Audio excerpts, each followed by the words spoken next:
All ready? Here we go. Good morning. I'd like to call the special workshop to order of the Murrieta City Council. Madam City Clerk, please call roll. Councilmember DeForest. Here. Councilmember Stone. Here. Councilmember Holliday. Here. Mayor Pro Tem Lavelle. Here. Mayor Warren. Here. Let the record reflect all members are present. Thank you. At this time, would we please rise for the Pledge of Allegiance led by Councilmember Holliday. Place your right hand over your heart. Ready? Begin. I pledge allegiance to the flag of the United States of America and to the republic for which it stands, one nation, under God, indivisible, with liberty and justice for all.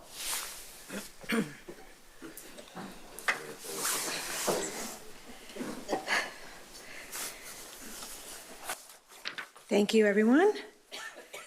Oh, welcome. And thank you for taking the time to attend the workshop today, even if it's part of your responsibility. I know yesterday was a busy day for a lot of people and a lot of celebrating went on. So, or not, yeah, or not, that's probably true.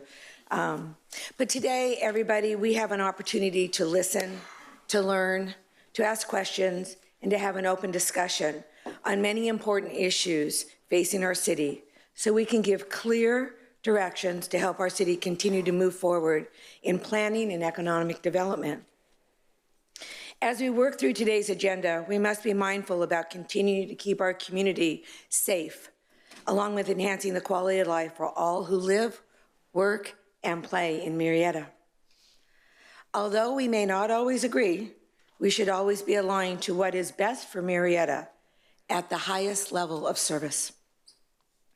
Working together will be key to obtaining these goals. My vision for this year is better together, leading with vision and purposeful service for a brighter tomorrow. I know we can achieve this by working together with respectful discussions along with common courtesy and kindness. Now is the time to focus on how to align the needs and wants with the city's vision for growth, looking at realistic timelines as we prioritize key projects that reflect the needs of our community. I would like to personally thank our entire staff, Justin and your team, for putting today together. It takes a lot of work to put a great workshop together, and that is what I look forward to today. So with that in mind, let's get started, and thank you again for joining us this morning. City Manager. Good morning, Mayor and Council. I'll only say a few things at the outset here, and I'll have a few more things to say when we get into prioritization. But the format for today should look familiar. It largely mirrors what we did about 6 months ago in June.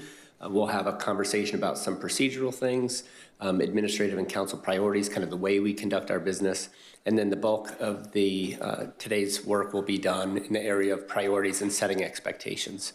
So it's really a unique opportunity. We spend almost all of our time in the work, and this gives us the opportunity to spend a little bit of time on the work, how we do it, and what it is we're aiming to do. So I'm inviting council and the rest of the team to kind of take the balcony view, so to speak, and really see the bigger picture. I love that you use the word alignment a couple of times, because that's really what we're aiming to do here, is to make sure that the work that occurs every day, every morning when people come in, when they're giving assignments to other team members, is trying to align with council, that is ultimately trying to align with our community and what's most important. The dominant theme will be, if everything's important, nothing is, right? It's an opportunity to prioritize, and I'll elaborate a little bit on exactly why that's really important. But that's probably the hardest thing any city council gets to do and has to do, is to really set those priorities to ensure that our efforts are aligned with those things that are most important to our community. So no doubt, I think we'll have a very productive day. It's meant to be a little more casual in a conversation, as you know, an opportunity to explore ideas without necessarily committing to those. That would mostly occur at a later date, so hopefully we have really good conversation. Timing will also be fluid. We get to pause and go a little deeper where you think we need to, just recognizing that the ultimate goal is to get that highest level direction. We'll be doing all of the follow-up work in subsequent council meetings and at the staff level. So today is really about getting that alignment at the highest level where we direct our efforts. So that's all for me for now. Thank you very much. Okay, Madam City Clerk, do we have any public comments? Yes, we have John Hunneman. And these public comments will be on agendized items only. Good morning.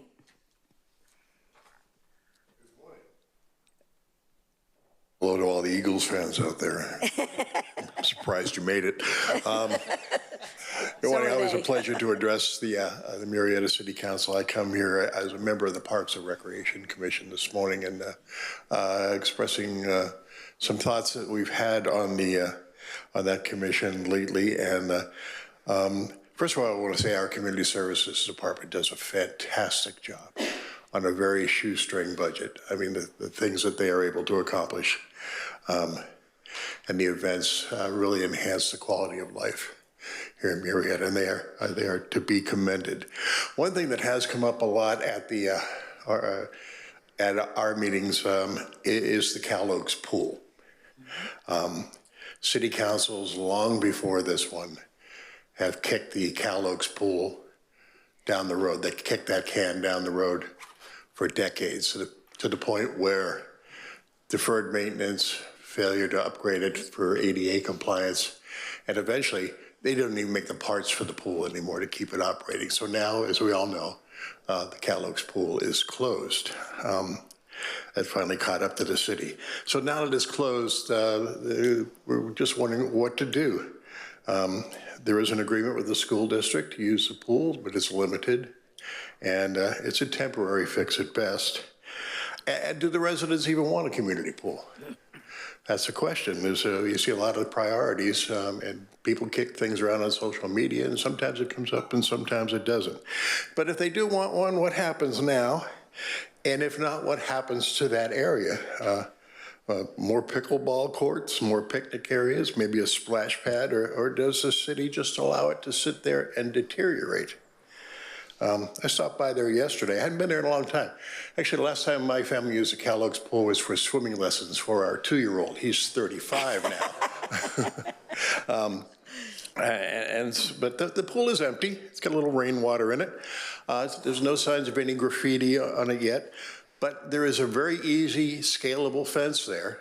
Not scalable for me, maybe particularly, but 40, 50 years ago, maybe, but it looked very easy to get over.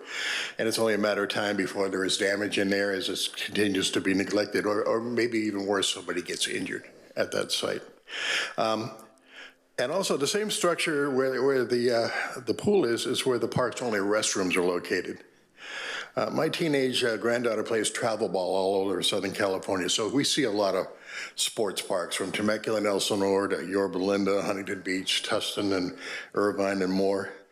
And compared to those places, the restrooms, at least the men's restroom I looked at yesterday, was pretty disgusting. It's a Soviet style 1972 would be, and I've been to other parks and they seem to do it. And that's, not only residents of Murrieta use that facility, but people who visit from out of town for softball tournaments and stuff. And if that's what they're seeing, that's not a very good reflection on our city. And at least we can do better there. Just one more second. Anyhow, I didn't check out the women's side, but I've seen posts online, I'm sure you have too, that people are not really thrilled with that. City councils have been kicking this can down the road. It appears from... If we could wrap it up for me, please. But yeah, it appears from the documents today where the priority for the city council, the community pool is located. It's pretty low priority with no funding identified and nothing anticipated being done on it in the next year. So I would just hope that the commission would like to take a time and not kick this down the road. Either we have a pool or we don't. And if we don't, where do we go from there? All right, Thank you. Thank you. Appreciate it. Casson Klein.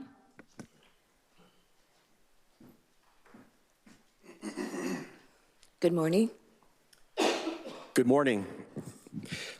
I believe you all received my email. I wanted to publicly compliment Justin on the staff report and format of today's workshop.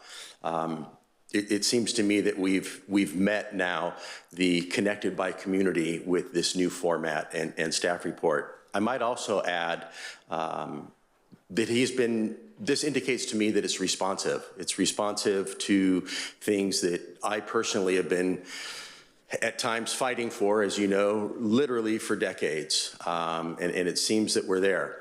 Now, some may say or think that I'm up here being a kiss ass. And any of you that know me know that I'm not that. And particularly, I've been accused of many things, particularly lately. If you know, you know. So, Justin and I have had a few disagreements, including a couple of disagreements in his short tenure as city manager. And hopefully we can resolve those without me feeling the need to come here and air those publicly. But I feel it's important to compliment not only privately as I did to you folks in the emails, but also publicly to recognize staff when they've done an outstanding job and at least met what I believe my desires or my expectations. Too often, people come up here and criticize staff and you all.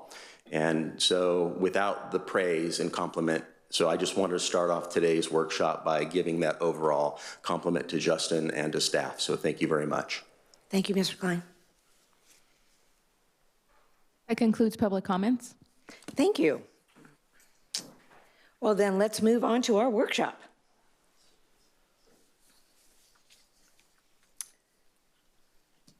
Good morning.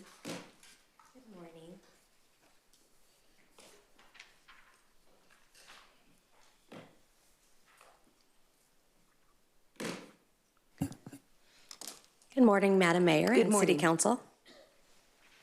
As Justin had mentioned, this is a bit informal, right? And so I took the opportunity to add some graphics to the PowerPoint that I think you'll enjoy. So this is really just a conversation, a discussion, which I generally do when I'm up here with this council. And so what we're going to talk about today is really just a few city council policies as well as administrative policies. We are trying to decipher what direction we need to go with certain policies, and so this will give us some guidance. And so in the agenda report, I identified the difference between a city council policy and an administrative policy. The city council policy is obviously this body, right? It's decisions that you make here at the dais as a legislative body as a whole. It includes like our budget, that's a big one, capital improvement plans and things of that nature. On the other side, we have administrative policies, and those are under the direction of the city manager.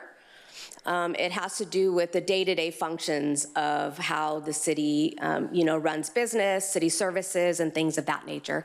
Things that are employee-related. I'm going to say more process. Determinations for him is actually based on law, best practices, and of course your guys' directives. So that's the difference. Just think operational versus big policy. So today, really what we are looking for is just guidance and input. This is a non-action item. We're at a workshop, right? And so just keep that in mind. We will return at a regular meeting if you give us any direction that is that requires council action, which I suspect will happen. We will bring it back for formal action. I want you to be reminded that with city council policies, as you know, as a body, you can waive certain sections of it. So I just kind of put there, if it works in general, it might just be best to keep it as is. This is me just posing some questions. There are some major administrative updates that need to be done on this rules of procedure city council policy. So when I come back, it's going to kind of look like a mess. But it's really just me doing administrative stuff on the side. I will not do anything substantive without this council's direction. And we have actually, so there are numerous policies. We have council and we have administrative. And so really the goal with me is to kind of get us develop some sort of work plan. We have almost 100 different policies that are outdated, really just need complete updating. And so really I'm looking to work with Justin on prioritizing those policies. And he has given me direction for today's workshop, and this is the beginning of that. There is some overlap, just know that.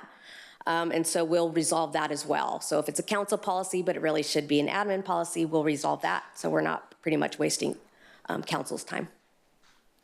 So first, we're going to actually talk about city council policies, and then we're going to do a quick on a couple administrative. This is really just a snapshot, to be honest. Talk about a snail's pace. I started here in January 2021, and all of those elements there really are something that have to do with the policy that my office did under the direction of the city manager's office. I believe in incremental change, and this proves that. Nevertheless, I just want you to know we have actively been working on policies. It has just been at a very slow pace. The most recent one was actually January of 2025, where you gave me direction to amend Council Policy 100-7, which I'm sure you don't know what that means. And what it means is that it really has to do with the subcommittee, the commission, committee, and board. So that's a policy. So when you gave me direction to do X, I actually have to do it through the policy. And the city attorney has been kind enough to assist me with that. So I'll be bringing that back. So yeah, that's just a little snapshot. I wanted to show a little bit of City Clerk Worth, if it says anything. And we're gonna move on to the first item. So I wanna talk about rules of procedures. Yet again, we've talked about it a couple times since I've been the city clerk here. There are some things that I want more specificity on, I guess, is the best way to explain it. That's gonna take up most of this discussion. And then I would also like to talk about your council policy, that is proclamations and protocols. So that will be the last one. So the first question I have is, I'm looking to see if there is interest on an invocator policy. I get asked to bring an invocator on for every city council, and as mayors change, the requests can change as well. And so there's a preference, there's a, I don't, I prefer that, I don't prefer this, that type of thing. And so I was asking you if it was something that you would be willing to let us develop. And of course, the city manager would be charged with all of this, and I would assist him. But I'm really looking for something concrete so I can refer to the policy versus referring on mayor's preference. Is there any input on that? Council? Ron, you're fine with that? I have one preference, and I would really like to have those saying our prayer prior to council meeting keep politics out of it. I think that's very important. I think we need to keep it to what it should be, and I'd like that to be considered. Thank you. Yes, ma'am. Anything else, council? Okay. I just would concur with that. Okay. And that would definitely be something that is included in this type of policy. Okay, so we're going to move on to the first main discussion, and that is public comment. So what you see on the slide is really everything that it says on public comment in your current policy. And as the city clerk, I sit up there and I do get a lot of requests from constituents. I get a lot of comments as they are entitled. I am really looking for something in writing so I can definitively have an answer instead of basing it off of my best practice and not Murrieta's past practice, because that's what I do. When I started, I was educated pretty quickly on some things, and one of them was this donation of time. I hear some snickers back there.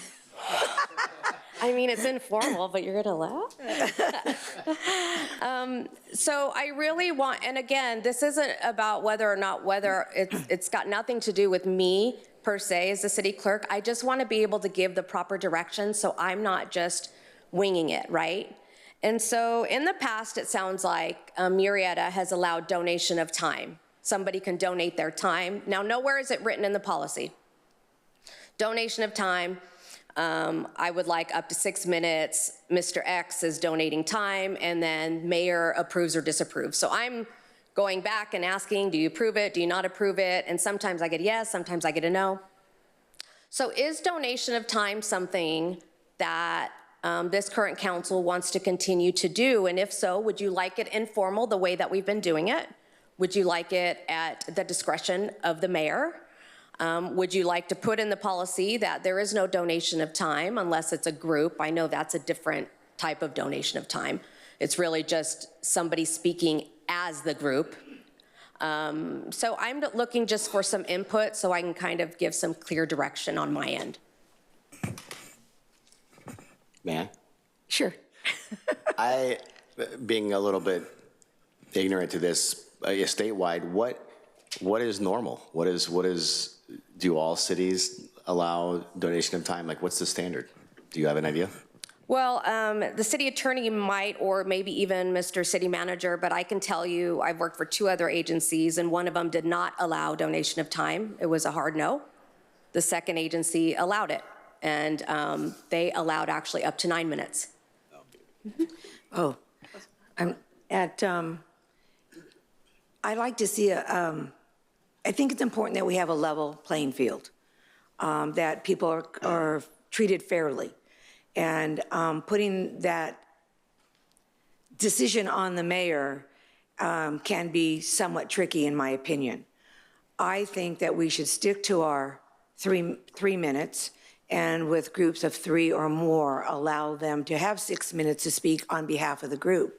It is my understanding when people come up here to speak that they are, and if they were given donated time, that they are going to be speaking on behalf of the person that they are also getting the time from, and that has not always been the case.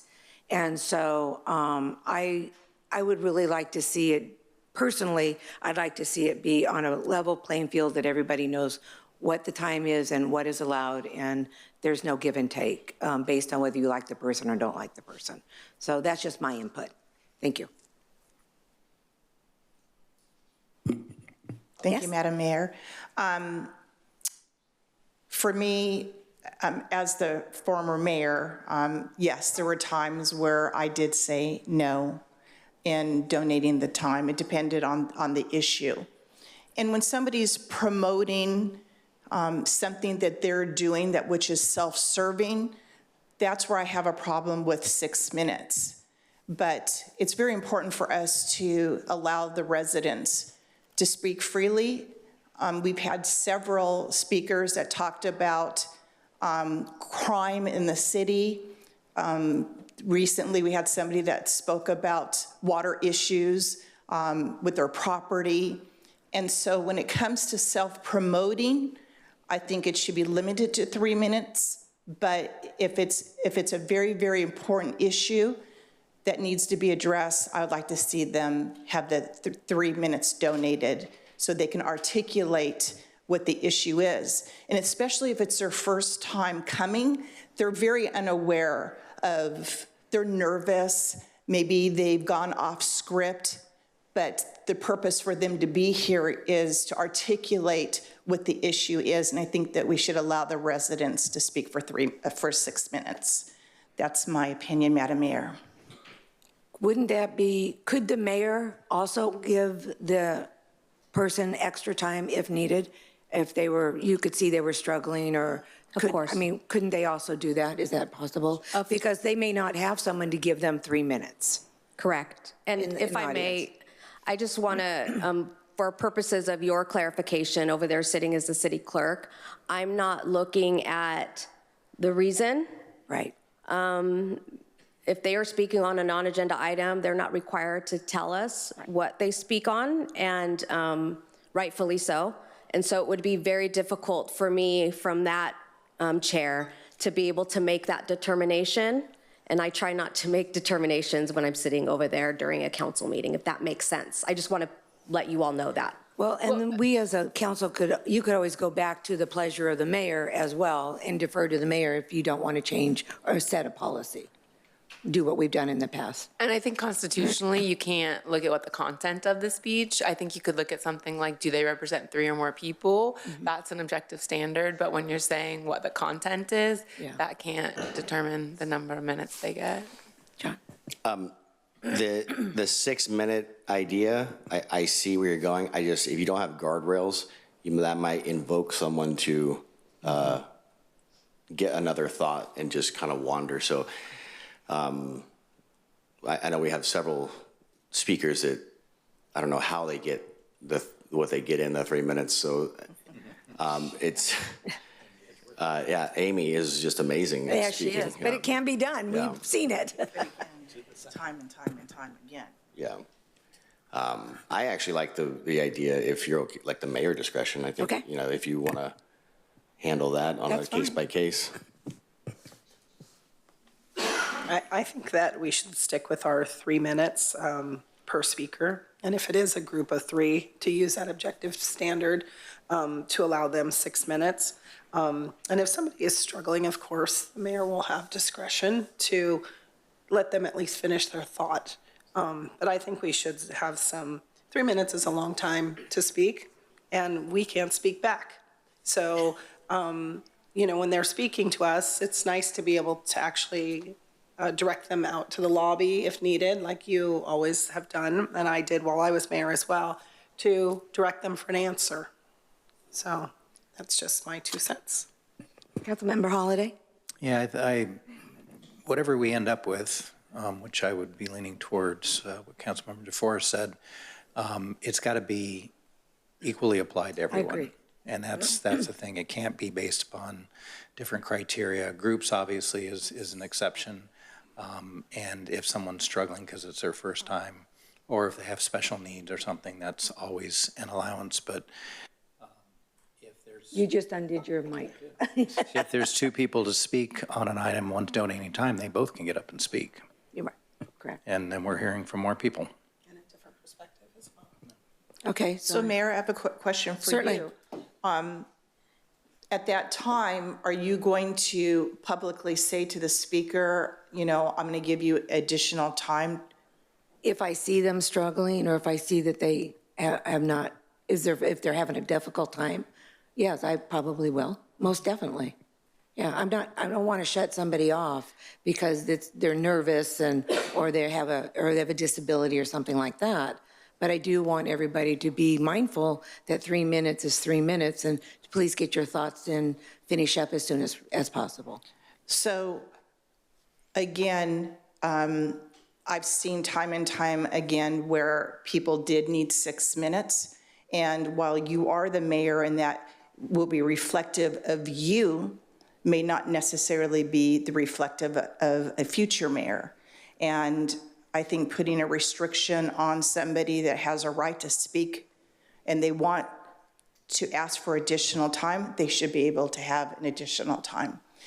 If you reflect back to my year, I think it was handled perfectly.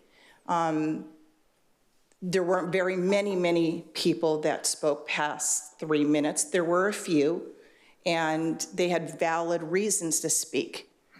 So I'm going to say I believe that the policy should be that if somebody wants 6 minutes, whether they're representing 3 or more people, there should be a policy that they have the right to speak their mind. So you want to move from 3 to 6? I think the way that we handled it last year, if somebody wanted to have someone donate 3 minutes, or if they were unaware that they get 3 minutes, the city clerk came to me and said that this speaker would like an additional 3 minutes. In most cases, I granted it. But for like Mr. Urabini, I said no. So that is at the discretion of the mayor, but to stifle the public from speaking on an issue that may be very important to them, I don't think that we should limit it to 3 minutes. I think we should have a maximum of an additional 3 minutes donated for a maximum of 6 minutes. Okay. May I interject or ask a question? If last year, I agree with you, I think it worked fine last year, why not continue the policy of 3 minutes and allow the exceptions when they do occur, like you did? Council? Again, every mayor may be different. And so again, do you want to stifle the community from allowing to speak? Don't you think that the policy should allow them to do that and not the discretion of a mayor? I do think the mayor should have a little discretion on not the merit of the talk, but I'm not saying the merit of the talk. It's the right of the people. It is the right of the people to have their 6 minutes, if that's what we put in the policy. To only put a policy in for 3 minutes, this is the people's business. This is what we're doing. This is the people's business, and we should allow them 6 minutes to speak. But we are in other giving, cases, some other cities allow 9 minutes to speak. we are giving them a chance to speak with the 3 minutes. I mean, everybody has that opportunity. So if you want to leave the policy as is, we can leave it as is at the discretion of the mayor. So I kind of need to know which direction we're going here. The problem is that you have somebody new coming in that may not, as you guys have said, know what the policy is at, and they don't have somebody with them. They're limited to 3. Correct. Why should they be limited to 3? Because they don't know anybody in the room. Because they don't have anybody else to donate time versus somebody that comes in and brings their spouse in and says, hey, my spouse is here, I get 6 minutes. Well, I don't think that's equitable would either. that be an appropriate reason for that allowance, is like the unawareness of having that limitation? And, when they come up, oh, well, if you didn't know, we can accommodate in this way, but having kind of a standard. If it was going to be 3 minutes, but I'm not saying, I don't know really what I think right now, but having the person come in and be educated, you would allow that exception, and then next time they would know they have 3 minutes. If they spoke again, ever. Ever. I'd like to ask the city attorney what she's seen. I mean, every city I've worked for has set limits, and then they adhere to the limits unless there's a group. But it's a set policy, so it's standard for everyone. Because keep in mind, this is things not on the agenda, and often a lot of the times things people are talking about don't even relate to city business, so technically they could be excluded. And some cities that have a lot of public comment especially, will interrupt someone and say, you're talking about something that's the water district, for example. That's not something within the subject matter jurisdiction of the city. Do you have something about the city's business? And if not, then they'll have them sit down. So some people police it a lot tighter.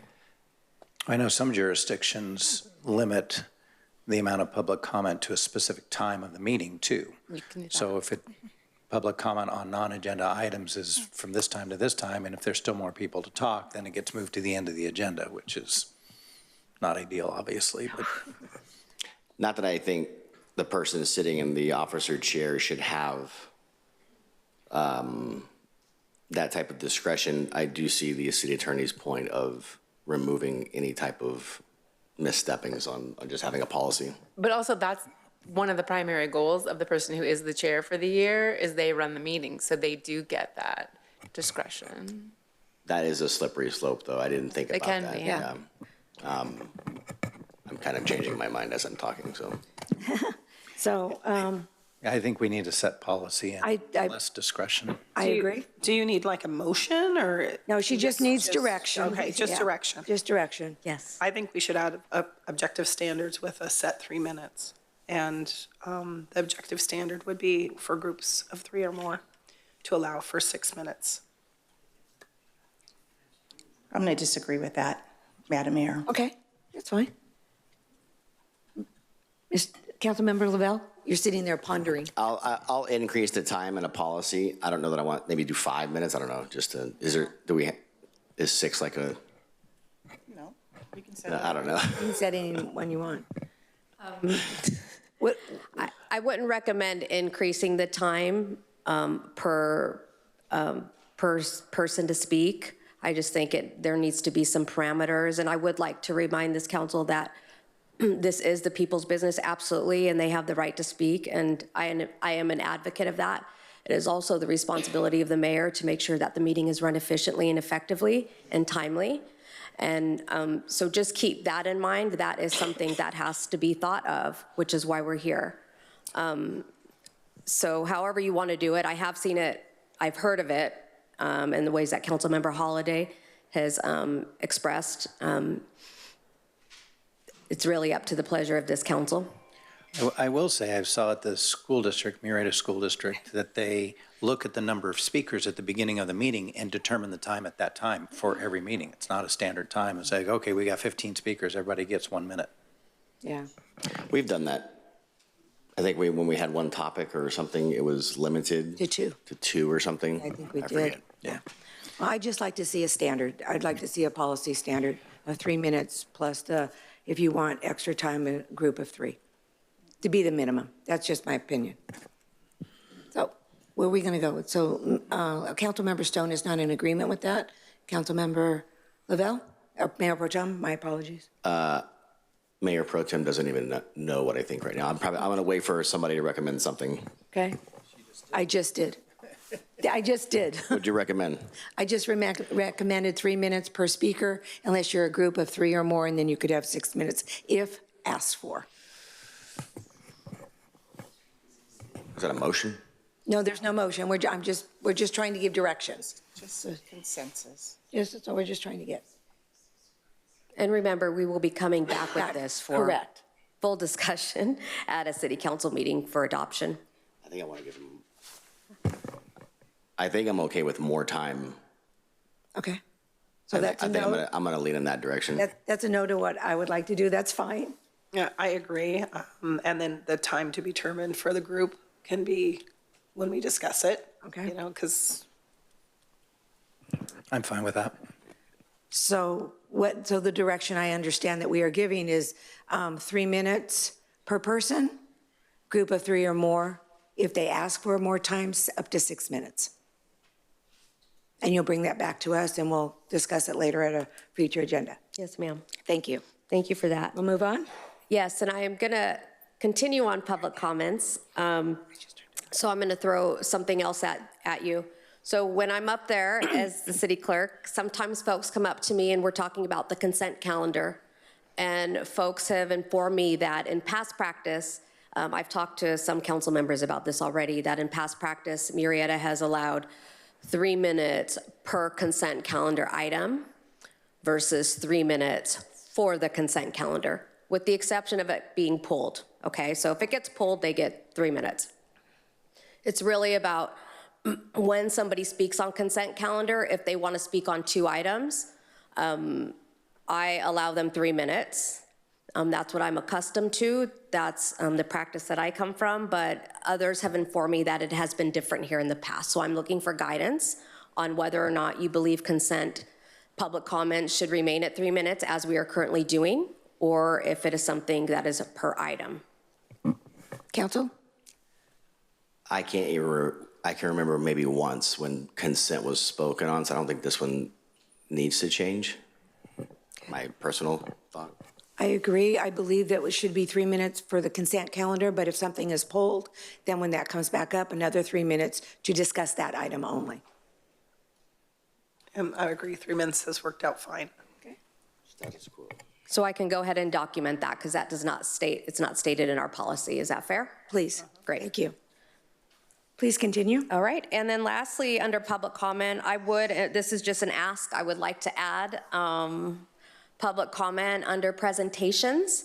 There have been times to where folks would like to speak, and I really don't have a spot to put them in because it's not a non-agenda, and there's no place for them to speak after the item or before. So I would just like to add, if anybody would like to make public comments on the presentations or the proclamations, that we allow that, and I can place it on the agenda so it's clear.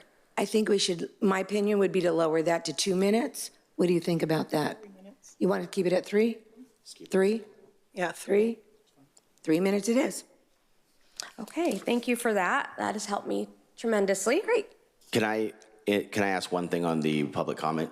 Yes. On the cards, would it be possible, it seems like there's often confusion from the public and expecting an answer from us, a verbal answer, just to, the council, to let them know the council on the card will not respond to them on the dais, but they may receive direction in some other regard, like going out in the hallway and speaking with one of the chiefs or one of the staff members. What's that? Sorry. No. She has no voice. I have no Speak up. voice. No. Yeah, that could be the mayor. Maybe could make that statement before as well. Yeah. Could add that. I'm fine. I just think it seems like a very common unknown piece of information that we are not going to speak to them up from this microphone. For non-agenda items, correct? Yeah. I agree. There's been many public comments where they're expecting us to respond. Yeah. And it's just another layer of communication to our residents that, is there actually a code within the law, the Brown Act? And maybe that should be added to the verbiage so they understand that it's just not that the mayor being a mean girl. Well, it could be that too.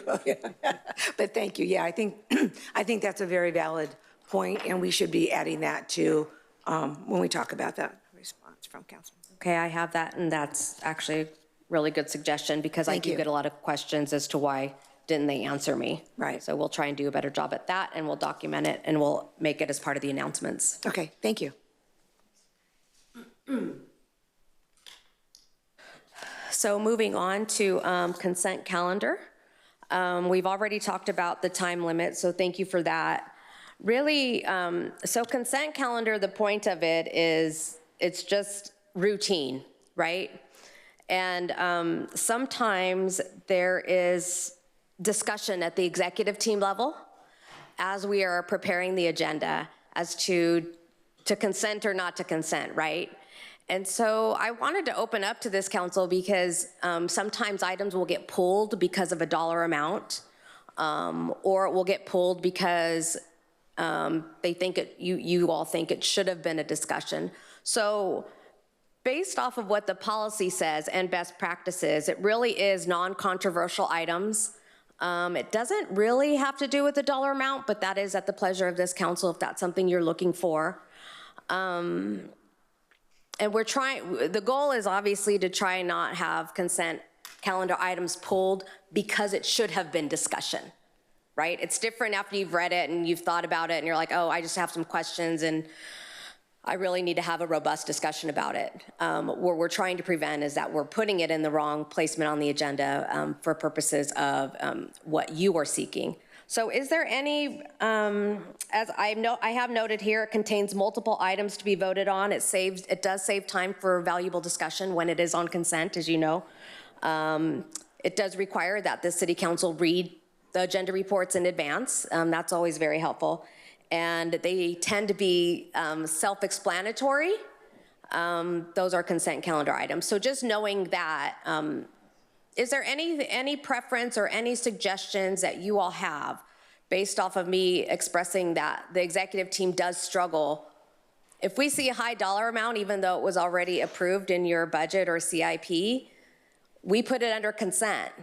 But then those tend to get pulled or you want to discuss it. So I'm just looking for a little more input to make sure we're doing it accurately for this council. Thank you, Madam Mayor. Madam City Clerk, in my recollection, I don't believe that there's been very many pulled for a substantial discussion. I think staff has done an amazing job to determine whether it should be on consent or a discussion. So I would leave it as is, Madam Mayor. Okay. I'm not even going to ask you. Go ahead. I would echo those comments. Yeah, I haven't seen too many things get pulled.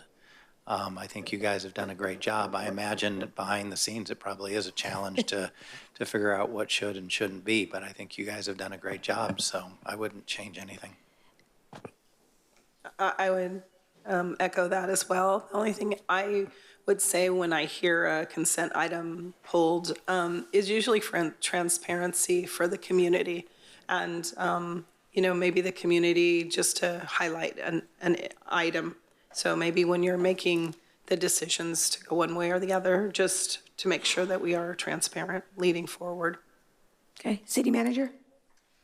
I was only going to offer, I do think on occasion we see an item pulled more to highlight than to have some robust discussion. And council also has the option with a motion and a second and discussion to say, hey, I intend to vote for this. I just want to point out we've got this item on consent. I'm really glad it's finally come forward, something we've been waiting for, wanted to highlight it. So you have an option to give a kind of brief highlight of an item that way, or if you really want a more elaborate highlight even, then polling for discussion is probably appropriate, but that's another tool in the toolbox. So do you want to leave it as is? Yeah. Mayor Pro Tem? I'm good. Okay, he's good. We're That's good. great. That's Okay, great. Thank you. So we'll lead on city manager as we currently do. Correct, thank you. I also want to, still part of consent, a lot goes over there when you all are up there. I've been informed that in the past, Murrieta has allowed members of the public to pull consent calendar items. Now, our policy does not say that.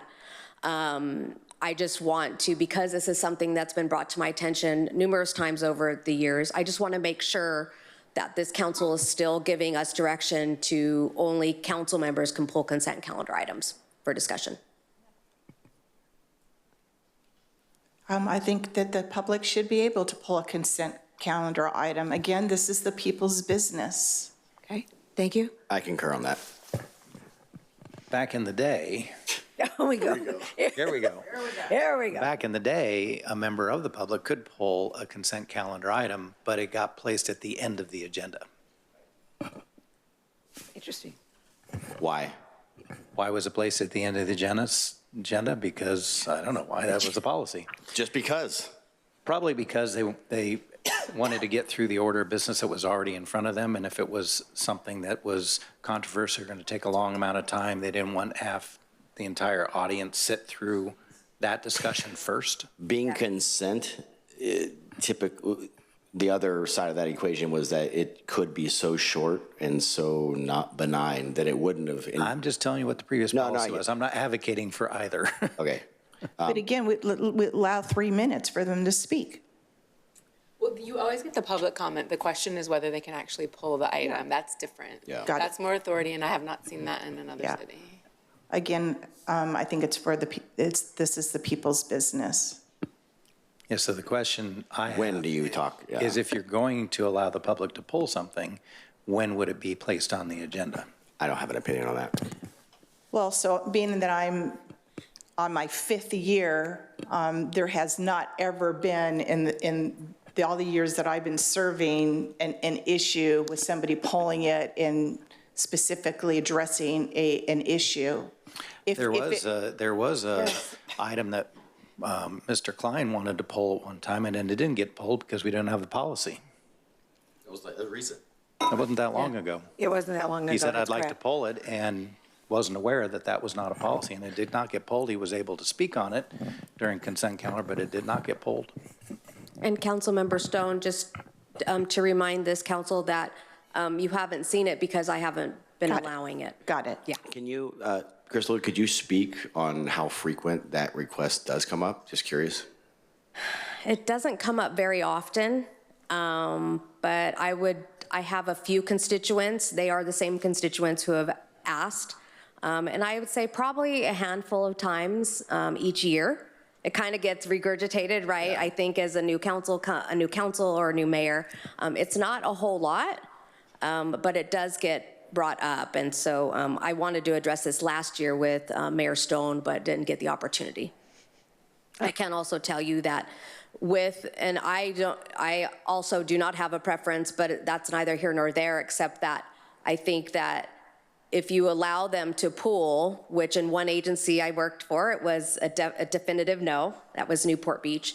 The city of Carson, they did allow constituents to pool.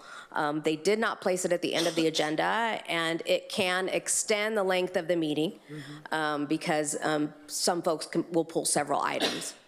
So there's that to think of also. So if you place it at the end, that's probably better. So you can deal with discussion items first. I concur, and we go with Mr. Holliday's old-timey ways, I guess, at the end. I'll agree with Councilmember Holliday as well. Councilmember DeForest, I don't know who's on first. Yeah, well, it's okay. Can we throw this back to the city attorney? Yes, I was just going to ask the same question if we could. What do you think, what does that do to our meetings? What does that do procedure-wise? If you could give us some. You mean moving it to the end? Correct, yes. I mean, I think it's all part of the process. You know, you have a lot of staff usually waiting to present on the public items, and especially when the meetings go long, that's a long meeting for them. And so if they have to wait longer because there's consent pulled by a member of the public and not a member of the council, you know, that's not great for staff who then have to be back early the next morning. But it's totally a process question for council. It's very discretionary. What about allowing the public to pull a consent?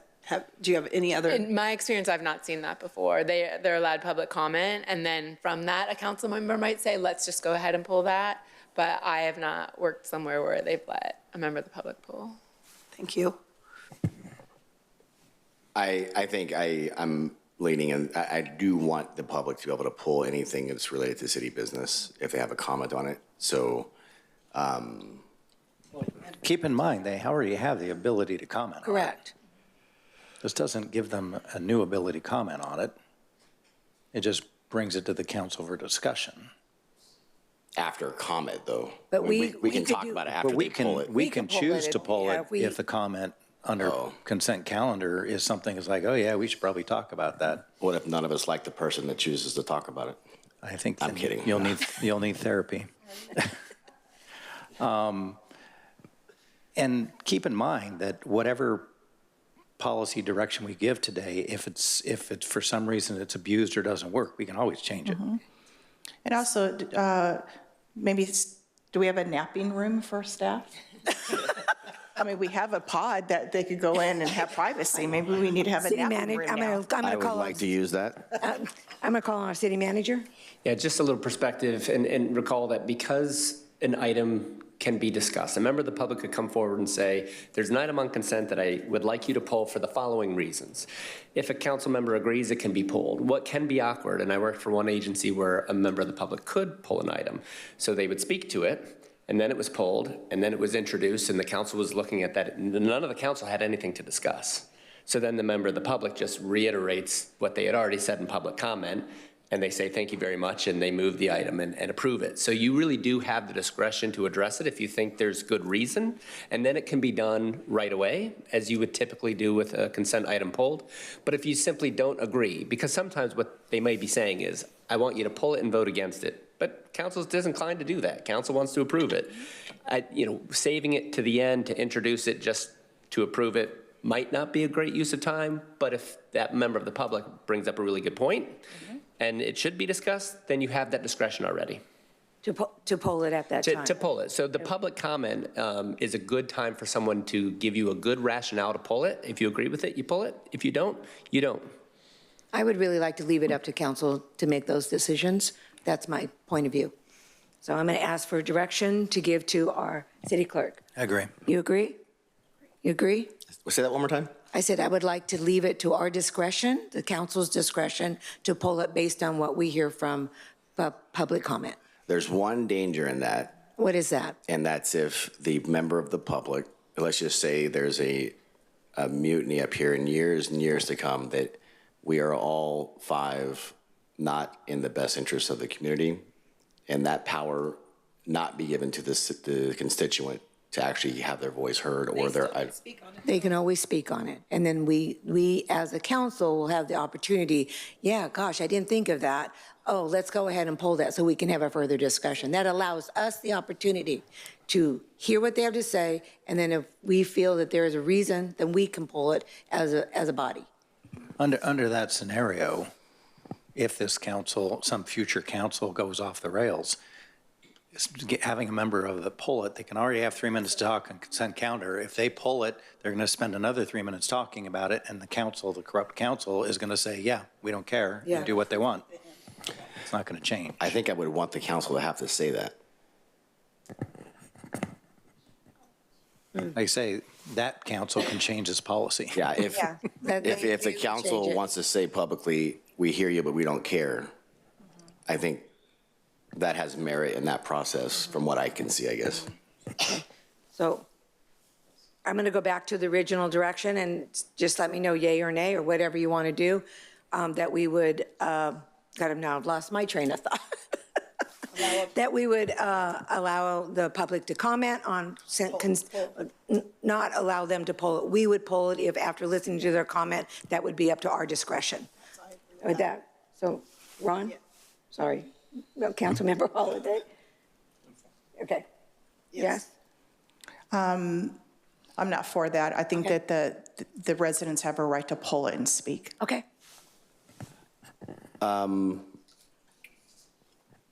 I think I disagree with not allowing the person to pull it, but I'm willing to, just go with consensus as Okay. well, so. Well, consensus is do not allow them to pull it, but at public comment, we as a body can pull it to discuss it further if we feel the necessity to do so. Yes, and if it's okay with this council, when I'm interacting with the public, maybe I could, if they ask to pull it, I can let them know that they could request it under public comment. And at that time, the city council will make the determination. So we Good. can make that as part of our process over there. Yeah, more transparency, more information is better than less. Thank you. Okay, thank you for that. So we're going to move on to adding future agenda items to the agenda. So this is an expansion from our previous priorities workshop in July of 2024. And then in October of 2024, this council gave me some direction and we adopted it. And there has been some questions and discussions about, really how does it work? And so I'm hoping this, one, clarifies it, and two, all I'm looking for you to do is reiterate to me that this is really the policy that you all had envisioned when it comes to adding future agenda items to the agenda. And lastly, I am going to want to talk about, this is something that I am curious about, that has come up a few times on my end, and I figure now is the time as ever to figure out when you're adding future agenda items per the policy or procedure, does that apply to closed session items as well? So I want you to ponder on that as we move forward, okay? So you have two options. This is your first option, that any council member can request an item be added to a future agenda by contacting Mr. Clifton. He will advise on the best path forward through either his authority or placing it on the agenda. He can determine if there's costs associated with it that really needs discussion from the council, he can add it under the current future agenda item request on the agenda. So when he does that in advance, it goes on the agenda, allowing you all the opportunity to expand on the item you are requesting. And what that means also is either through city manager authority. That just means if it's not really meant to come at the dais that he can handle it, he would just handle it and assist you with that. So that's your first option. That is actually preferred. It is very difficult when council members don't inform the city manager in advance. I think we expressed that to you last time. It's just easier for everybody to be on the same page, but it is a preference, and that's an option. The second option is you do kind of what you were doing before. You bring it to the dais without, notifying anybody, or maybe you do notify me 2 minutes before the meeting, and that's fair. That's doable, right? Then you just talk about it. You're just very limited in what you can bring up, and the city manager will then pose some opinions on that if needed. And then we would bring it to a meeting for you all to decide at a future agenda, not necessarily the next one, but at a future agenda. Those are the two ways that you can ask for items to get put on a future agenda. And I'm looking at the city manager because I want to make sure I'm explaining it clear enough, and he may want to jump in. Yeah, I think this really isn't a departure from current practice, except emphasis that whenever possible, advising me and or the clerk early. And if it's early enough, in other words, before we produce the agenda materials, we can list the item under that section relevant to, putting an item on a future agenda, and that enables you to discuss it a little more. It enables other council members to see it and start to think about it, and that's helpful. Most of the time, I think our practice has been to just introduce it on the spot. Sometimes I do have a heads up, and I appreciate every time I do. Sometimes I don't. And what makes it challenging there is to respond in real time. Sometimes the answer is, that's not really a policy and I can take care of it. But to be honest, sometimes council's already decided to put it on a future agenda before I even get to process it. So as much notice as possible is really, I think, the note. Madam Mayor, City Manager Clifton, when I was elected in 2020, option A was the policy at the time. I can't remember when it changed and why it changed, but Madam Mayor, I'm for option A. Thank you. I would agree with that. Mayor Pro Tem. I also agree, option A, and there's a difference between a policy and what would be published as like a best practice, and I think, Justin, you've done a great job of that type of direction.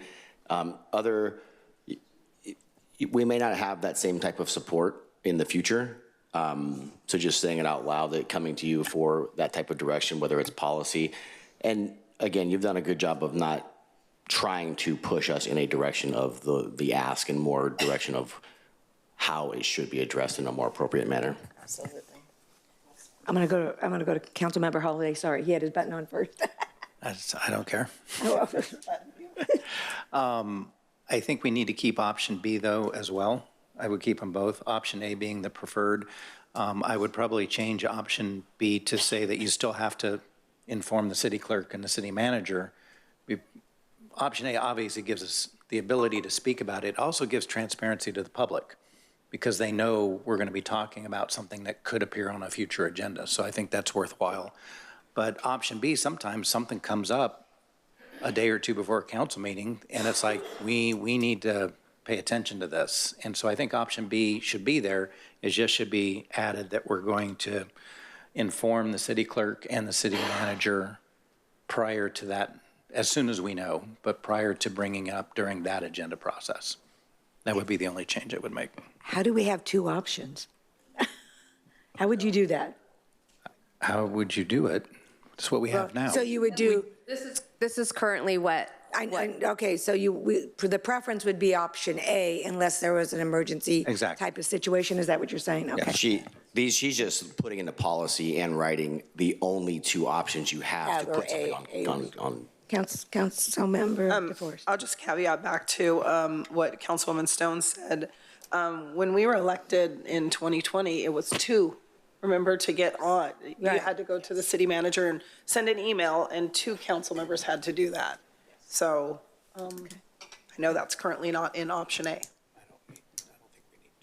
Okay. No, that is correct. This council changed that to updated that, correct. So do you have the direction that option A is preferred, option B, but still must go to city clerk or city manager? Yes, at the earliest convenience. At the earliest convenience? Okay. Of course. Does everybody agree with that? Yeah. Councilmember Stone? Everybody? Good. Let's move on. Thank you. And so the next question is, what if it's a closed session item? It's something that as a clerk, I am trying to figure out here, specifically past agencies, the council was able, they ensured that they notified the city clerk, and so the ask is, does it meet the same parameters as option A and B? Meaning, can one person just ask the city manager to add it? Things of that nature. So I'm really looking for just a little clarity because the language doesn't say regular items, closed session items. It doesn't say that. It just says agenda items. And to me, closed session is an agenda item. So I'm just looking for, is there some input or anything that I can assist with in clarifying that? I'd like to direct that to the city attorney if I could. I'd like your input on that. I mean, it seems like it should follow the same rules as the regular agenda items.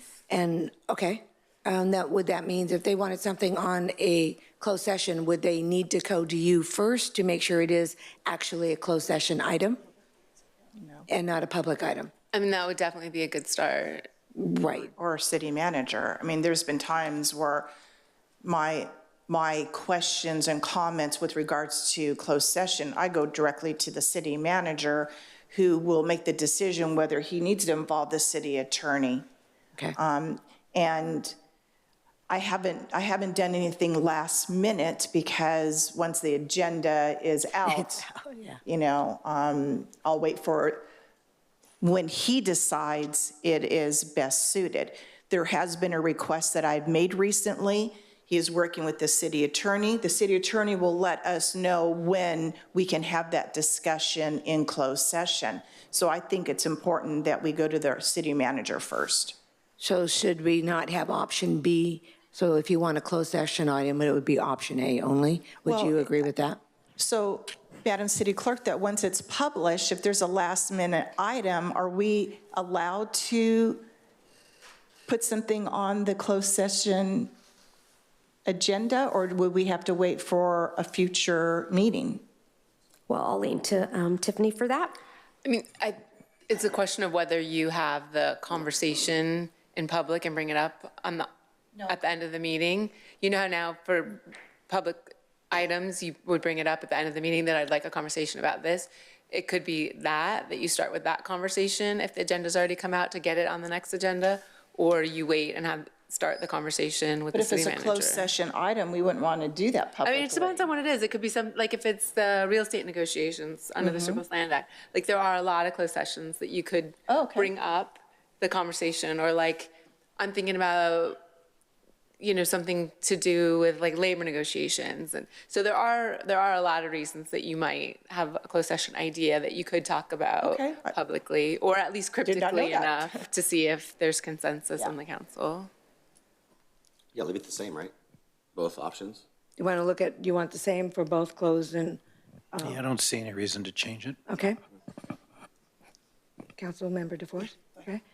City Manager, do you have any comments on this? I would only emphasize that with closed session, it's probably even more important to lean toward option A, especially because you never know publicly, even in asking if it's appropriate for closed session, sometimes we might say something publicly that's really meant to be in closed session, reveal, you know, something related to negotiations or something else that we don't want public. So as much as possible, bring items to the staff level. And I think we would also err on the side of, you know, we would probably place an item that is eligible for closed session on the closed session agenda, even at the, you know, deference to one council member, just to make sure you have an opportunity to discuss something that really legally is appropriate for closed session. I'm leaning to option A for closed session items, and that for that reason only. Councilmember Stone? Mayor Pro Tem? Okay, option A for closed items request. Thank you. I think that's great. Thank you very much You're for welcome. that. And so you have answered those questions for me. So I'm going to move on to the next part of this, which is, this is actually the request of Madam Mayor, governing body reports and announcements. So currently, as you know this, governing body reports are done on the onset of the agenda, the very beginning.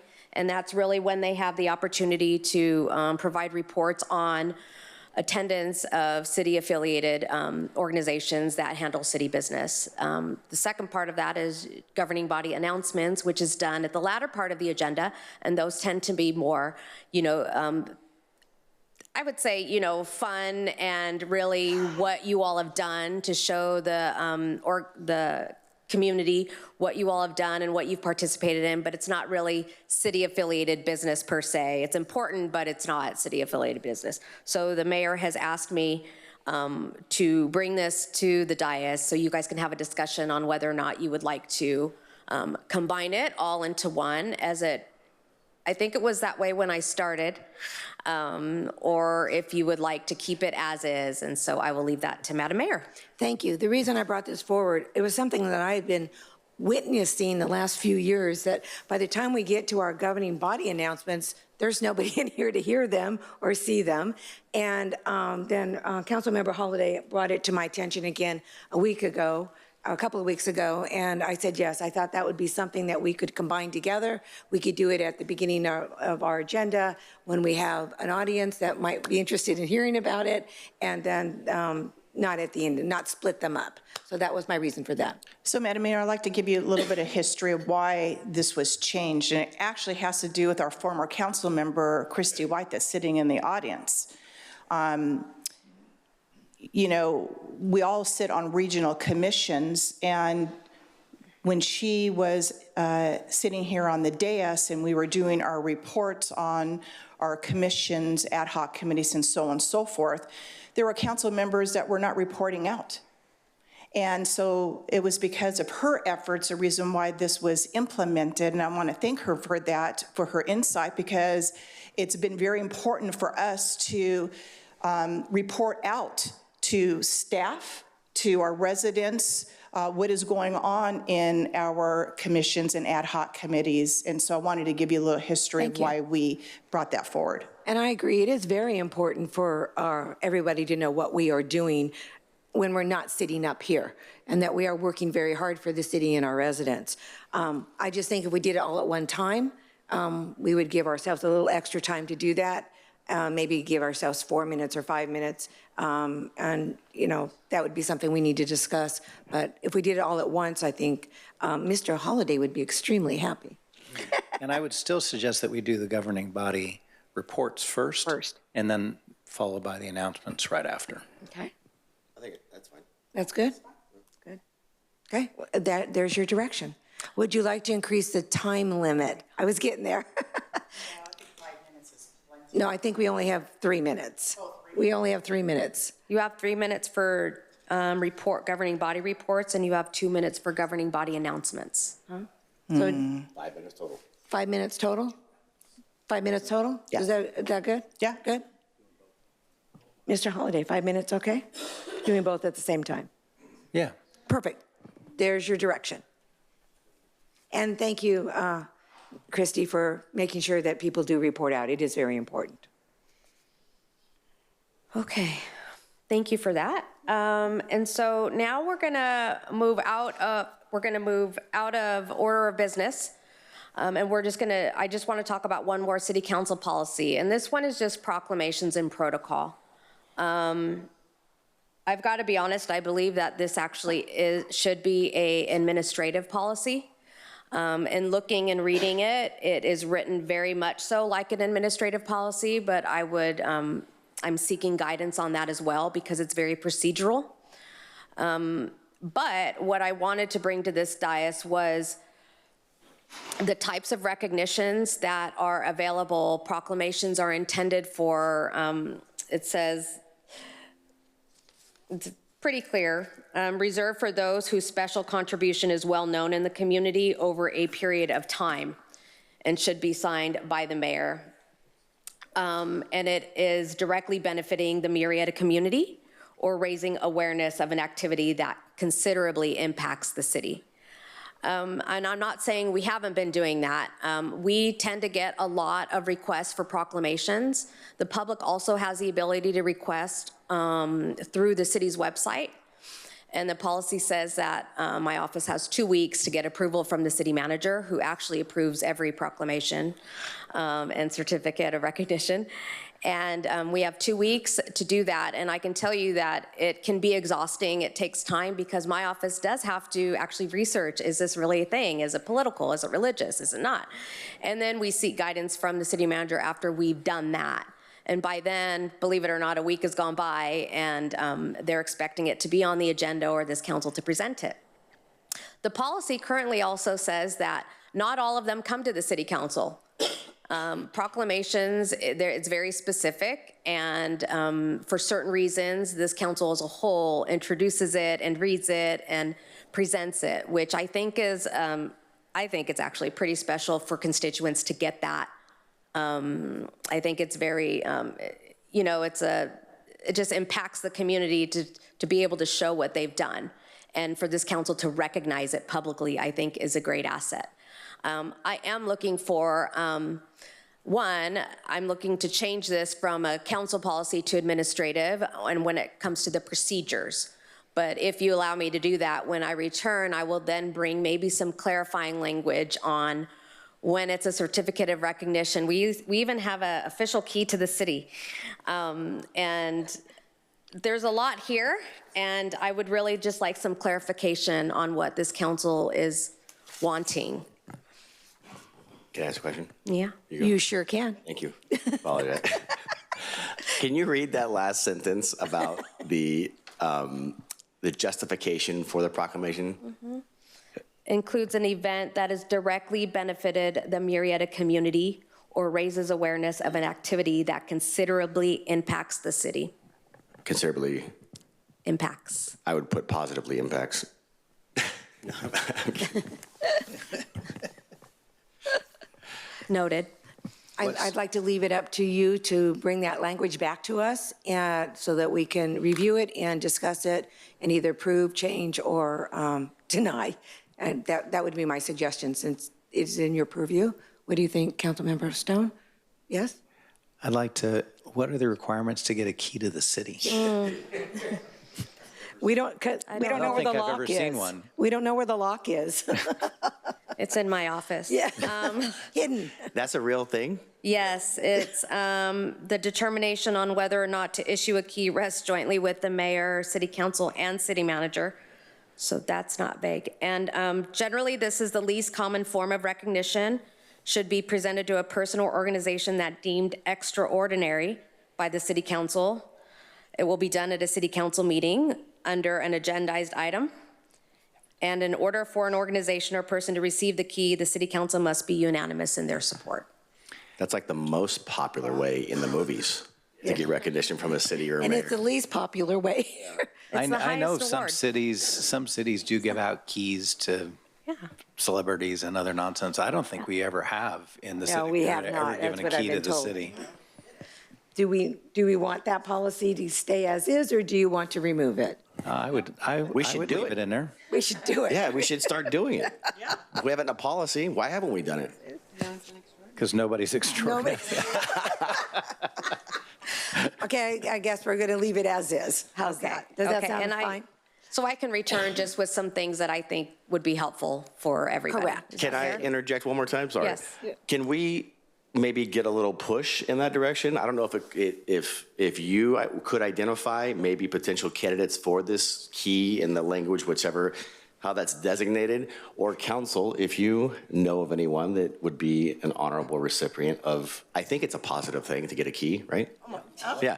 So to get a key, well, if I give you a key to my janitor closet, that's a different story, right? So, yeah, I don't know, like some guidance on how those people would be selected going forward. And what do you think about this? How about once a quarter, each of us select a key person in our district or in the community to. There are so many amazing people in our community. We could probably do this once a quarter for 5 years. Think about in the future if someone was up here that wouldn't be so altruistically minded doing that. That's why we should take advantage of it with all 5 of us right now. So in other words, I think we want to leave the policy as is and maybe dive into it a little bit further. Is that what I'm understanding? Okay. Yes, and I will look forward to that. Thank you, City Council. So we're done with the City Council policies. We're just gonna, and this is actually pretty short, so thank you for your attention. I'm gonna go over agenda procedures. So I'm gonna let you know that this currently is a City Council policy and it should not be. So we will change that. I don't need input on that because it really is an administrative policy. So I'll work with the city manager. It's all about the process. Having said that, in your council policy under rules of procedure, the delivery of the agenda states that it shall be delivered to the members of the council and typically made available to the public on the Thursday preceding the Tuesday meeting to which it pertains.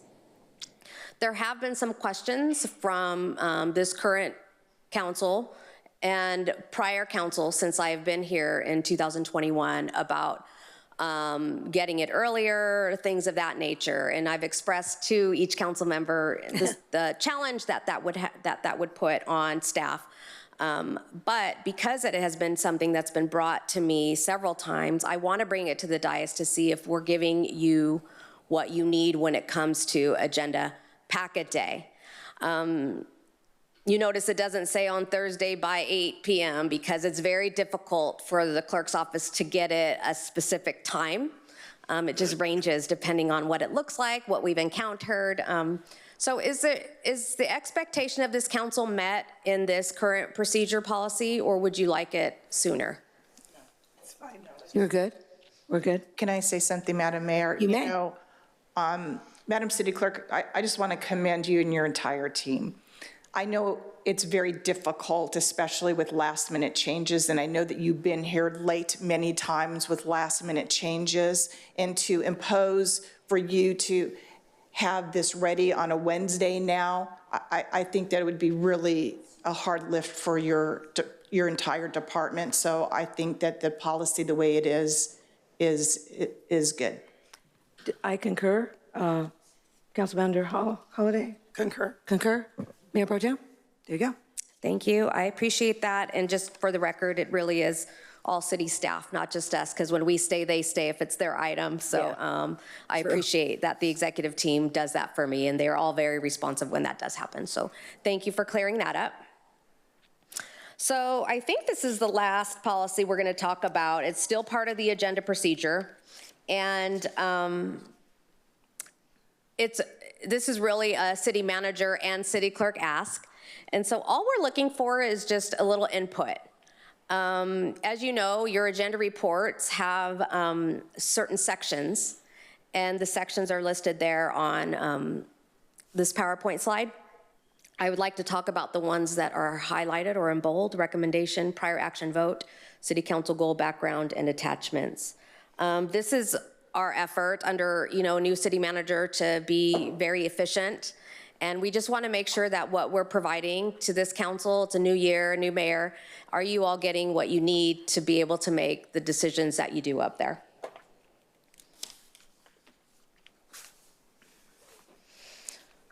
So the first part of your agenda report is the recommendation. It identifies the action that city staff is recommending.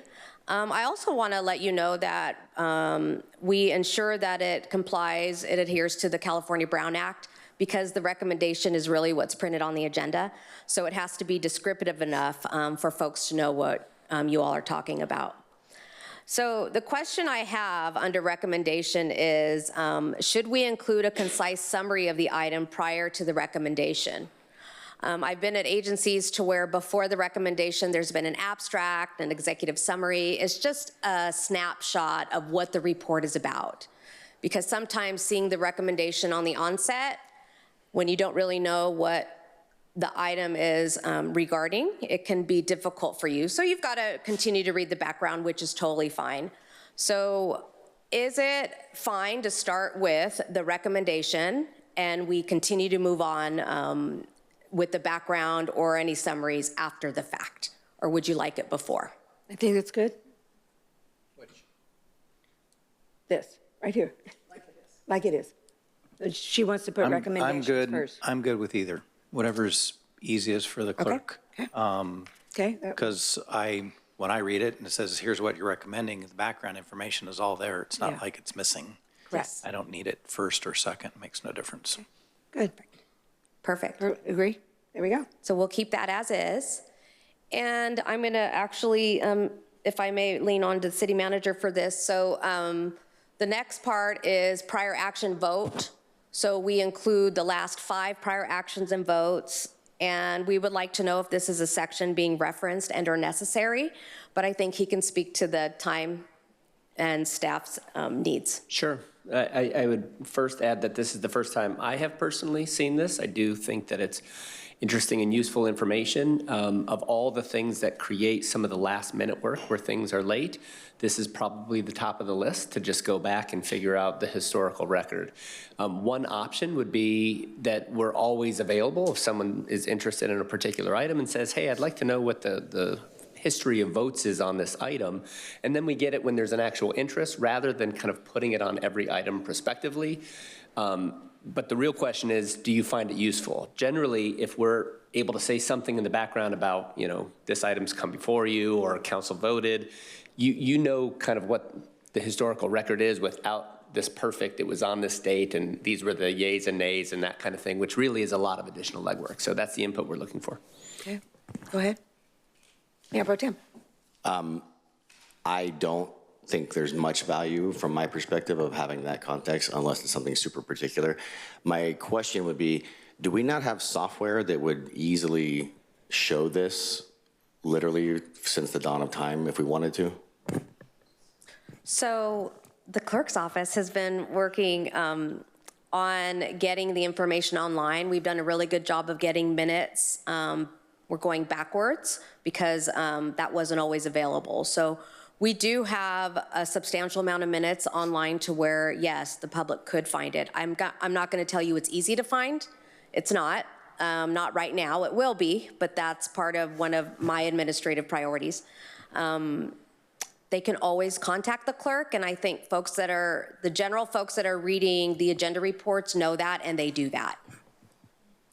But you're doing that backwards as kind of like a working slow burn with the minutes. I'm just thinking like an Excel grid, like item, council members, yay or nay, and like you have like a running tally like that. No. No, I don't. I do not do that. Don't do it then. It's fine. Okay. Councilmember DeForest. I think that it's a good history. I look at it when I'm reviewing because we are a young council and a lot of things we don't have a lot of history on that we know how it went one way or the other. So I do rely on that. So Would it be something that you could request if it was something that you wanted, they could look it up for you or continue to have it on every item? I would like it to be there. Okay. Okay. For its completeness, but I understand staff's issue trying to put that there too. So. Okay. Councilmember Stone. Yeah, I think I like to be able to reflect back as well, so I'd like to keep it. Okay, that's two. It's probably one of the least useful items for myself, and certainly what the vote was and who voted is certainly not needed. Sometimes maybe how the vote went, whether it was 5-0 or 3-2 could be useful, but who voted is not worthwhile information. And I would agree with that. Yeah. I don't really care who voted. Yeah, I don't care about that either. We just want the generalization, if you could put that on the general vote, what it was. But I could do without it too. Okay. So we have consensus, there would be a general, you can show what the general vote was, and if anybody wanted additional information, then they would ask for it. Do they need to go back 5? Because some of those go back to like the 90s. Yeah. Would you rather have a time frame? I mean, I would not want to belabor them. No, I wouldn't either. To report on something from the 90s. No, I don't know what the language would be for that to be helpful up to an extent. Some of that's not going to be helpful.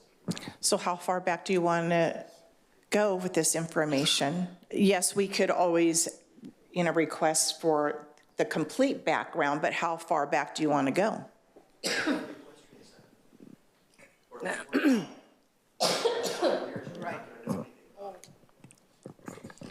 Relevance in those types of discussions, right? Like if it does have significant history with the city, that's different than something that was literally on 3 years ago that never has been talked about before. If you can Yeah, I mean, sometimes the last 5 votes are within 2 years. Right. Yeah. And we were all there. There's a couple different lenses you could look at that as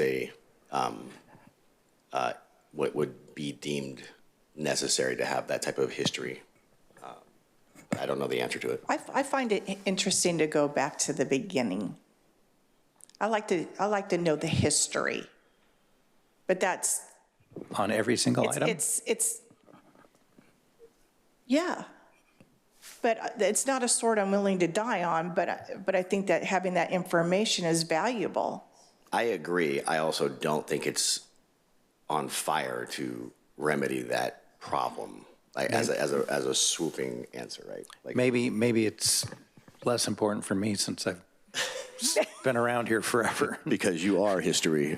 But we don't need it. Casson and I. You're not have looking for an legacy individual knowledge. vote by vote. You're looking for a general vote from just an overall. Yeah. Okay. Okay. Know how the council felt about it, the history of it. Okay, so just to get some clarification, so are we sticking with the 5, because we don't actually give the full history, we just give the 5 most recent votes. And sometimes that does lead to the 90s because we haven't talked about it, right? And so are we sticking to the 5 or is it? Yes. Yes, I would say we're sticking to the 5. Okay. Okay? I think, like the mayor had mentioned, or someone did, if it helps relieve any work off your shoulders, we don't care who voted, Right. like the names of the people. Yeah, that's really the thorn is getting the actual votes. It's Right. not the prior action. Right, okay. Yeah, so I think that, That should- we hopefully appreciate that'll- that at a staff level. Good. And then next, I'd like to talk about, what am I talking about? Where am I? Oh, yes, I'm going to lean to actually, I'm going to talk about this one. So currently, this isn't, I'm going to lean on the city manager. I apologize, sir. So city council goal based on goals is adopted by the city council. It's a little drop down. Should we consider broadening this section? And I'm going to ask him to speak to that. Yeah, I think I've used a section like this, but it's to capture alignment broadly. So generally, I've liked the heading like alignment with strategic planning. If we didn't want to lose, and that would always include a council goal, because a council goal is almost always one of those first kinds of things that sets our direction, but it's far from the last, right? We have layers and layers sometimes of planning documents, and a lot of them would be referenced somewhere in the background anyway. But if we have a parks strategic plan, if it's in the capital improvements plan, if it's in one priority tier versus another, we would want to reference all of those things so that you can pretty quickly get a snapshot of how important this is. It's that context that we're wanting to provide. So I care less about the semantics than I do that it's a prompt for staff to say all the ways that this aligns with direction we've already received. So again, I would probably lean towards something like alignment with strategic planning, and that would include the goal, or we could say council goal and strategic alignment or something like that to just prompt us to do a little more. I like that idea. Okay? You have consensus on that? And the next one is the background. This is a really simple ask. It's just a preference for the clerk. We really just want to shift it. Instead of calling it background, I just want to call it discussion, because it's all encompassing of, kind of the prior stuff, the current stuff, and what kind of goes into why we're asking for things. So I would just like to change that. I just don't want to do that without running it by this council. Great. We're good? Yes, no problem. And then the last agenda procedure question is attachments. And sorry to bore you with things like this, but this is the opportunity for us to really run efficiently and effectively if we can. Staff takes a lot of time attaching. I'm going to give an example. They go out for an RFP and they bring it to you because they want to award it, and then they're attaching like the actual RFP, the request for proposals, and then they're attaching the response to the request for proposal, which actually has the original RFP attached to it. We come to you for amendments. If we're at Amendment 3, they're attaching original, Amendment 1, Amendment 2, and then Amendment 3 is an attachment. So really what I'm looking for is, I've been trying to minimize attachments, and I've been adding without telling folks, I've been actually adding a link to the document. I make sure that it's available to the public. I provide a link, or I add, or you can contact my office and we'll email it to you. I also make sure that my office has it at hand for the city council meeting. So if anybody wants to see it, I do have it. That's what I've been doing. And there hasn't been a lot of, nobody has brought that up per se. So the question I have for you is, do you want staff to continue to attach everything that isn't necessarily relevant to the discussion? Or are you okay with us just kind of making determinations and adding a link if possible? I don't know, I'm looking for some input there. Just some insight into the hospital world. We never include the original RFPs or the contracts. It's always the addendums or the attachments that are the current changes. And we keep those in a policy tech URL, kind of an online holding body. But I think the link idea to the original source is more than appropriate. I agree. Perfect. Okay, great. And so With that, I'm gonna, these are the next steps. So I've gotten everything that I need from you all. The first thing, that's for me, breathe. So I'm gonna breathe now. It's tough to bring up protocols and procedures to a council that, and continued engagement. So I do appreciate it, and I thank you for that. We're gonna develop a multi-policies work plan. I'll work with the city manager on that. We will return to you. It will come in sprinkles. As required, and then we will update administrative policies as well. And so with that, I'm available for any questions, and I thank you for your time. I want to thank you for all that you have done to put this together so that we can have an honest discussion, and we've made some great decisions, I believe, up here. But before we go, I'd also like to invite the public to come up and speak. This is workshop number 1. If there's any comments from the public, please, now is your time. Please come to the podium. Seeing none, I'm going to ask for a recess for 10 minutes.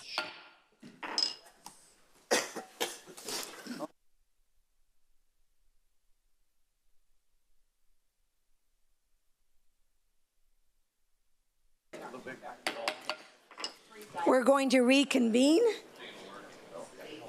I hope everybody appreciated a few minutes to stretch your legs. So where are we? Let me get back to my agenda. So we are now going to go into workshop number 2. And I would like to turn this over to our city manager, Justin Clifton. Thank you, Madam Mayor and Council. We mentioned that today's activities are really fluid in terms of, the timing. We're ahead of schedule, if anything, so no worries about needing to force efficiency. We're on a good track. This is really going to be probably the most substantive part of our conversation today, which is to review our council priorities and align as best we can with knowing that things kind of change over time. The format should look familiar to you. These documents are ones that we utilized last June when we came to you in what was really an off-cycle planning session that was building on some work that was done the previous January by Baker Tilly.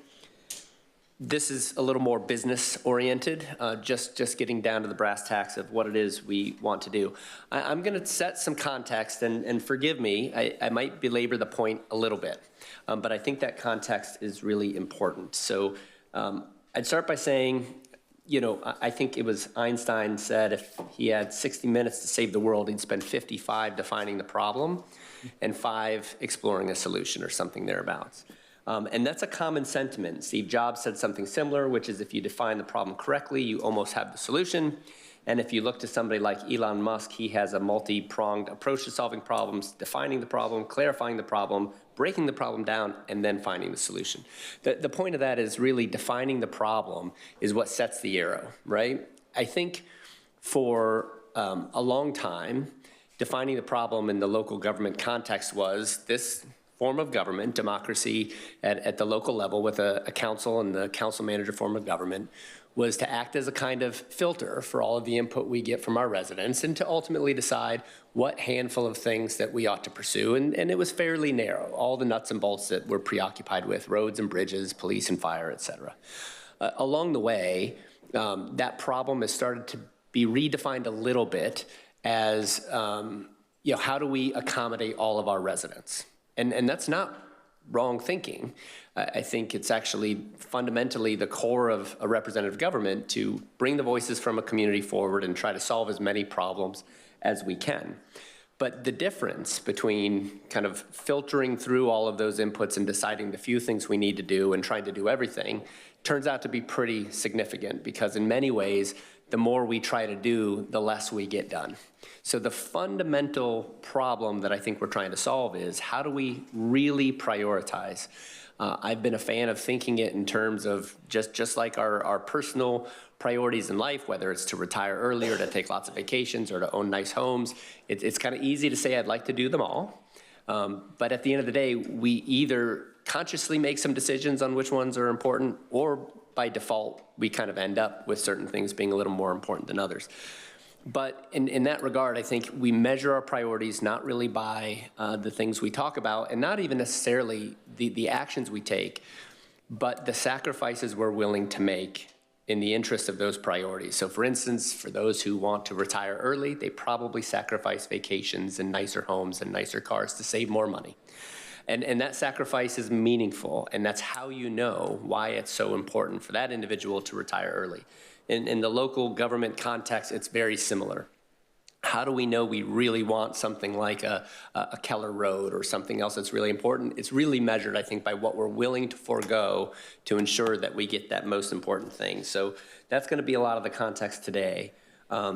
Really trying to narrow our priorities as much as possible. In my opinion, to just spoil the surprise, and you've heard me say it before, we probably already stretch ourselves too thin. We don't get enough things done quickly because we're making such incremental progress across the board, trying to address numerous priorities simultaneously. As a reminder, something you've been exposed to before, I think when Baker Tilly presented, they said about 5% of the work that staff does is directed or is available to be directed to external new priorities. That's really true. Our staff teams are built to do the day-to-day work. Council meetings are on a schedule that while we're having one, we're already preparing for the next one, as an example. There's really no break other than those periodic dark times on the schedule where we're not either having or preparing for a council meeting. And it's similar across the board with all of the work-related contexts. We don't build the team with positions that are just dedicated toward the future things. Everybody has a job to do day in and day out.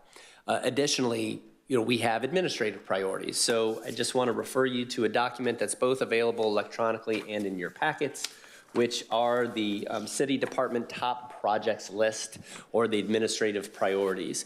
You'll see some overlap because, of course, for a department like the city manager's office, you're going to see a lot of the council priorities, and you'll see those in other places.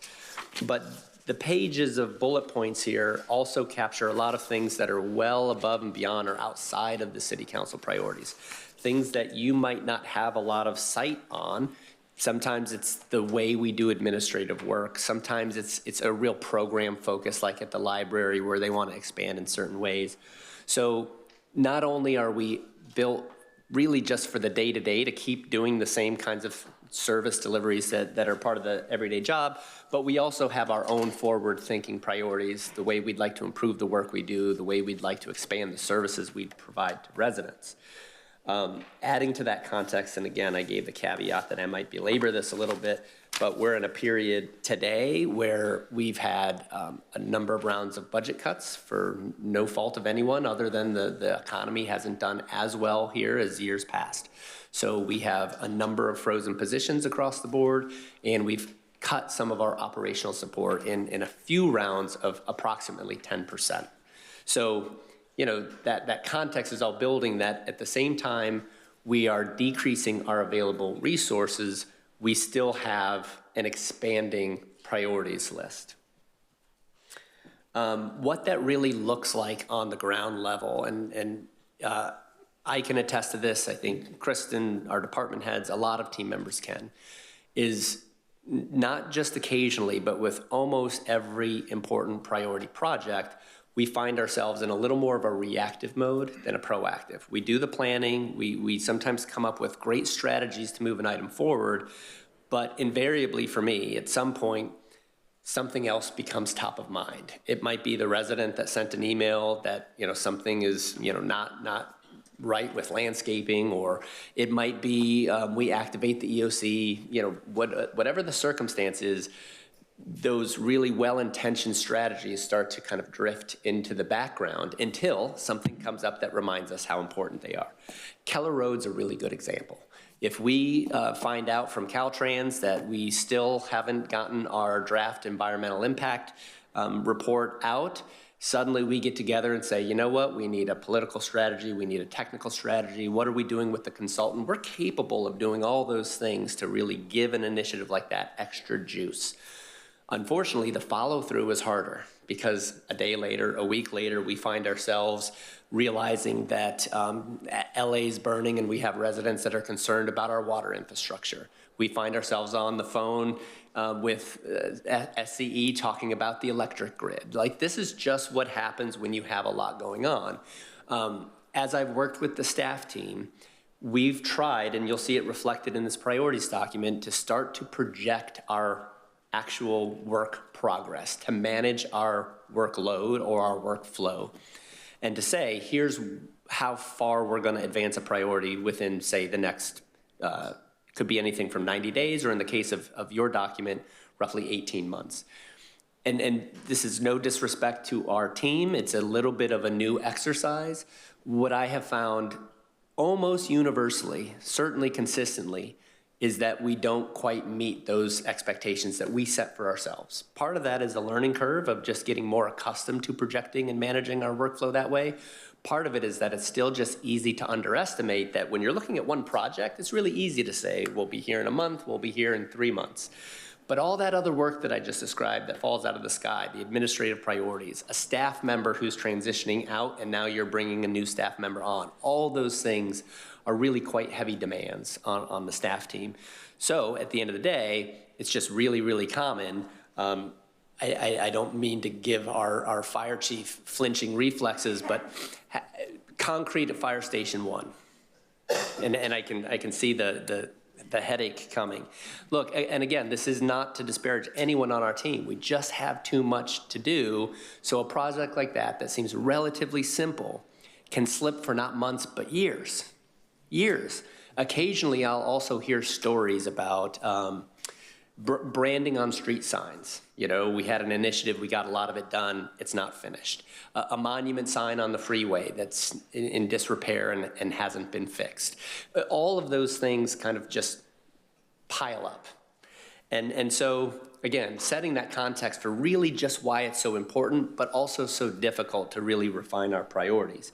As long as all those things are on the table, we'll continue to progress. We'll progress very incrementally, and it will just happen often that we're really responding to the thing that's right in front of us. The most recent input from a council member, the most recent input at a council meeting or from a member of the public, and some of those other things, even if they're more important, lose a little bit of focus. One more thing, and that is to say we started to present this format, which we'll go over in a second, 6 months ago. Nothing has been completed since then, as far as my review of these priorities. At the session 6 months ago, we saw a couple of things on our tier 3. That's kind of where things go to be introduced, waiting to be elevated. Sorry, is that, yeah, tier 3. So we took something like the keyhole development, tour to Murrieta, and we elevated those a little bit, at least to say, let's look at them as potential candidates to be a higher priority and get more time and attention. So we want to talk about, you know, the follow-up and follow-through on those. But since then, we've also just kind of being ear to the ground, heard things like housing-related issues and some of the importance in lobbying our state effectively to regain a little bit of land use control. Issues related to traffic and how important it is to do things like start a pilot program, which we've now started at the direction of council. The water-related issues I just mentioned, which are both related to facilitating development and economic development, but also critical infrastructure for emergency management and fires. Emergency management itself, right, where we might have a workshop and do some special training and some drills and some other things to really refine our approach to being ready. And just earlier today, something I've heard a handful of times in the community recently, but this morning from Commissioner Hunneman, is what about Cal Oaks Sports Park? Which is not just the pool, but it's the restrooms. We might have a restaurant there one day. The condition of the park, right? So there's just all these things that I think even for council members you might relate. We occasionally lose a little bit of focus, but when our residents want to hold us accountable, they're really good at that. We'll see the chatter on social media, we'll get calls, we'll get emails, we'll get comments to say, don't forget about this thing. So those are all possible candidates now to make greater priorities. We were behind 6 months ago. The budget was down 6 months ago. You know, all those things I just described, but we added potentially between that session and this one, 4, 5, or 6 new items. That imbalance, if not corrected, just leads to more of the same. But trying to do more will mean getting even less done if we're not finding those candidate projects to say, we need to defer this for a little while, we need to reduce the scope, not because we don't think it's valuable and important, but because we want to get the most important things done and we want to ensure that those things get the most focus. What we do on the local government side is very different, I think, from the private side. Private business plans tend to Number one, they require a little more focus because you don't always have all the money in the world to pursue everything. But number two, you generally don't succeed very long if you try to spread yourself too thin. We have a different operating model with a tax base rather than a profit motive, so it's different, but still just as important that our plans start to read a little more like a business plan, what we're gonna do when, and acknowledging the things that we have to wait on.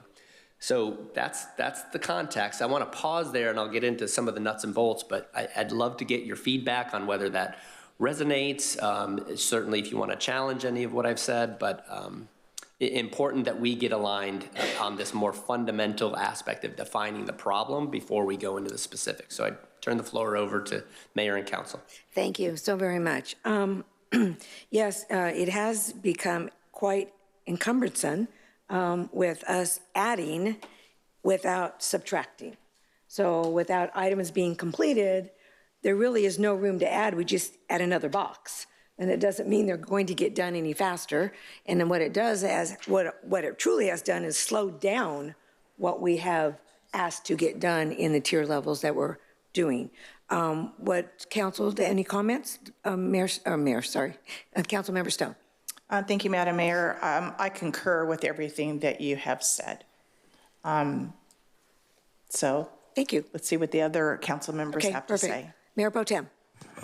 I think focusing more, like you mentioned, and the kind of the theory and the concept of Doge, I couldn't agree more. So I look forward to doing this. Councilmember Forrest? I agree completely. And when we're talking about things on our tiers and moving forward on that and trying to really hone down, can we talk about the budget, and with respect, will we be also looking at what things are going to cost and what pieces we can add into that as well? Thank you so much. Councilmember Holliday. And I agree with everything you said. And the challenge, as he mentioned, of things coming like the keyhole area has time constraints. You say, okay, well, we're going to push that off because these other things are high priority, then the opportunity is lost. Right. Or the library, or grant funding comes in and we got to use it by a certain time. There's things that get thrown into that mix that makes picking one thing or two things and say we're going to finish that in the next 6 months sometimes next to impossible. So yeah, I think I agree that we need to figure out a solution to that 100%. Madam Mayor, I have one other thing. Sure. You know, where are we at with our ARPA funds? Are we on track? Have we met those requirements? I'd like to have a report on that as well. Thank you. Perfect. Yes, is the quick answer to that. We've met our obligations. Okay, So great. we're on track, and we can provide council a more elaborate report on a project-by-project basis at a future meeting. But we are absolutely, we've obligated our funds as required by the end of last year, and everything's on track to be spent as planned. We've made a couple shifts that have been presented to council, but otherwise everything is right where it should be.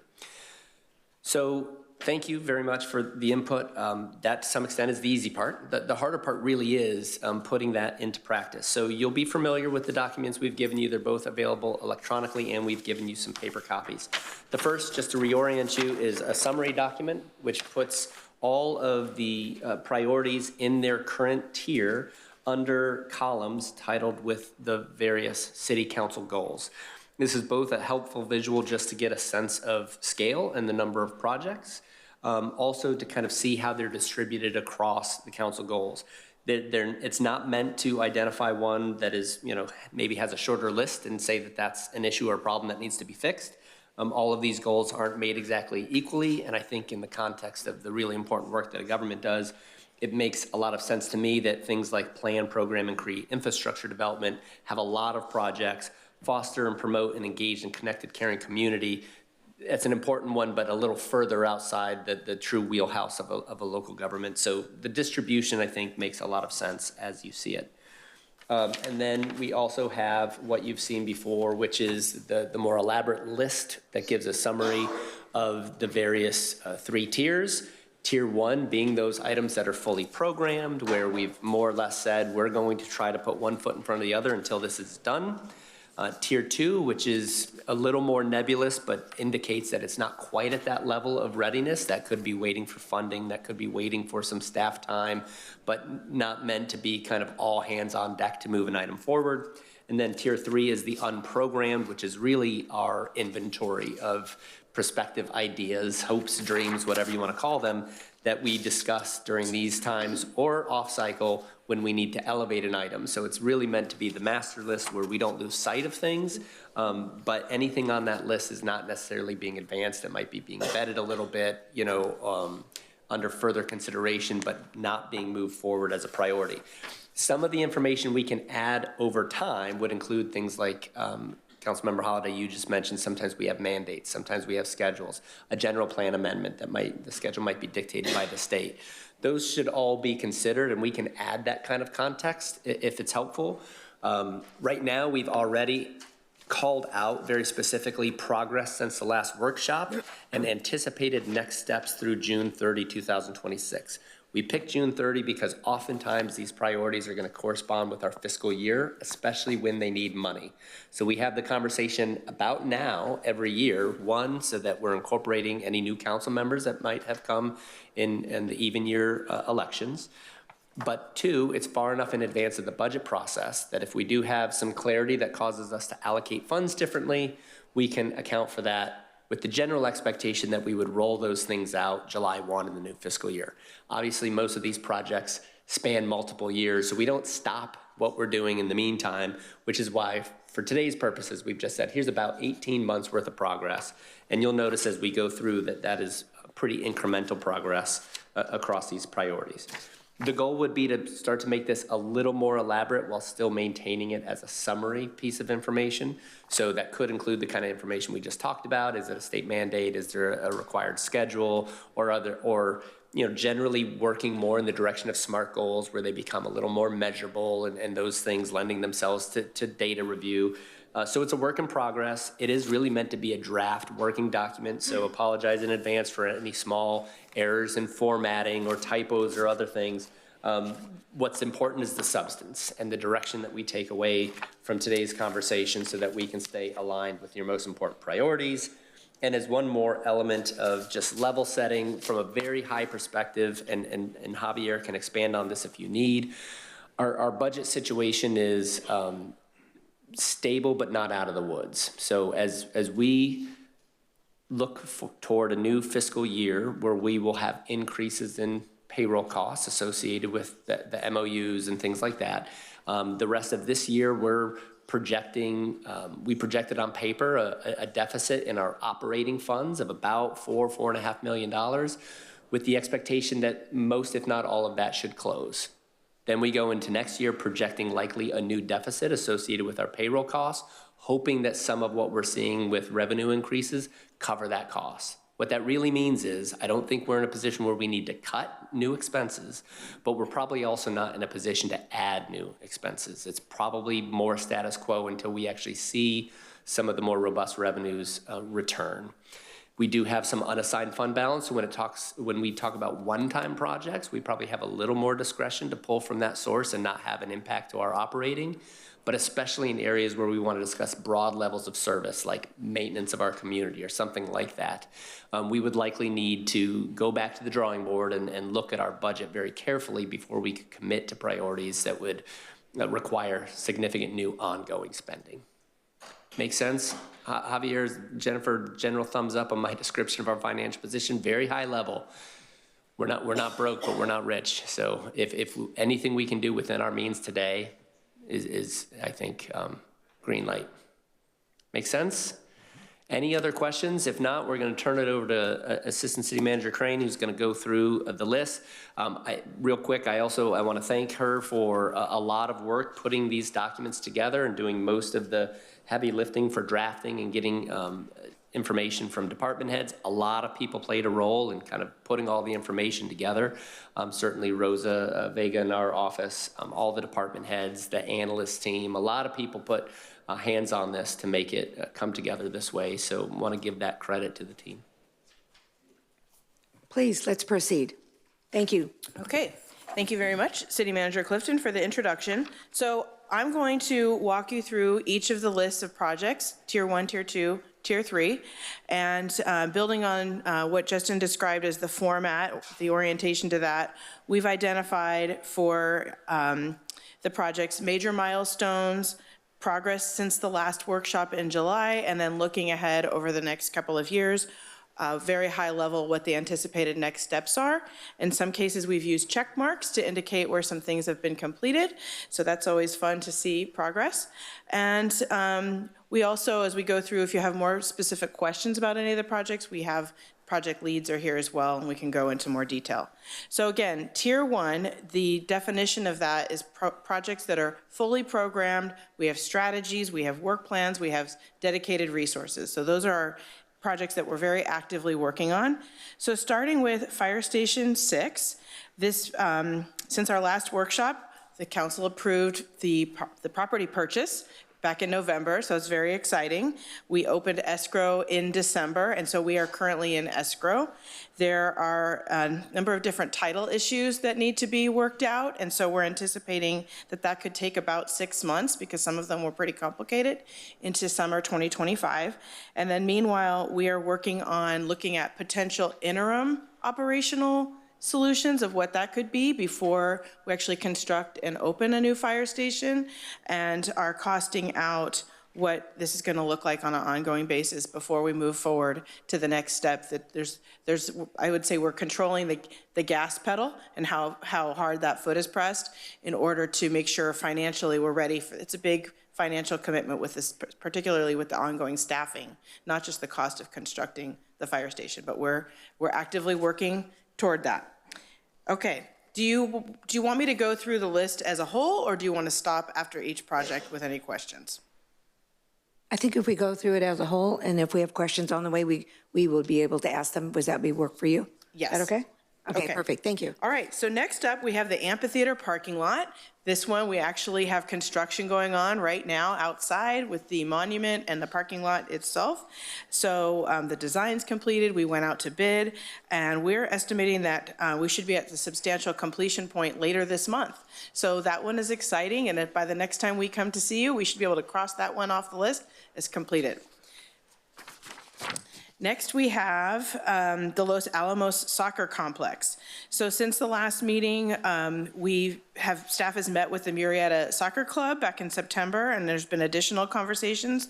The City Council formed an ad hoc subcommittee, which has been discussing this. So it's anticipated that the subcommittee is going to continue to review and provide recommendations to staff. I would say we're in a little bit of a holding pattern with this, pending some of the things that are going on with Murrieta Soccer Club itself. So that is where that project is at. The Keller Road interchange. So since the last meeting, this is an administrative step, but it is important that the city has entered a cooperative agreement with Caltrans for what's called the plan specifications and engineering and the right-of-way process. Those were approved by the City Council back in November. And why that's important is that lays out a roadmap of what the process looks like with Caltrans, between the city and Caltrans, as we move through the remainder of the design process and acquiring the right-of-way. So we are still working on the draft environmental document review by Caltrans. So we're actually, as of 2 weeks ago, they had said 3 weeks was the timeline that they were on to complete their review. So it's been 2 weeks, and so we are staying on top of them regularly, trying to understand where they're at. And I think that the timeline for the next steps is going to depend upon the degree of comments that they had on this latest draft. But you know that this is something that we are very actively working on. Public Works Director Bob Mailing, myself, we have a number of consultants, and this is a absolutely top priority. We are also working on kind of moving forward in parallel with the next phase of design. So we're trying to use that as a way of expediting the process a little bit. It's a little bit at risk, but we are trying to keep this project moving forward as quickly as possible. So starting to work on the design elements while the environmental phase is still being brought to conclusion. The library expansion project. So this is another one where we've had a lot of work happening. The concept design is complete, and we're actually getting very close to having a final design for the library.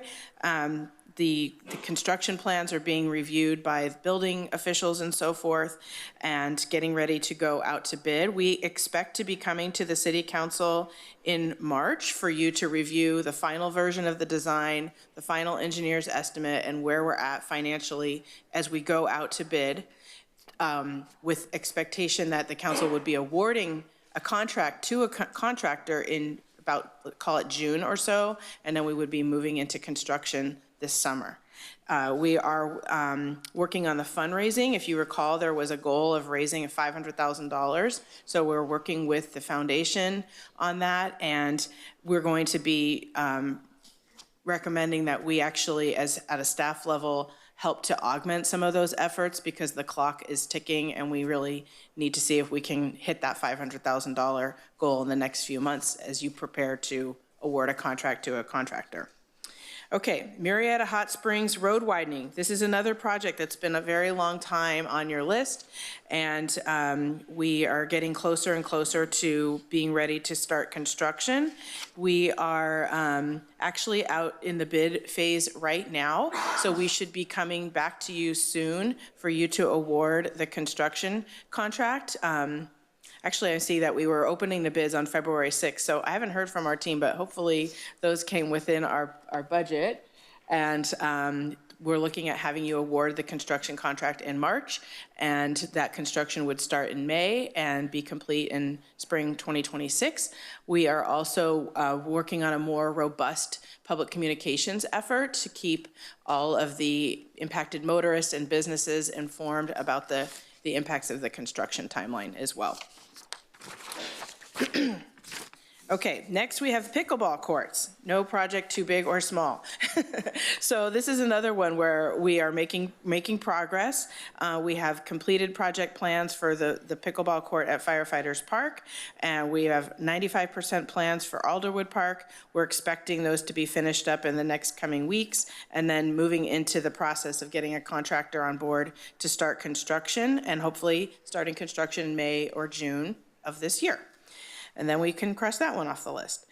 The equestrian facility. So this when we came to talk to you last summer, we were in conversations with the Sheriff's Department about them being interested in a long-term partnership for use of the space and doing some improvements there.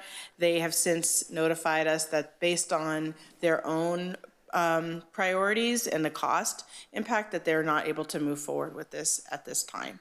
So that piece is, there has not been any progress. We did enter a lease extension with Juniper Trails, which is the tenant that operates the lesson/boarding facility.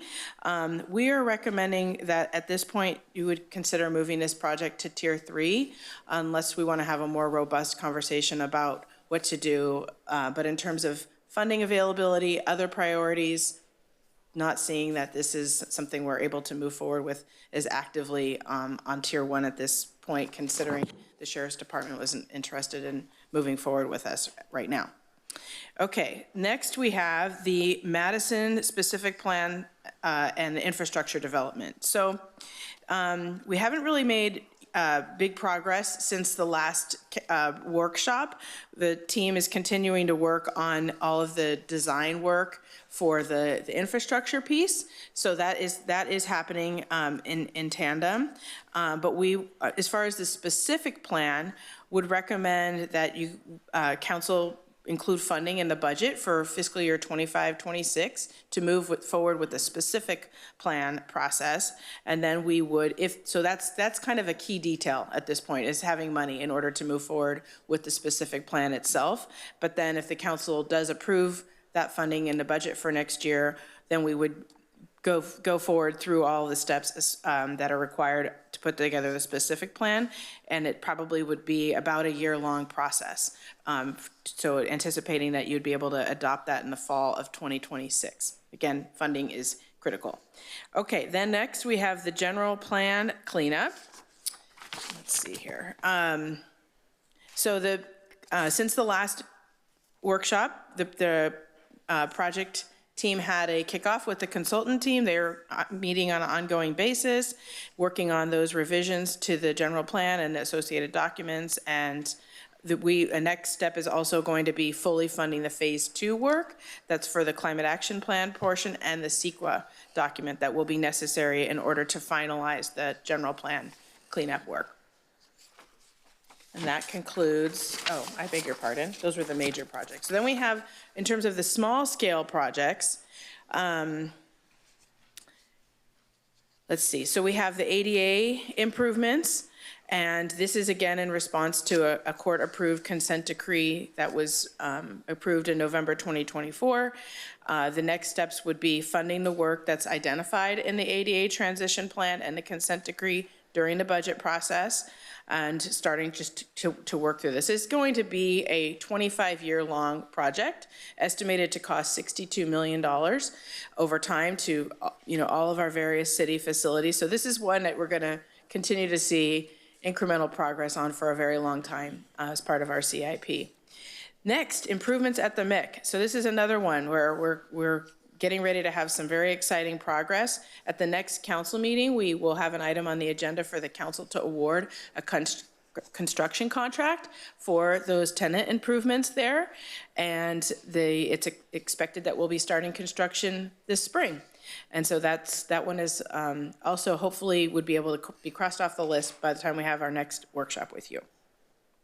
Tot lot replacements continue.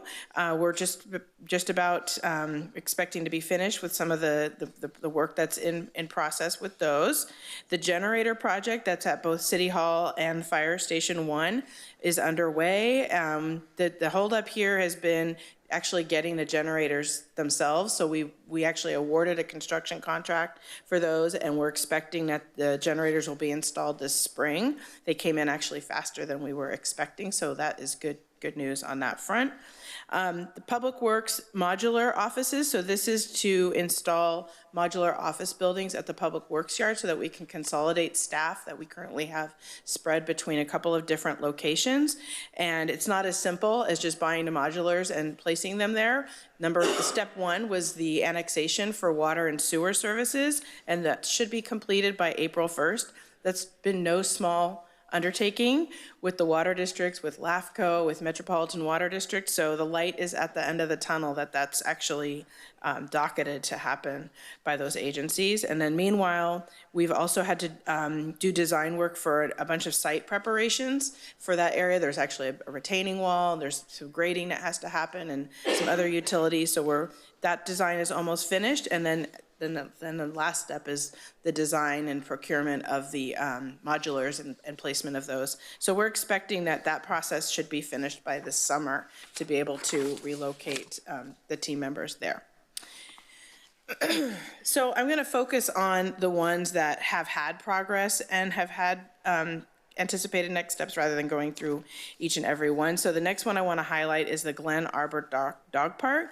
So this one the design is complete and it's out to bid, and we should be bringing it to you soon for you to award the construction contract, and then construction is supposed to begin this spring. So another one that's had some good progress. Next we have the eastbound right turn lane on Murrieta Hot Springs Road at Alta Murrieta into the Murrieta Plaza Shopping Center. This one, design and right-of-way acquisition have been completed. The bid process is open, should be closing shortly here in February. We're expecting to award the construction contract in March and have construction start in April. So that's another one I know it's been a long time on everyone's list. The Hillside Ordinance, we've been reviewing and adjusting the regulations, continuing to look at that for development on the hillsides, and it's due to come back to the City Council this spring. The 6 code update, we'll say that one is complete, so that one's going to get to come off the list. So Justin, there was something that was completed. So code enforcement revision. So this one, we've had the ad hoc subcommittee that the City Council designated has met a number of times and identified recommendations and findings that we will be bringing forward to the full City Council for the ad hoc committee to present to you as far as what they've learned through this process and some recommendations to consider for the future. And Surplus Lands Act. So we've been continuing to work on that where there's several properties that we've been looking at disposing of through the Surplus Lands Act process. It's a continuous process with HCD and so forth, and we continue to work on that. The public safety CFD process, so again, we've continued to work on that. We had a big milestone at the last council meeting, and we will be coming forward with the resolution of intent to form in the public hearing a little bit in a few council meetings from now. And then a new addition since the last workshop is the traffic pilot program, which you talked about just a couple meetings ago. The concept was presented to all of you and you approved moving forward. And so we will be implementing the pilot program and then also doing the evaluation of the pilot program in the coming period of time. So that concludes the Tier 1 list. Thank you. Excellent presentation. We appreciate the in-depth information that you did give us. I'm going to bring it back up to council for questions. I'm sure people have written a lot of notes, and I will go last, so I will go down the line. Councilmember Holliday. Thank you, Madam Mayor. I want to discuss a couple things. The equestrian facility. Has any repairs been done to the roof of that structure? If you're referring to the house structure, I don't know which structure you're referring. There's a number of structures there. I thought it was the one that was used as a barn. So no repairs have been done to the structure, the roof of the barn. Because it's adobe. Yes, it's unreinforced masonry, yes. And when adobe gets rained on, it goes away. And again, I know it's one of those things. We have tons of projects and only limited amount of resources and staff time and everything else, but if you move that to a Tier 3 without doing anything, that's going to go away. Is that what staff is saying we should do? I think the question would be for the city council considering the priorities, and if that's something that you wanted us to come back with, what a cost estimate would be to repair that and where that would fit in the list, that's certainly something we can do. I don't know if Justin wants to add. Yeah, just to add to that, you'd likely see under the anticipated next steps, the need to consider emergency repairs and critical maintenance, and that was direction given to us by council last time. Again, perhaps as another anecdote of what sometimes makes doing all this difficult. We've made no progress on that in the last 6 months. I think the more elaborate programming piece, we would want to defer at council's concurrence, but if you wanted to include the caveat that we need to do something to protect the adobe, that certainly makes sense to us. The challenge has just been shoehorning it in with the other projects. If I may add one point of clarification as well, because there are a number of structures on that overall property. So we have been looking at emergency repairs, for example, on the barn over that's closer to Juniper Trails, where we've had some infestation from bats and things like that, and like how to fix some of that to try to really prevent further deterioration, as well as to the house up on the hill that we were trying to prevent just full-on further degradation of that structure. So the U-shaped barn, which is the horse facility, that one would be, we'd have to come back and do some further analysis of what the cost would be to fix that and bring that back. So it has not been something that we've been working on. Have any of those structures been designated historic? No. They have historical character, but they are not designated as historic, like under what would be involved with an official designation of that. Has that been explored at all? I would have to ask some of my colleagues who've been here longer if that's something that they've looked at. There are pros and cons to the designation in terms of what that can create in terms of additional requirements and costs and things like that. So it can also open up avenues for funding too. Potentially. Have we talked to the Historical Society? No. So that's something that if this is how council wants to give us feedback of where, how you'd like us to work on that and prioritize that, that's something that we can do. My personal bottom line is I don't think we should allow the structure to go away. I agree with the programming piece of it, of what we do with it at some point can be moved to a lower tier, but to ignore it completely, which it's been ignored for a long time, is something I don't think that we should let happen. My second comment is on the general plan cleanup, because that ties closely to the keyhole area too, and some other undeveloped areas in the city. There's benefits to incorporating some of those changes all in one general plan update versus finishing that one piece of it and then opening it back up to deal with little sections here and there. So while some of the other projects may be lower tiers, there can be benefits in synergies by looking at what projects might benefit from a general plan update. Those are my comments. Thank you. Thank you, Councilmember Holliday. Councilmember Stone. Thank you, Madam Mayor. I want to talk about Keller Road, my favorite subject. I'm really frustrated that we've spent time advocating in Sacramento and advocating in Washington, D.C., and it just seems like the goalpost keeps being pushed out further.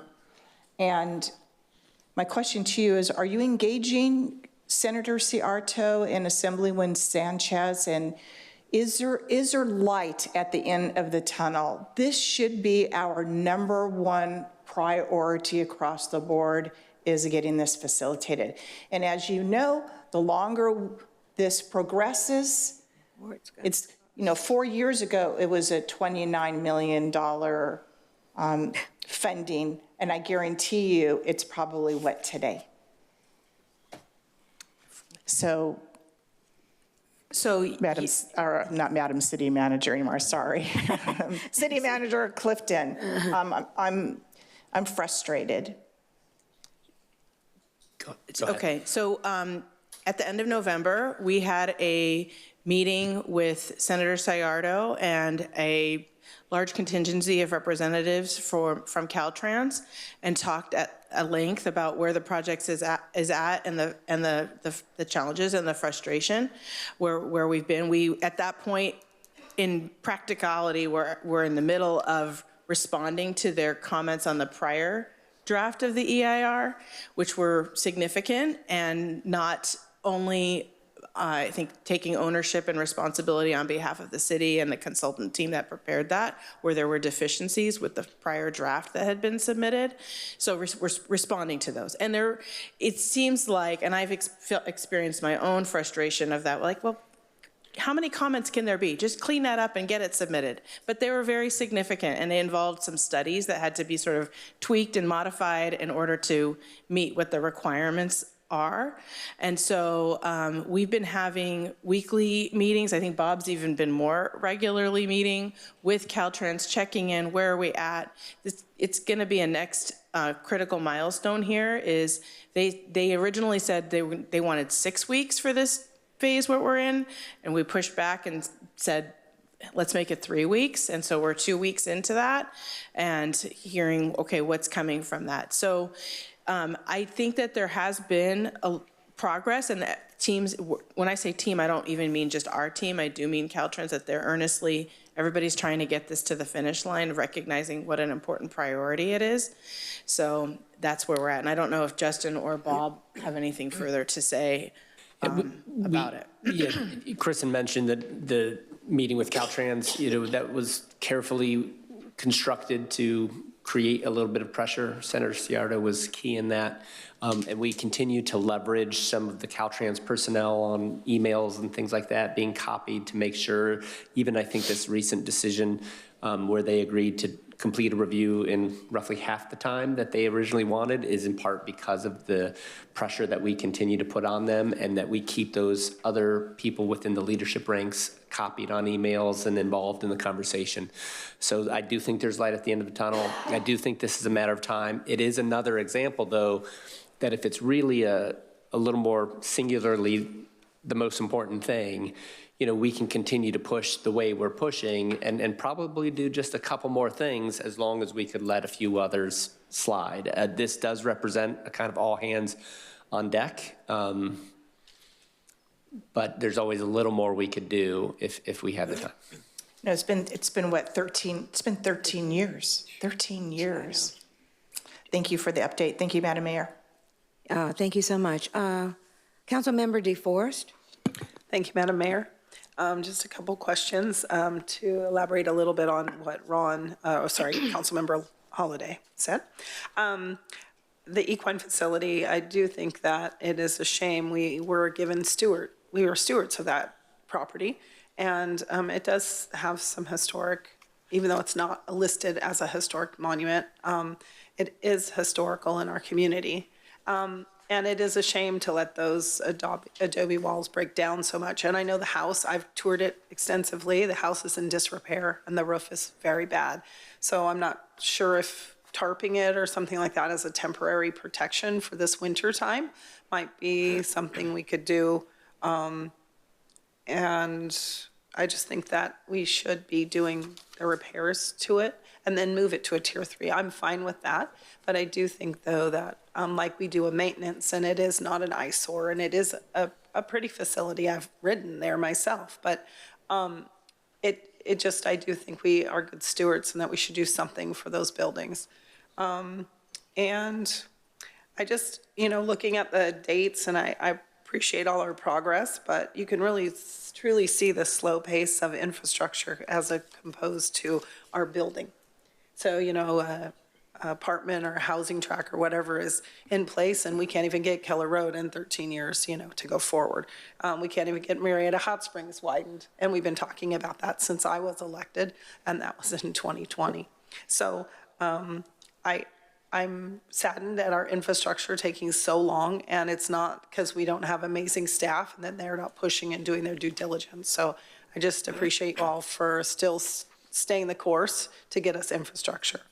And with opposed to, or to caveat on that, with the Madison specific plan, with that, it is ARPA funding that's generating that. Are we on track if we are going to get that completed by 26, I think I read? So the part that's with ARPA is the water infrastructure, and we have worked out an arrangement with the water district that's enabling us to take full advantage of the ARPA funding.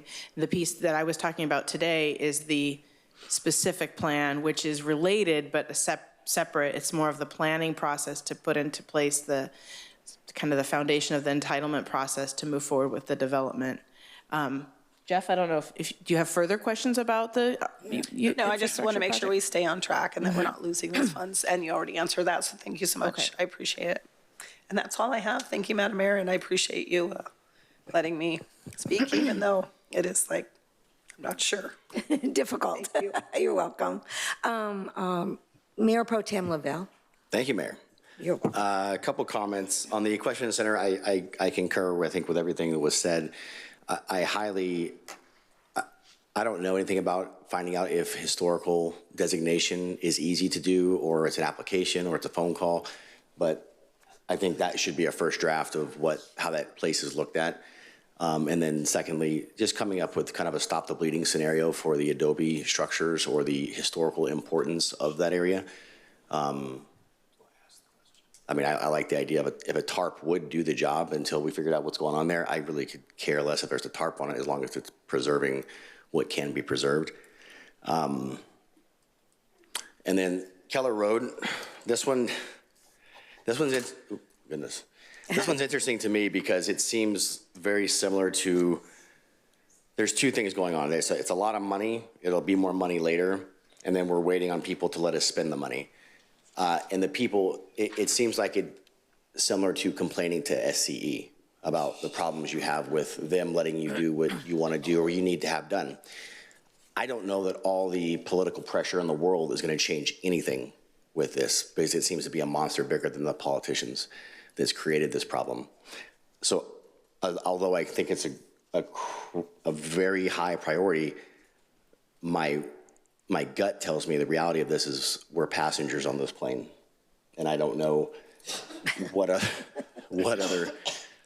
mechanisms we haven't pursued that would have the juice being worth the squeeze, I guess. And I'm open to the discussion or the comments or the education even on that. But I find it hard to believe that we've been marching at this for 13 years and have moved the needle off of our own push primarily. It seems like we're just passive passengers of this ridiculous process.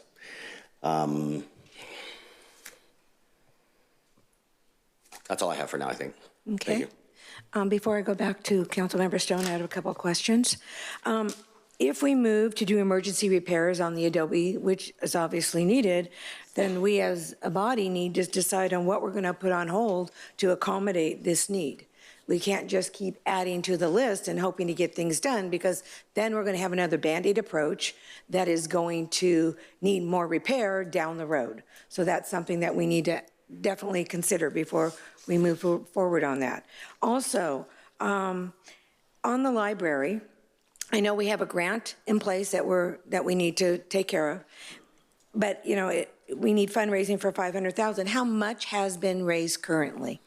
So based on how much the foundation already has in what they've raised, there's about $200,000 is what Community Services Director Ambrose has shared with me.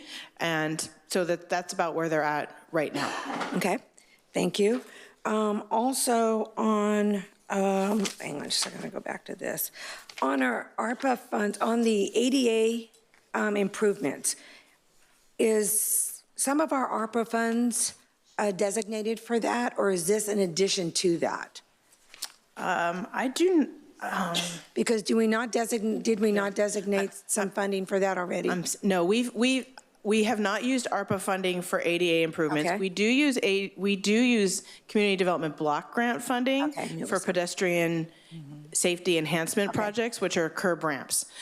So every year you allocate a portion of the CDBG funds that the city receives to be used towards those kinds of construction projects. Thank you. I knew it was something, but I couldn't remember what it was. I appreciate that.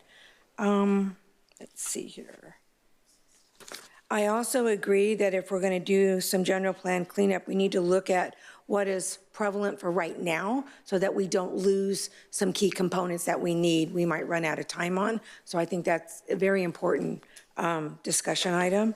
Are there specific items that you're thinking of? Well, the keyhole is one. Okay. To speak to that. Yes, I think that is important. We don't want to lose the time frame on that. And right now, that's all I have. I'll go back to Councilmember Stowe. Thank you, Madam Mayor. I just wanted to agree with my colleagues with regards to the equestrian center and making that a priority in any way that we possibly can, whether it's through grant funding, whether it's going through the process. By the way, that is a pretty significant process. It is, but it might be worth it. But also another issue we have to address is the lack of water that's there as well.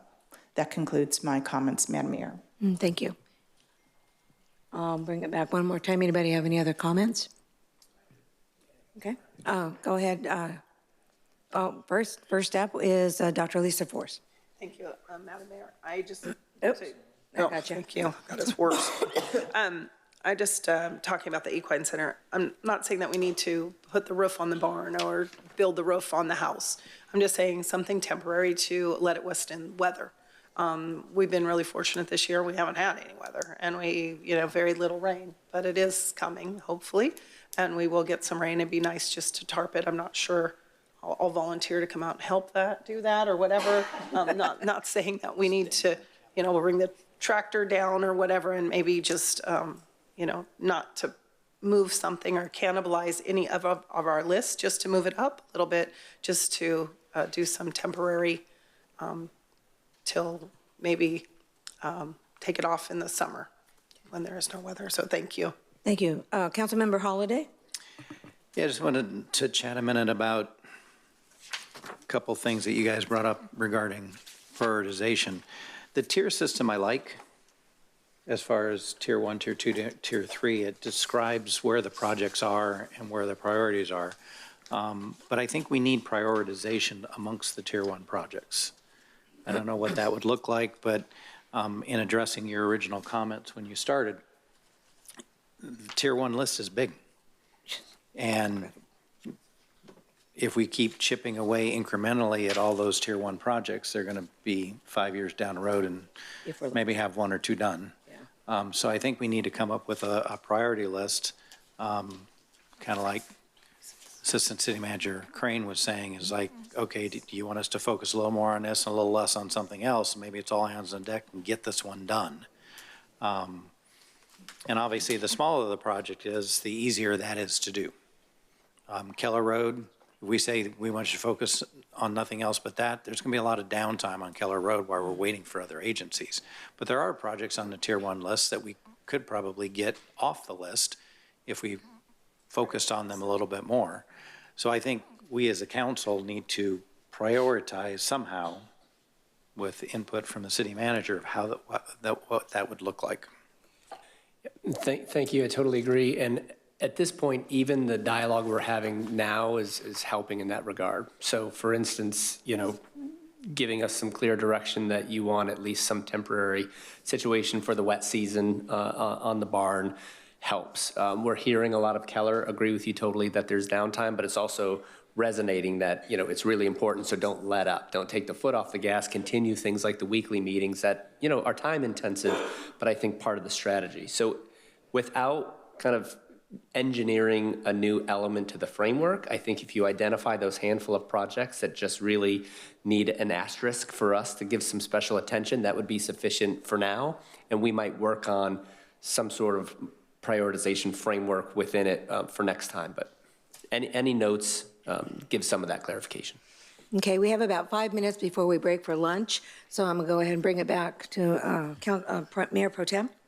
Just thinking out loud, the way you look at the projects and how you prioritize an extensive list, which all have merit, I would like to just recommend or voice that I think the first lens should be financial. Do we have money in a bucket somewhere? Do we have money that's expiring? Do we have enough in, unassigned fund balance to finish it off? I mean, if we can spend a little bit of money to have a big impact and get this thing off the list, let's just spend the money. Let's be done with it and stop talking about it. And if it's appropriate. I agree. And to piggyback on that comment, if one of the things that we can use some unassigned fund balance for is to bring on a temporary staff person, because we know that staff is a contracted person. Yeah. Mm-hmm. And say, this project, if we had one extra person that did nothing but focus on this, could help the team move that across the finish line, be a worthwhile expenditure of temporary money. I agree. To be careful with that as we know that spend of the person will be like the thing that gets it across the finish line. Right. Not something that's just going to hold it and status quo. Cork the hole, right? Right. The spend of the money that I'd want the first lens financially to be if there's any money that is somehow, I'll say this loosely, expiring or that will go away or that will have some fine imposed by not spending it. Like, we've mentioned ARPA a few times. That would be the first lens I think we should look at any spend, is the necessity to spend that money that may go away. Then I would prioritize based on what I said before. And I also want to add to that we also need to keep public safety at the top of the list as well, because that has always been our top priority. And so let's, think about this during lunch. And then when we bring it back, we reconvene, let's take a look at all of this and let's put some asterisks down where it's appropriate. Oh, what? Yes, I'm going to do that right now. What? No. We're going to do public comments at the end of this workshop, not at this time. Can I address this before? I'm not coming back after lunch, and I have some pertinent information to the equestrian center. I will allow you. Yes, you're welcome. Thank you. My term on the Planning Commission expired, it'll be 20 years ago in June. And I was on the Planning Commission when Larry Markham represented Pasha Investments with the Equestrian Center long before the city purchased it. So if staff hasn't reviewed that CEQA document and Dr. Gene Keller's cultural resources study, I would suggest you do so, because from my memory, I believe that we did make a finding that the adobe structures were or are historical. Now, maybe not per the state code or the city's code, but that is my recollection. And I would ask then, you know, if they're not historical, why are we preserving them? And if they're not historical, then knock them down. Because one of the things about historical buildings or structures, even if they are deemed, if they are not maintained, they aren't necessarily required by law to be to be repurposed or rebuilt. And I'll give you another example: the Thompson House that burnt down several years ago across the street from the Murrieta Valley Golf Range. I know for a fact that that was deemed historical in Dr. Gene Keller's cultural resources report, because I represented that project, and they were required to adaptively reuse that project.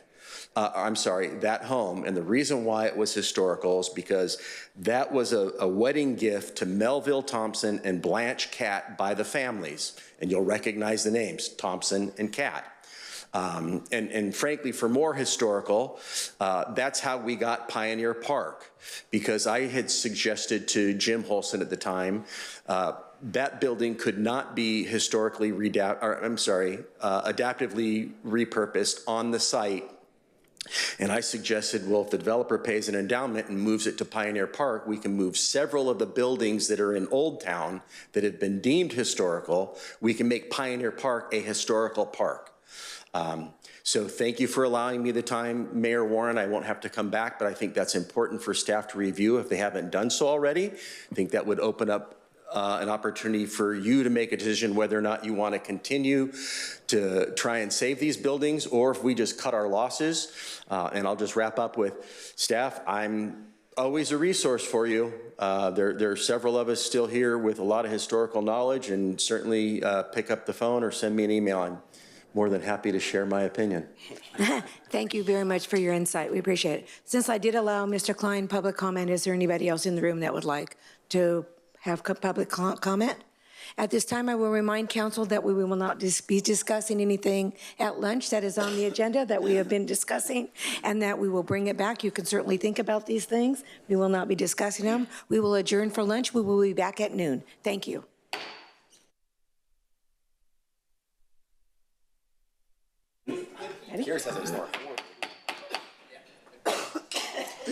Welcome back. We are going to reconvene. We are in workshop number 2. City Clerk, please call roll. Councilmember DeForest. Here. Councilmember Stone. Here. Councilmember Holliday. Here. Mayor Pro Tem Lavelle. Here. Mayor Warren. I am here. Let the record reflect all members are present. Thank you. We're going now continue with Assistant City Manager Kristen Crane. Thank you very much. So prior to the break, we were just wrapping up Tier 1. I believe that we had worked through all of your questions and comments on Tier 1, but wanted to confirm before we move on to the Tier 2 list. Before we move on, did we want to prioritize Tier 1, or do we want to do that at a later time? Madam Mayor, can I make a comment about the equestrian facility? Because Sure. I was thinking about that a little bit, and Mr. Klein had made a really important comment about if the structure is not historical, the possibility of maybe removing some of these buildings. And can Javier talk about how much money have we spent on this facility? And in your opinion, would you say we are at a loss? And what would the financial commitment be for us to bring it to the level where we would be able to utilize it in its full capacity? And I'm so sorry to do this to everyone, but I have a reason why I'm asking these questions. Yeah, good afternoon, council members. As far as I believe that we do have a budget for our question center in terms of maintenance. not necessarily with any capital improvement plan at this point. And so to answer your question, we have not committed in terms of unassigned fund balance towards some sort of CAP project for the question. And certainly that will be up to council if you'd like to set up one very, very specific to what improvements you would like to see.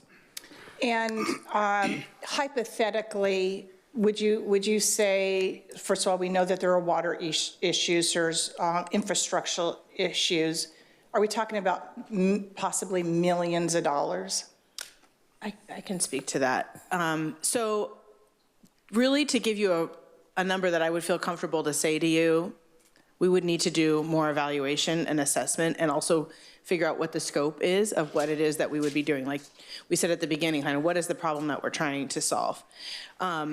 But anecdotally, I know that we are getting ready. You approved this as part of your Q1 update last fall to put in about $65,000 to do what are really temporary repairs to the roof for the house that's up on the hill, just to prevent further deterioration for $65,000 for that kind of as a scope. So we're talking, I think that U-shaped barn is probably pushing $1 million or more. And then the scope of water improvements, like that's not a project that had been looking at. It would be coming with future development in the area to bring the water to that area. But that's just Band-Aid work, what I'm describing so far. Yeah. I'd like for my council to maybe even consider that if you come back with a pro forma, what this looks like as far as our investment. This is going to be a very unpopular statement, but maybe it's something that we may need to take our losses and consider selling the property down the road. Thank you, Madam Mayor. Madam Mayor. Yes. I spoke with Mr. Klein after the break. There is a document that of Cultural Resources that he feels identifies those buildings as historic for Murrieta, not on the state registry, which when I was asking before about is it a registered historic landmark, that has pluses and minuses to it. For what we're trying to do could be a lot of minuses. But if it's designated for Murrieta that it's historic, that would say that we should maintain it. And I agree with you. I think we need to know bare minimum cost. Did I hear $65,000 for the repairs? For one of the buildings, temporary repairs for a roof. Yeah, that doesn't, Councilmember DeForest and I were speaking. I spent $36,000 and did my entire roof on a 15,000 square foot commercial building. Now, it's not prevailing wage. I get that, but $36,000 for just repairs, how much is a roof replacement? We can bring that back to you and talk in more detail, but we did evaluate what the different options are. It's a challenging site to get to. Is prevailing wage. But that's what I would suggest is going from tiers of minimal, what do we have to do to preserve the structures, to what Councilmember Stone said, what would we need to do to make it usable, to make it functional?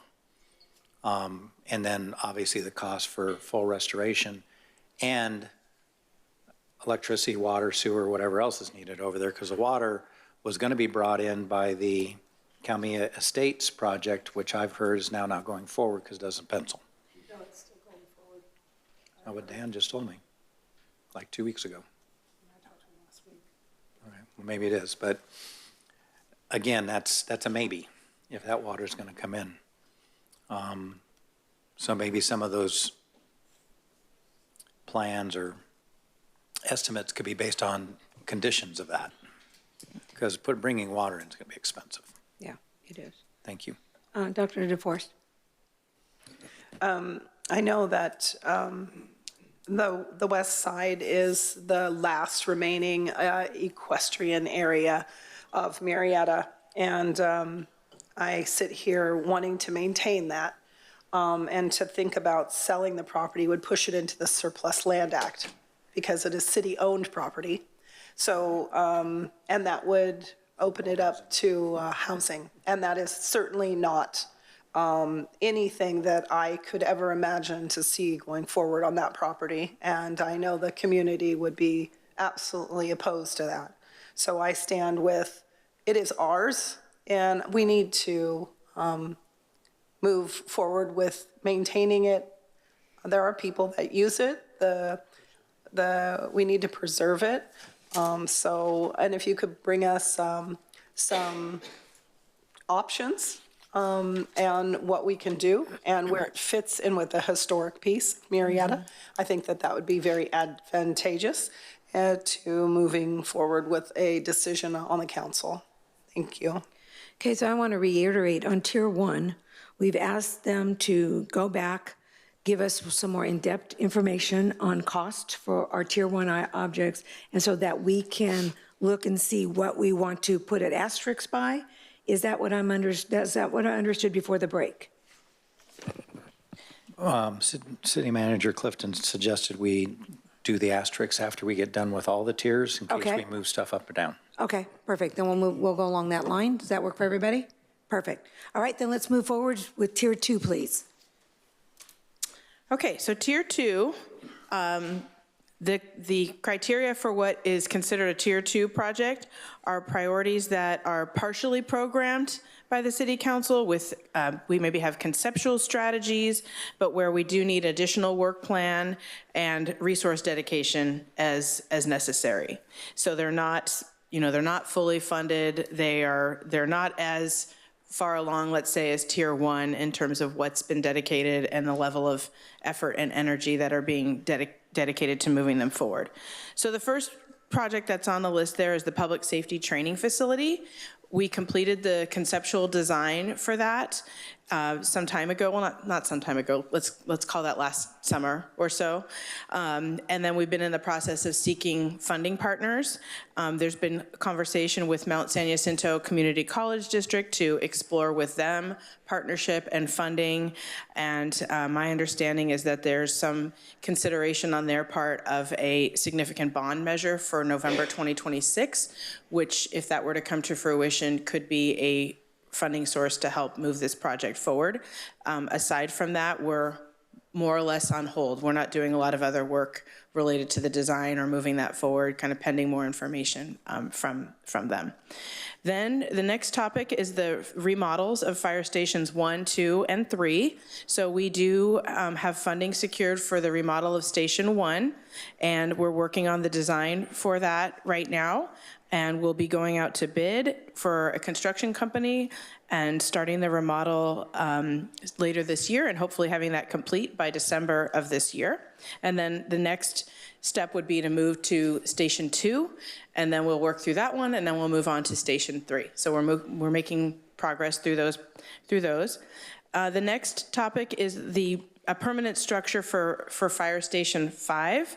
So as your list notes, we have not made any progress on that project at this time. We're monitoring the development over on the west side in that area and the road network to evaluate if the current site is going to be suitable to serve the western portion of the city at build out. Next project is the community pool redesign. So you may recall that we did do extensive community outreach over a year ago on the pool redesign and what that would be. And the next step at the point that we put it on hold was to bring that forward to you and to update you on the community outreach process and what the feedback was that we heard from the community and what then the recommended concept is for the reconstruction of the pool. But because we had to take a pause based on prioritization and resource availability, we had not yet brought that forward to you, and we do not have funding identified for that project at this time. I will say that is noted in the cover agenda report for this topic. It references that in the very near future, we'll be bringing forward to you the draft Parks and Recreation Master Plan and Trails Master Plan. And there is a section in the Parks and Rec Master Plan that speaks to aquatic uses and water-related recreational activities. And so I think that will maybe add some context for you about at least where the community's at in terms of how they value a pool, and further information for you to consider to think about how to move forward and how to prioritize that. The next 5 projects relate to the topic of drainage. So this first one is, we call it the Citywide Drainage Improvement Project. So we have a number of partially funded drainage projects in our capital improvement plan. And the intent here is to develop a work plan for moving forward with those, multi-year work plan, and looking at how you would phase those projects, where to start, how to fund them all, so that we're looking at that holistically in terms of deciding which ones go first, how you just decide, pros and cons of which ones need to move first, and so forth. So that's something that we're anticipating to be developing and to be bringing back to you. The next project is the Line F drainage improvement. And since the last workshop, our staff did make a funding request from the Riverside County Flood Control District as part of their CIP. I don't believe that it was selected as a project in their CIP. Jeff is shaking his head no, affirming that. We have issued a RFQ, which is a request for qualifications to select a design consultant for those improvements, and have developed a project schedule. So the next steps would be to select a consultant through that RFQ process for the design, and to move forward with the design in conjunction with the Riverside County Flood Control District, and to obtain the necessary regulatory permits that are going to be required to do that work. The next project is the Line G drainage improvements. Progress since the last workshop, there has been no work yet on that project. The next steps would be to develop a project schedule, and also to prepare an RFQ to select a design consultant. Same with Line D. The box culvert extension is in a similar state. And then the last topic there is the open channel drainage maintenance permit. So it's a little different in that this is related to maintenance work. We have drainage areas all around the city that need to be maintained, and we want to put together kind of a comprehensive plan and approach and set of permits, if you will, to be able to move forward with that, to go forward with the necessary maintenance. So our staff has developed an RFQ to bring on a consultant that would help us with doing that process. Next project is the Jefferson Street and Magnolia Street traffic signal, and we have commenced with the engineering design and are expected to start construction on that in fall of 2025. The small scale projects that you see here, in terms of, I'll start with the PD building improvements. You actually have been seeing, we've been doing the painting. We are working on the locker room project. The traffic bureau is the remodel of that space is pending funding. Murrieta Creek drainage improvements.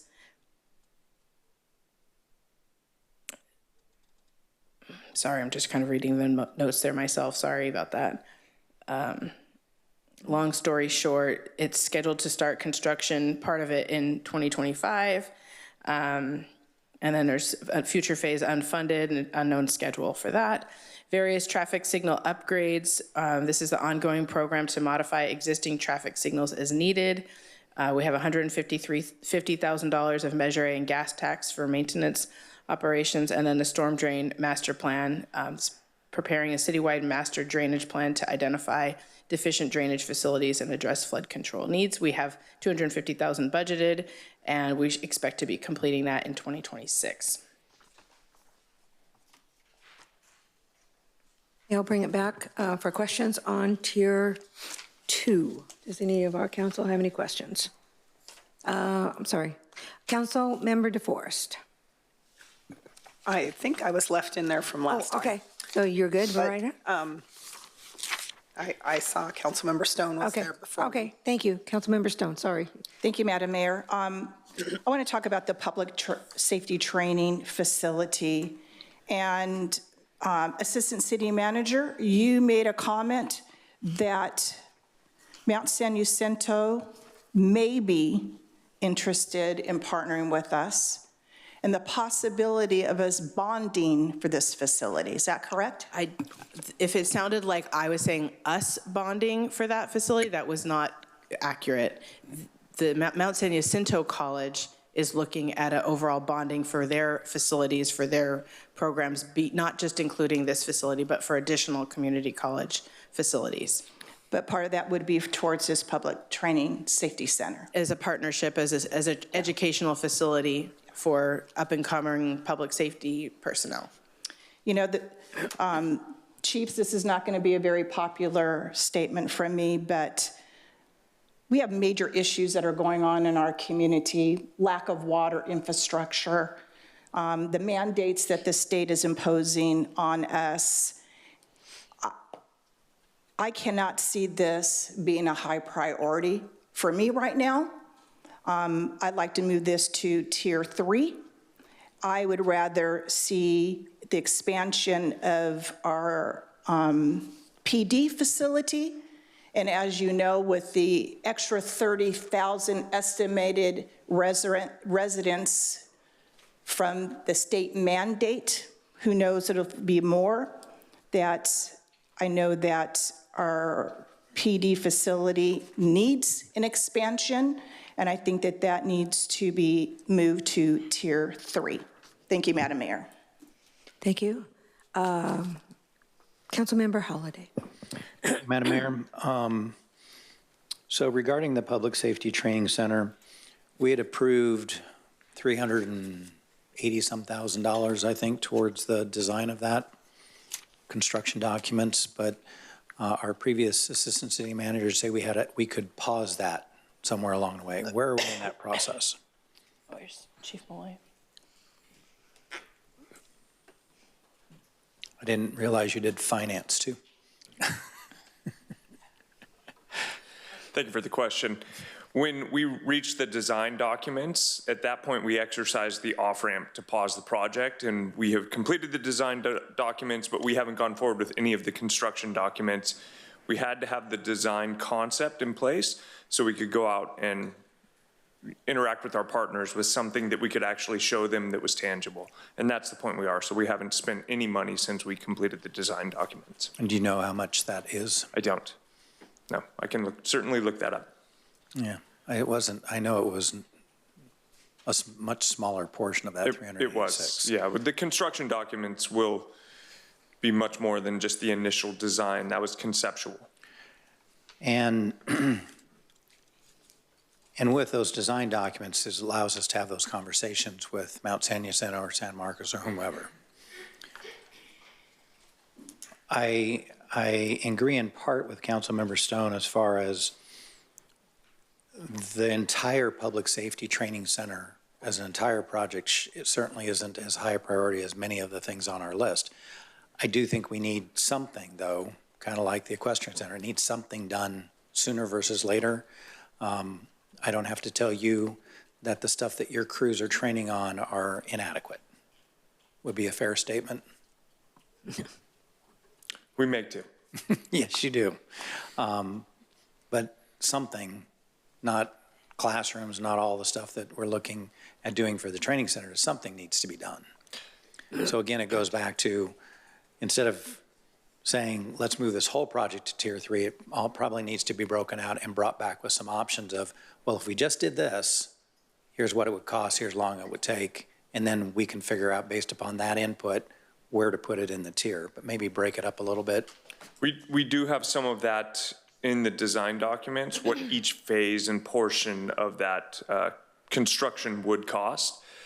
With the site planning, however, a lot of the costs are just in the fact that we have to put down concrete on a large piece of property to do any of it. And so that's where adding additional buildings and finding partners would be very helpful for that. Yeah, obviously, if the Mount San Jacinto moves forward and they have money to do classrooms per se, and we just build a training tower that your crews can practice on, that would reduce the cost to the city and still allow them to put a piece of the plan into place. Absolutely. So yeah, I don't know that I want to scrap the whole thing and move it to Tier 3, but maybe a portion of it. And then the other question I had was, The traffic signal. We have lots of traffic signals in our CIP plan. Why is this particular one highlighted on a priority list? The Jefferson Street Yes. one? Welcome, Mr. Mailing. Currently, the Traffic Engineering Department maintains a priority traffic signalization list, and that signalization, based on the amount of school pedestrian traffic and the amount of traffic on Jefferson, has rated the highest for next need for a signalization of that intersection. Yeah, I get that. But why does it need to be on this list? Oh. You already have a list that prioritizes those based on a lot of different things. Why would it be something that we need to look at in comparison? We need signals all over town. We have a whole bunch that have been approved. We have a whole bunch we don't have funding for. I know the one at Whitewood and Poinsettia is an approved signal. It's in the queue. Yes. It'll get there someday, maybe, when we find funding.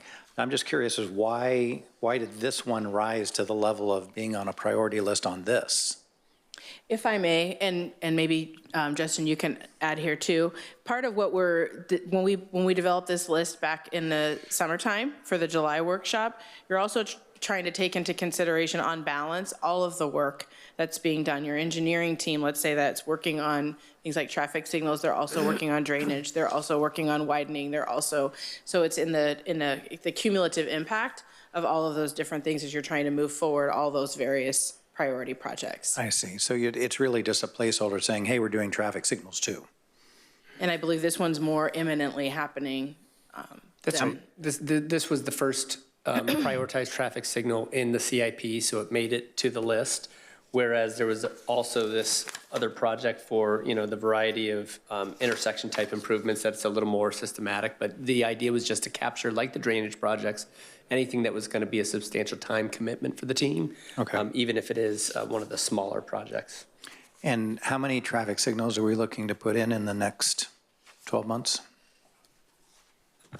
That would be the first one we would actually install, and you're right. The next one is on Whitewood and Poinsettia. I think it's the second-rated priority signalization. We don't have funding for that one yet, so we would not even start design on that. So only I have one signal in the next 12 months? Correct.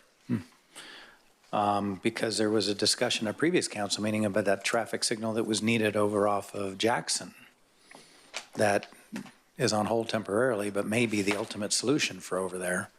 Yeah, the Jackson-Magellan intersection, whether it was stop signs and/or traffic signal installation. Where would that fall in the queue?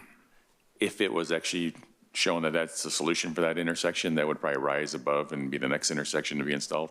Okay. All right. Thank you. I'm going to jump ahead right now. I'm going to ask Chief Malloy, but don't leave, Bob, please. On the training facility, are there grant opportunities for any of that? I think we can certainly find grant opportunities. Again, we had to design it to have a concept in place, and now that we have that, we're looking for what we can do with our next set of partners. Okay. And from what we've been told, they're not going to build the facility on grants, but if you do have a built facility, there are grants available that will put the equipment inside of do the training props and all of that, but they don't want to address the footprint and build and maintain that. Okay, so the biggest expense going forward, not only the construction designs, but the actual cement itself. Laying of the cement is one of the biggest costs, correct? Yes. Okay. And then, Bob, am I reading this right? $1 million for a signal? I am reading that right, correct? That is correct. Unfortunately, it has to do with soft costs and hard costs. Typically, a traffic signal nowadays costs about $750,000 for a four-legged intersection. You also have the design costs of about $200,000. Oh, It is okay. astounding. I'm sorry, but that just really caught me off guard. I don't know why, but it did. And then on the city drainage improvement projects, are there any grant opportunities for that? Because that is a public safety issue as well, correct? To avoid flooding and things like that?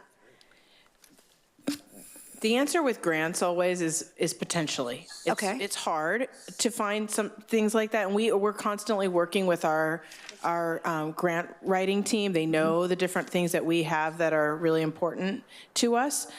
Sometimes you're more likely to be successful for grants if you're a little bit more shovel ready for your project and making that case. And we have had a lot of conversation with Riverside County Flood Control as well, and looking how can we leverage that as a resource. So it's not out of the question, but it's also not a sure solution. Okay. But there may be some available if we find some. And we're always looking. I know yes. that. I just wanted to ask that. And then my last question is on the Murrieta Creek drainage improvement.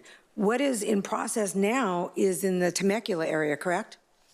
That's correct. So it has nothing to do with us, but Right. that's where it's coming from, correct? Right. They're doing all the work in Murrieta Creek and Temecula first, and then the work in Murrieta is a very long way Okay. off. Okay. Thank you. I needed to ask those questions. We're going to move on to Councilmember DeForest. Thank you, Mayor. Question, since fire's in the house. Fire station, there's a Fire Station 5 and Fire Station 6. It was my understanding that we were moving forward with Fire Station 6 faster than we would put a permanent structure up at Fire Station 5. Is that kind of what? That's correct. Station 6 will come before, we already have a Fire Station 5. It's in temporary quarters. Right. But we really want to see what the design of the western side of the city looks like and what our arterial road network looks like before we decide if that's going to be the perfect place to respond from when we build a fixed facility, a permanent facility there. Station 6, we do have that identified already as the location where we would like a fire station. We're in escrow on that property. That will move forward before we move forward with moving or relocating Station 5. Thank you. And also, looking at all this citywide drainage, et cetera, we all know that the Hayes Bridge has collapsed, and that is also part of, it's not line F. What line is that feeds? It's actually considered line L, I believe. L. It's identified in the flood control. It's Miller Canyon Creek, but I believe it is line L. It's actually had some issues with the erosion of the asphalt surface, and we're actually looking at the wooden timbers that span that. It's a small bridge structure. It's probably built in the 1920s. So we're looking at getting a structural engineer on site this week to actually give us a couple different scenarios of interim and ultimate replacement of that bridge. Is line L something that we need to consider too? Or is that part of all of the drainage that we have going on that's in our tier 2? Well, this is in addition to, since what happened last week, but we're going to bring forward something to management, also to City Council, to talk about the interim and ultimate solutions for that, whether it's an emergency repair or if we actually can go through and have a box culvert replacements. But those things we'll present to you. We don't have the information today. Okay, thank you for that. Sure. And then back to the Regional Training Center. Because of my work on the Higher Education Coalition, it was brought to my attention that the collaboration possibly with Mount San Jacinto College to put the Regional Training Center to move forward, to actually utilize the college for bonding capacity of the college independent of the city, as well as funding tiered towards education could also go towards the Regional Training Center. So it would really open up a lot of funding. I know that we're just in the infancy of this and looking at this. I know it's going to move forward. And we are working directly with Mount San Jacinto and the president, which is Dr. Roger Schultz, and their chairman of education. So something that I've also talked to ISA about, with our regional training center and the need for it here. So I believe that even though, we're kind of at a pause, I think it's important that we maintain it at a tier 2, because I do think we'll see some movement maybe in the next 6 months. And then if we don't in the next 6 months, then let's put it down to a tier 3. So thank you so much to my colleagues for hearing me out. Thank you. Mayor Pro Tem LaBelle. Thank you. On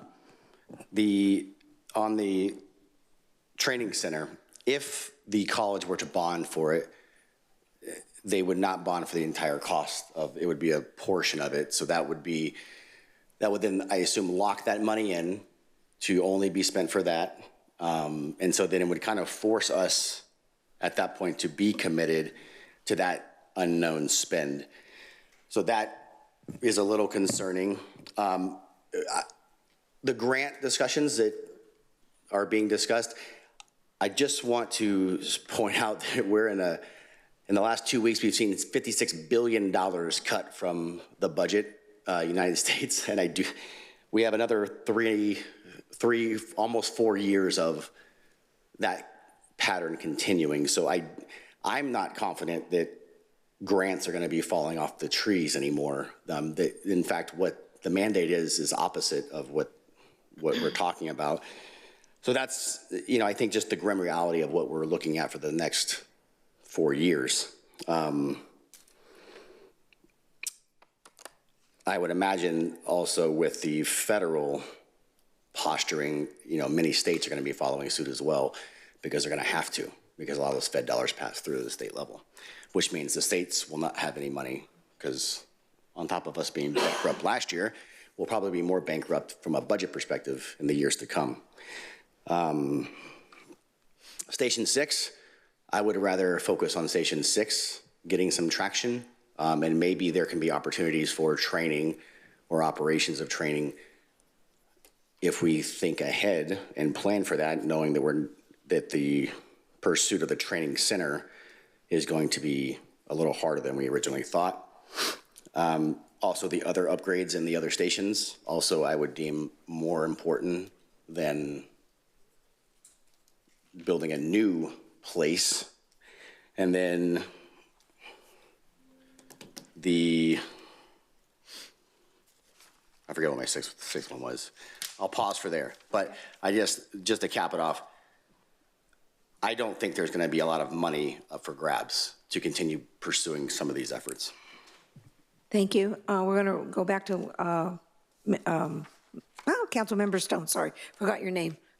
Thank you, Madam Mayor. I want to remind everyone that when this project was originally brought forward, it was estimated it was $20 million that would be allocated towards this public safety training center. And also, there's no guarantee that a bond will pass, even if Mount San Jacinto does bring that forward. And I agree with Councilmember Lavelle. We have much more high priorities than a public safety training center. We have a phenomenal public safety training center just 30 miles north of us, the Ben Clark Training Center. I've attended many, many classes over there where people from all over the West Coast goes to the Ben Clark Training Center. So would you agree that you're getting enough training at the Ben Clark Training Center right now? I think the important difference is that the Ben Clark Regional Training Facility, we don't have any signed agreement that we can just go there and train. We can go to classes there. We can send our personnel to paid classes there. We sometimes host regional events there. We can go to the Regional Truck Academy, which we pay for, but that facility is not ours, and we're not able to go at will and do hose lays and do all of the repetitive practice, manipulative things that we do within the fire and police departments. So we don't have access to it to use as we would one of our own training centers. We do all of that work basically behind Station 1 or throughout the community, behind shopping centers and different areas on the weekends. But is it possible for us to contract with the Ben Clark Training Center for additional training? That part I would have to look into with County Fire and CAL FIRE. Perfect. Thank you, Chief. Thank you, Madam Mayor. You're welcome. I remembered. Oh, he remembered. I had my Mayor Pro last Tem. point. It's the post-lunch brain. I also wanted to bring up, on top of the Ben Clark, as you're driving to San Diego, I don't know what it is, I haven't researched it, but there's a sign on the side, Regional Training Center coming soon or something. So I would assume just being a sign in the ground, they're 5 steps ahead of us in that thought, and that's a really close and actually in our backyard. So I didn't know if anyone knows anything about that, and if they're about to break ground, then maybe there will be opportunities for contracting or use of that facility as well. My understanding is that San Diego County has identified that land for a future training site. I don't know of any work that's been done on it. At one point, Palomar was thinking of moving their public safety college further up to where the extension campus is in Fallbrook. from what I understand, that's not moving forward now. They're keeping it at where it is on the San Marcos site. So I don't believe they're any further ahead than anyone else in this area on future developments. Hopefully they're not waiting on grants. Okay, seeing no more questions, let's move forward. Thank you, gentlemen, for your time. Okay, so that concludes Tier 2, and we're ready to move on to Tier 3. Thank you. So Tier 3, the criteria for these are they're unprogrammed projects. They haven't been prioritized by the council for funding, for work plans. Generally, we're not working on them. But the reality is there are a number of things on this list that we are working on. So that's what I'm going to focus on going over with you, a little bit of updates on the projects on this list that there has been some progress. The things that I'm not going to cover anything that we have had zero progress on since the last workshop. So the first item I want to mention is the Murrieta Creek Regional Trail, and the only work that's been happening on this is to the extent that it is tied into the Trails Master Plan that we're working on. When that comes to you in a couple of months as a draft, there is a nexus to the Murrieta Creek Regional Trail as part of that, and I think that master plan will be a key next step related to whatever we decide to do with that regional trail. The next topic is the keyhole specific plan. So we've touched on this a little bit before, and for those that don't have a lot of background with it, we call this area the keyhole. It's affectionately referred to as, which is bordered by Clinton Keith, Whitewood, and Baxter up in the northeast side of the city. It's comprised of 51 properties, and it lacks water and sewer infrastructure. And there are a number of other challenges related to so many property owners in particular. So the direction from the council at the last workshop was to bring forward an item to you to talk more about what would it be to come back with it. What would it be if we were to move forward with a specific plan? So we actually have had a number of meetings on this topic with city staff, with the property owner and one of the property owner representatives, with the Eastern Municipal Water District, talking about where things are at. And there's actually been some interesting progress on behalf of some of the property owners out there as well. There's been some interest in related to a specific plan, working with Councilmember Holliday, of like, what would be the goals? What are the things that we're trying to accomplish? And so, for example, one of them would be, it has to do with, I'll call it loosely, like swapping the ability for some land use on different sites. Another one has to do with fire mitigation buffers. And so at a staff level, some of those types of goals we may be able to accomplish by way of an overlay zone. And so versus a specific plan, which is much more expensive and time consuming, but we can talk more about that. But that just to give you a sense of, there has been a lot of work related to this topic, even though it's technically on Tier 3, and it may not seem always that there's a lot of progress, but there's been some movement. The next topic is the Tour de Murrieta, and the work item related to this was to look at how to make this more of a marquee annual event for the city and the best cycling race in the state. There was a meeting at a staff level with the event organizer, and there's going to be an agenda report that comes back to the council on this topic in the next couple of months. The next topic is the development approval process deep dive, which is to do a more elaborate evaluation of the current staffing and the processes that we use for our development approval process. And there's been internal meetings with the city manager, with the director, to look at this topic of improvement and doing a SWOT analysis, strengths, weaknesses, opportunities, and threats. We've started to identify some initial action and gathering feedback, and so there'll be more to come on this topic. The next one is the creation of a public art program. You may recall this came up from the city council in I would say fall of 2023, and we did do a lot of work at a staff level then to look at what would it be if we were to embark on more of a city public art program. What could that look like? How much would that cost? Where could we start? What would be some low-hanging fruit? And we were getting ready to bring that to you for discussion when we hit the pause button about a year ago. And so it's just sitting on ice, waiting for at such point a time to come back to you when we're ready to take it on from a staff capacity, and there is a cost associated with some of the ideas that are there. Moving into the small scale section, the City Hall roof replacement. So this project's had some 2 steps forward, a couple steps sideways, and we're getting ready to hopefully have a revised bid for that project in the coming time here, and expecting to complete construction of that this spring. The Vintage Reserve Restroom. This is a new project that was listed on the development impact fee schedule to replace the existing porta potty that's over at Vintage Reserve Park and to construct a permanent facility. It's going to require connecting it for water and sewer service, though there is water and sewer in that area. I don't believe it's any kind of an annexation, but that's a project to construct a restroom at that highly used park. And greater activation of the amphitheater. As you know, we've been continuing to work with Newman Hospitality Group on their events, and then last week we had the Taste of Soul event. That was one of our first sort of outside groups coming and using it under the fee schedule that you adopted last spring. But I think what's come to light between a couple other events is that we need to take another look at the fee schedule, and that's going to take some staff work and fine-tuning that further to align with your goals for the amphitheater and how it is activated. Then the next section are additional projects that have been added since the last workshop on July 31st. Again, these are tier 3 and have not yet been prioritized, but they are things that have come up and that we've been working on. So one of them has to do with Hawk Ranch, and there's been some meetings with Hawk Ranch representatives regarding a new conditional use permit requirements.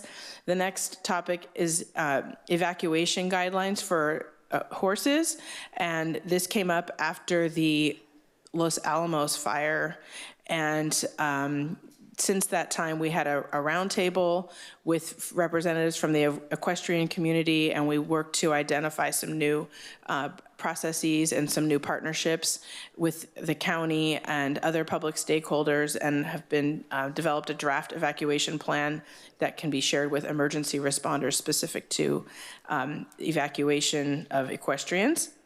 And then the next topic is has to do with housing laws and communicating with the public through a town hall meeting or community summit about these changes in state law related to housing, as well as the resolution that was adopted by the city council with the direction to disseminate it to other cities in California that may also wish to adopt this. And so we are going to be working on preparing some type of a community summit event, and are also supporting the effort to get the word out about the resolution to other communities.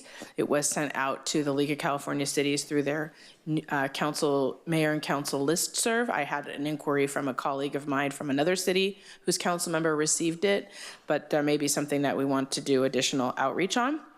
The next topic is the Champions of Murrieta, and this was a request to add a presentation to council meetings to recognize an individual local community champion that would be selected by a council member on a rotating basis. And the last item is a water system infrastructure review. As you all know, we have 4 water districts that serve our area here in Murrieta, and we communicate with all of them regularly, but there's been, we've had a lot of development in the community, and there's maybe some more opportunity related to coordination on the long-term infrastructure needs and how we plan for what that infrastructure is to support the future development that's anticipated. And so that's a coming attraction topic as well. Okay, thank you. I wanted to give you a little bit background on and it's actually called Champions for Murrieta. It's something that I thought of about 1.5 years ago. I thought it would be very cool if we, every month, recognized either a citizen or a business owner that really gives back wholeheartedly to our community, that it goes unrecognized, is behind the scenes doing a lot of good things for our community, but doesn't get the recognition. And if we do get to do this, I would think that would be a certificate or some type of presentation at a council meeting, if we were to start it, if it were to be of interest, and we would have started in March. Each council member would get 2 selections throughout the year of 2025, and we could, bring some notoriety to those that give back without any fanfare. And I just thought that's what that was about, and I'm the one that brought that forward. So thank you. So now we're going to bring it back to council, and Councilmember Stone. Thank you, Madam Mayor. With regards to the Whitewood widening Hunter to Clinton Keith, it's not that specifically I'd like to ask. I'd like to ask where we're at with widening Yoder Wash, that area of Murrieta Hot Springs. Because we were able to get $200,000 out of the developer that was on Murrieta Hot Springs in Jefferson, and we were supposed to widen that portion over Yoder Wash. Where are we at with that?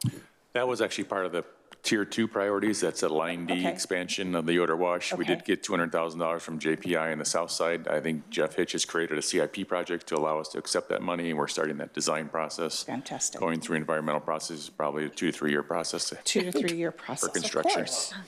Of course. Thank you so much, Mr. He didn't say 12. Yeah, 13.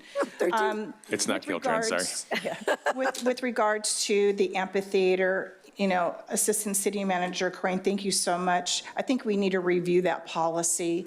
There have been many comments that the fee structure is a little egregious in the opinion of especially the nonprofits that would like to come and use our amphitheater. So I think that that's a great suggestion that we review that policy, and look forward to staff's suggestions and maybe recommendations on how we can maybe lower those fees. Madam Mayor, with regards to your champions of Murrieta, I think that kind of falls under the keys to Murrieta. Maybe. Because we never really, I didn't know anything about the keys to Murrieta, but I think that that falls under that. With regards to the water system infrastructure review, I think that this should be a top priority for our city, is dealing with the water infrastructure that is lacking in downtown, on Madison, the Key, whole area, with regards to even Keller Road, for me is a high priority. I believe that this should be a #1 priority for us to address. Thank you, Madam Mayor. Thank you. Councilmember LaBelle? Thank you very much. The Tier 3 items, it'd be nice to have some type of a sentence for them, like, we like them, we want to do them, but we have no money, we have no people, something that goes with that, I think, just so you kind of have a litmus test for the statement if you're going to talk about it. Yeah, and I think that is the general theme, although I noted, just as we went through, I put notes by a couple of items that are either imminent, so they should be elevated to Tier 2, or through the course of this conversation, we may elect to put them on one of those lists. Anything we're really actively pursuing, which would include things like the equestrian evacuation guidelines, at this point, the housing, and those were new items, right? Kind of pending what list we want to put them on. But even the ones already located on Tier 3, especially the City Hall roof replacement at this point, it's really programmed. So we need to just make a couple of those adjustments. But otherwise, you're right that the intent is this is where all the ideas come until they get prioritized, and we're not really doing much to move them forward. If we are, they really belong on Tier 2. Yeah, you almost want to have them on a list or a board, and then if you get certain money that or certain effort that can go, you go, oh, I know what I can do with that, and I'll go build that thing. It's to make sure we don't forget as much as anything, and over the course of time when new council members come on, and often fresh off the campaign trail, you know, with ambitious agendas, just to remind people of all the things that have been, you know, the ideas that have been generated. Good. Also, the Champions of Murrieta, I like the idea. I think between the proclamation clarification and the key of the city definition, we could probably dovetail this into that. I think it'd be great to do that. I don't know the frequency. I don't have a recommendation for that, but I think we should probably look at it that way. And then the water system infrastructure review. We have 4 water districts. I think this should be collaboratively supported by them being involved, of course, being the service providers, and if not, even lead the conversation.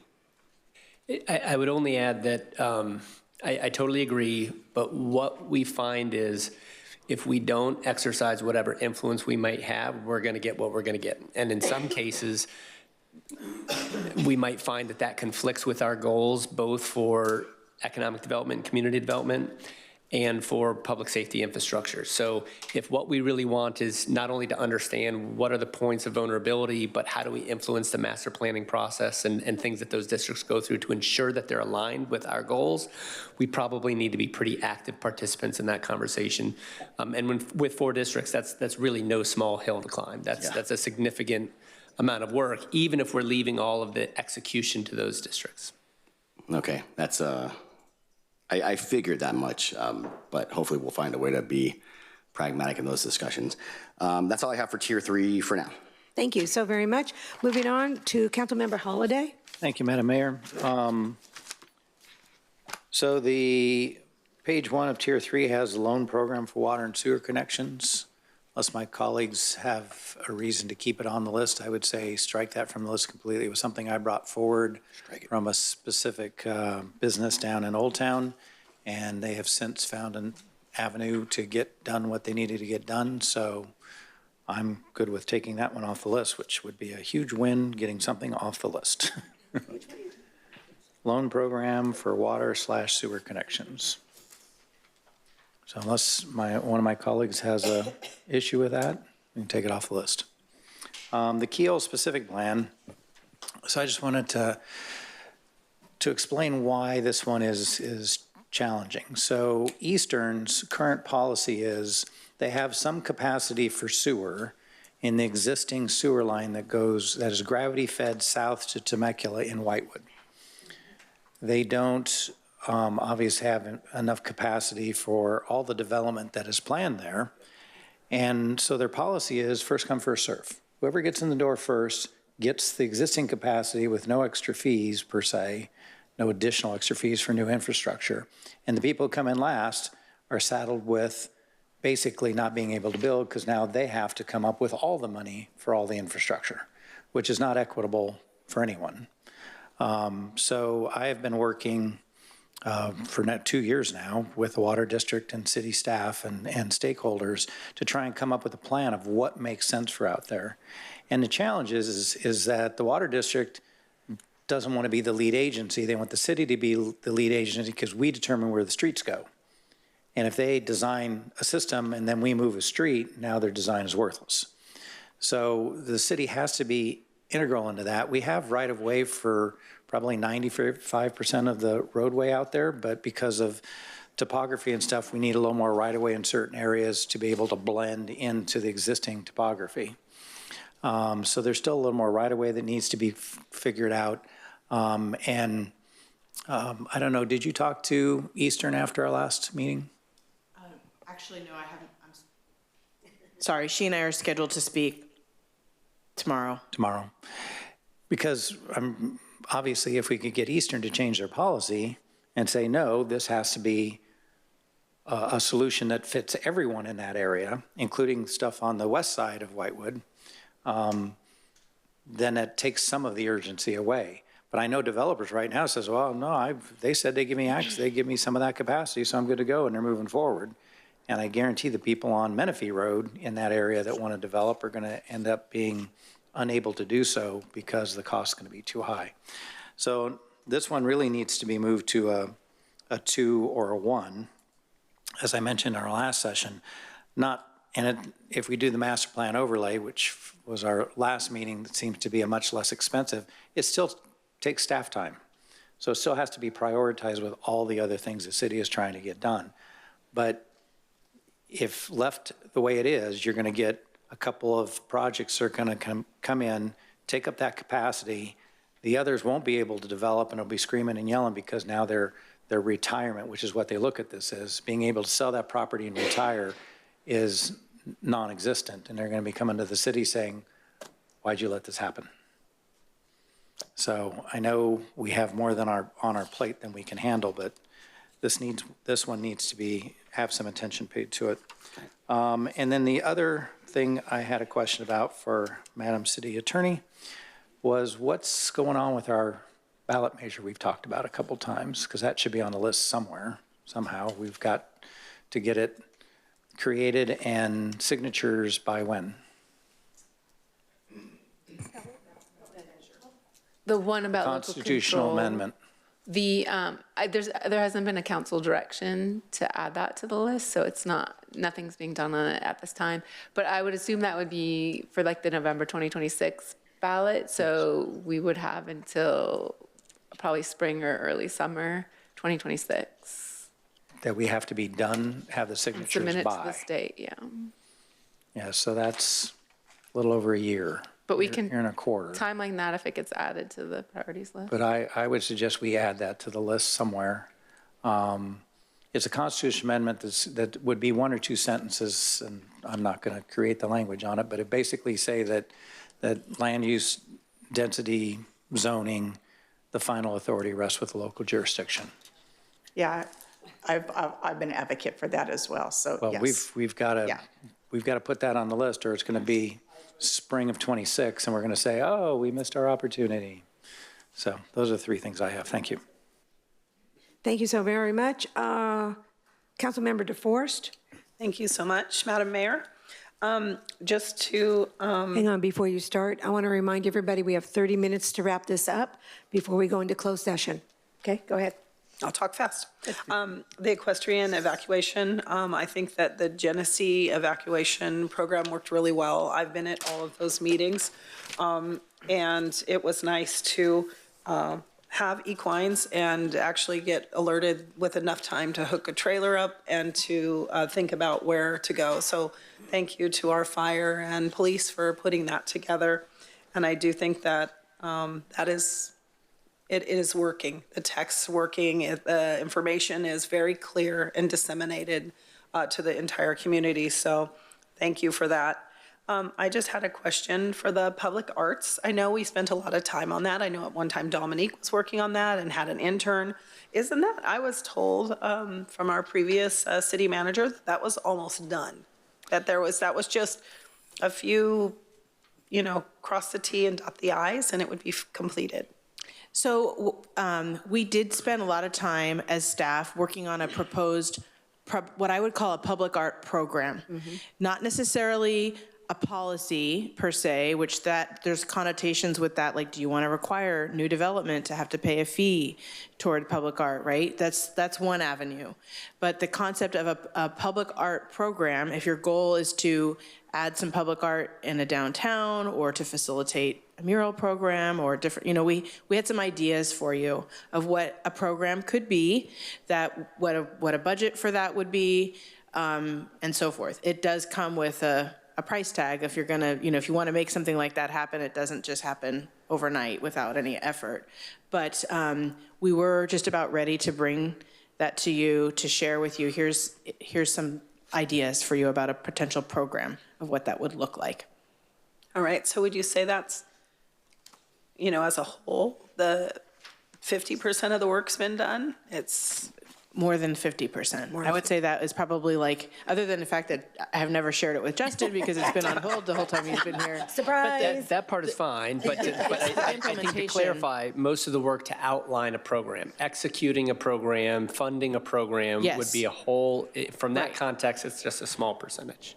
All right. Right, so we had a proposed concept for you if you like that idea, but the whole implementation of that and the budget to implement that would all still need to be determined. Okay, because it seems like that's a question that's coming up with the downtown a lot about, hey, what about some artwork? Can we put artwork in? What is the parameters? And we don't really have any policy to tell them. So maybe we should do an outline policy for people doing new development or doing development down there. At least they would have some guidelines on what are the parameters.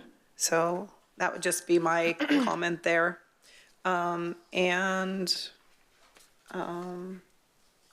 I agree that our 4 water districts are very challenging. And we did know that LAFCO was one of the only reasons why that I think that the Wheeling Agreement came forth. And that was very, very important for our downtown development. But I think without guidelines like LAFCO, it's very hard to get water agencies to come to the table. But open communication, I think, is very important to continue. So I would also support that as well.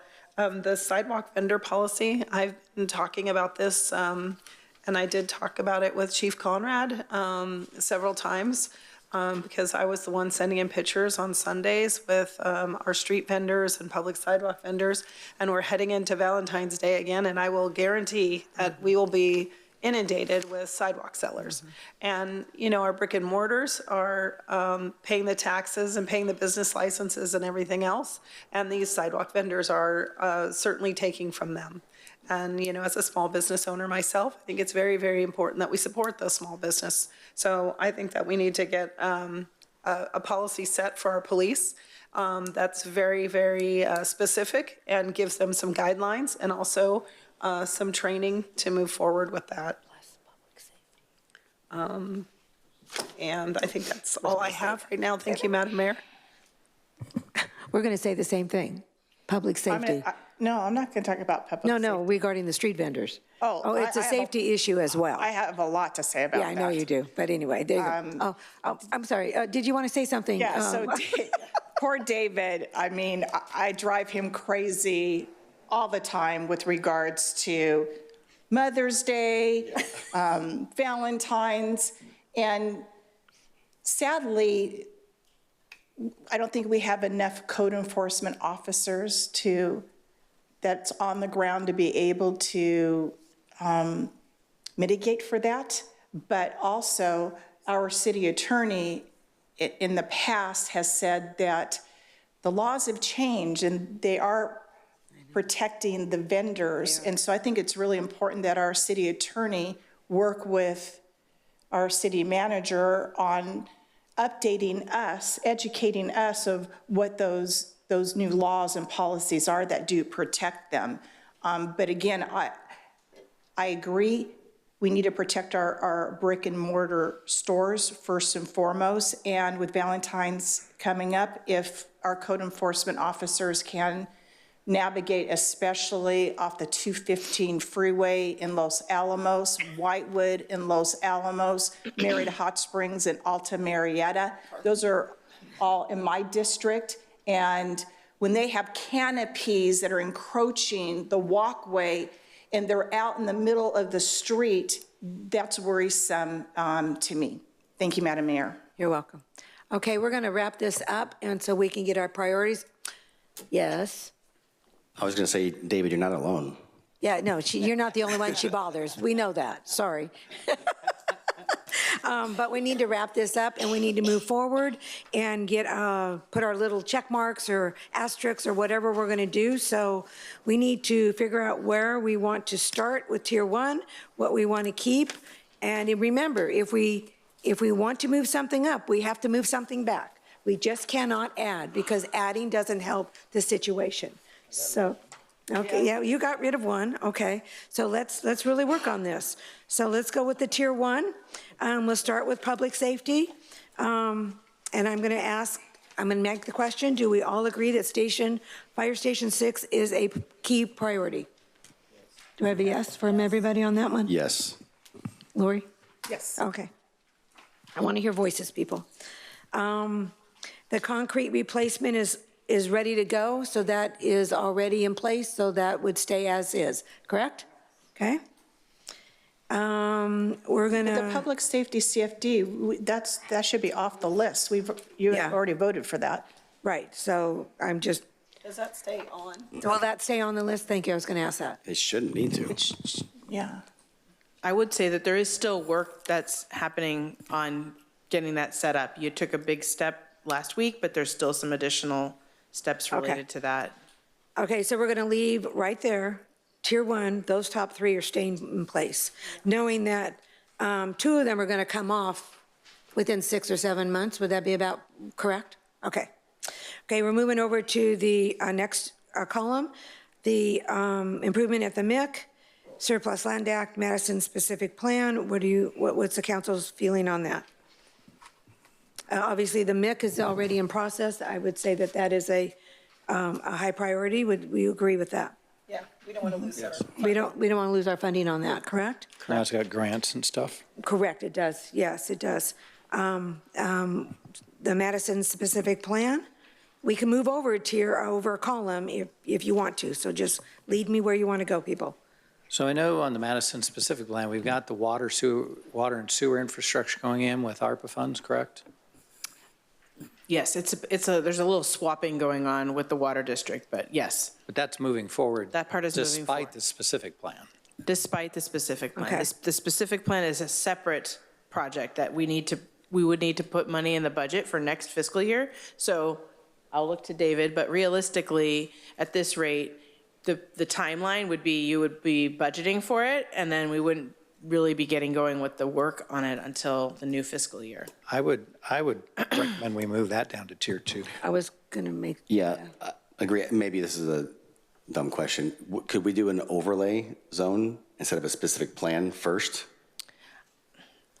Just to, I mean, I think that you could, but I think that this is, and David and I have had conversations, this is one area where the more robust specific plan has a lot of value to it in terms of what you're doing. You do the environmental review. It does really help facilitate the development, which is one of the goals of why to do it. So it makes it easier for projects to move forward. And what is that area zoned?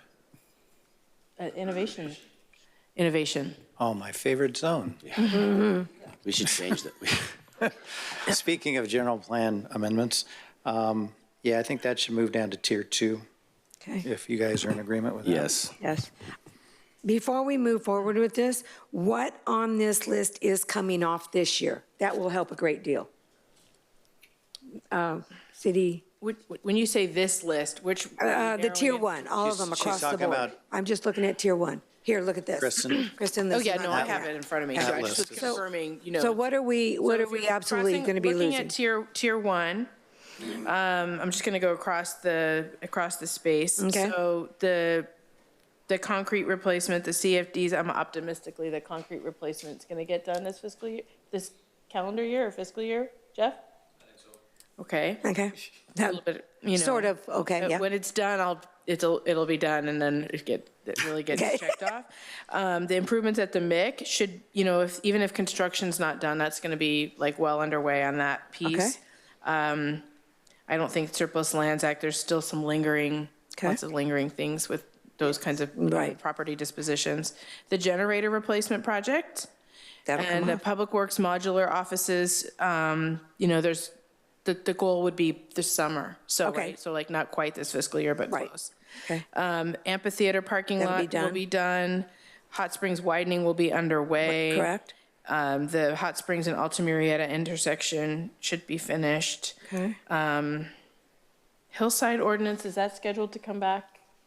And then? March, April. Okay. Okay, so that could possibly come off? The general plan cleanup has a longer Okay, timeframe. leave that than on there. The traffic pilot program. That will come off? Library expansion won't be finished, but the pickleball courts should be getting close to being With finished. that, okay, perfect. Tot lot replacement. Okay. Can we talk about the Los Alamos soccer complex? Can we finish just going off of this really quick, and then we do that? I promise I'll go right back to it. Okay? In anything else in this tiered 1 going down? Glen Arbor Dog Park. You're off. Yeah, The Glen Arbor Dog Park. will be done? Okay? The code enforcement revisions should Okay. come back to you. Okay. And the traffic signalization, that is long-term, correct? Right. Okay, just want to make sure. Okay, back to you. Thank you for waiting. Those are the tier 1 Back to you, Lori. projects. I'm sorry. Go ahead, Lori. City manager, we've been dealing with the Los Alamos soccer complex since when, 2003, I think, is what I read? Perhaps some of the very earliest versions in looking at the sports park, but I think conversations in earnest with Murrieta Soccer Academy, my notes emphasize 2018 as kind of the start of pro formas and business ideas for development of a phase 2. And where are we at with that complex? The project is on pause at the direction of council, formed an ad hoc committee mostly to explore the need for a criteria refinement. So you might remember we brought back a staff report funding that, but there were some concerns about, the cost and really, I think, the prioritization of the project in general. So I think we're pretty close to bringing that back. The ad hoc committee will have a recommendation for council. And I think you really have two separate pieces. One is the criteria refinement that just unencumbers the restrictions on the land associated with phase 2. A separate question would probably be, are we ready and do we have partners ready to pursue the vision of an expanded soccer complex at that time? Our conversations with Murrieta Soccer Academy say yes. Now they're going through some structural changes and other things that council knows about. So, I would always caveat that it's not real until it's real, but they've put a lot of time and energy in over the years to the business performas, the cost estimates, and all the things that are needed to make that a more secure investment and an idea. So we'll hear from the ad hoc committee this year? I think by June or July, Perfect. yes. I think that's Thank probably you. ready in the next couple of months. Thank you. And if I may, Madam Mayor, I've submitted a bunch of documents that we couldn't find previously that Larry Markham and Sherry Monroe got from when they subcontracted with the city on that whole Los Alamos Hills Sports Park, including the fact that we did mitigate for phase 1 and phase 2 all at once. I've submitted those all to RCA, and I'm expecting an answer back within 2 weeks. And also it should be noted that once that piece is out of the way, the soccer complex is going to be built with none of our money. Fantastic. It's all built with soccer group money, so it doesn't cost us a dime. That is the missing link to this equation currently. Yeah, that is is. that in 2 weeks, that information. So I think that's going to be a key determinant. Yeah, they've had the documents now for a month and a half, and they're still reviewing them. Thank you. Appreciate that. So now that we know what is potentially coming off this list. It's a lot. Okay, so it's a lot, but let's not get excited. Let's not get excited because what out of tier 2 and 2 or 3 are we going to move up? That's what we have to look at. Okay? So that's what we're looking at. Keyhole specific plan, or keyhole master plan overlay. So let's Infrastructure. Let's put them in an order in which we want them moved up. start with number 1. Okay, go ahead. I think the expansion of PD should definitely go to tier 1. Okay, so we'll make that, well, asterisk that. Mayor, just if we're talking about the long-term expansion, I think part of the intent in putting it in tier 2 and the way we described it when we first presented it was that it was there really just pending the timing. So the goal when we discussed that 6 months ago was 2030 for that expansion. So we could say that. So we may be able to elevate that in future years as we make some progress on some of our other major capital projects like Fire Station 6. Okay, so then we could actually be looking at the remodels of 1, 2, and 3. We could look at that to move that up then? Yeah, even Fire Station 5, the permanent structure, with the ever-growing population, public safety should be at tier 1 right now. Okay. I'm looking to my left. Holiday and DeForest, do you agree with that? Both of you? Yeah, the remodeling of the station and then moving All Fire right. Station 5. So those would be moved up. And then we're going to move over a little bit. What about the public safety training? You want to leave it where it's at for right now, since it's kind of in a I think it on should go hold? to tier 3, personally. I think minus funding, it should go to tier 3. I think if it stays at tier 2 for maybe the next 6 months, like I said, kind of like the PD building improvements. And see what happens in 6 months, and if we need to remove it, we Yeah, could do tier it. 3 generally means you're not going to be working on it at Yeah. all. And we are doing something on it. I agree, once we get to find out the answer on the funding and some other stuff. If the funding doesn't come through and we can't do anything, then maybe move it down the list. But for now, I would say let's keep it Okay. at 2. Let's leave it at 2, would that agree? Okay, perfect. And the PD building improvements, we're going to leave also at 2. We're going to move over to the next column. On the loan program, we said that's off, so that's gone. The Keyhill specific plan, you want to move up to 1? Also rebrand it or retitle it to overlay? Are you okay with that? Yes, yes. Okay. Master plan overlay, infrastructure needs, whatever you want to call it. Okay. I'd like that to go to 1. Okay, then we've got, Tour de Murrieta, I'd like to move to tier 1, 2, please. well, that's in tier 3, so you want to move it to tier 1 or tier Yes. 2? Tier 1. I think that before we look at the Tour de Murrieta, we have to look at the deplorable condition of Hayes Avenue. And it's going to be, if that's going to be a signature event, then, there's some potholes on there big enough to swallow a car practically. Is Hayes on here? But the planning of this is going to take more than a year. More than a year. And the momentum is there, and I'd hate to lose that momentum right now. So Well, should it before be a- we move over to tier 3 Should it be a 2? moving, let's finish up with tier 2. Anything we want to move before we? No, I was saying, should we move it to tier 2 so it Yes. starts getting some attention? No, move that? That's Okay. fine. So let's move the Tour de Mira to 2. And then I'm going to get away from tier 3 for right now, move over to tier 2. So I'm in the third column over. And it's a citywide drainage improvement projects, line F, G, D, that whole list. Look at that list for me and see if you want to move any of that over to tier 1. I'd like to propose moving any of that has money assigned already to tier 1. Correct. Okay, that sounds good. Well, I think Mr. Mailing said that that signal's going to be done. So that obviously goes to tier 1. So that would be a tier 1 for sure. Okay. Okay. Is that direction enough, City Manager?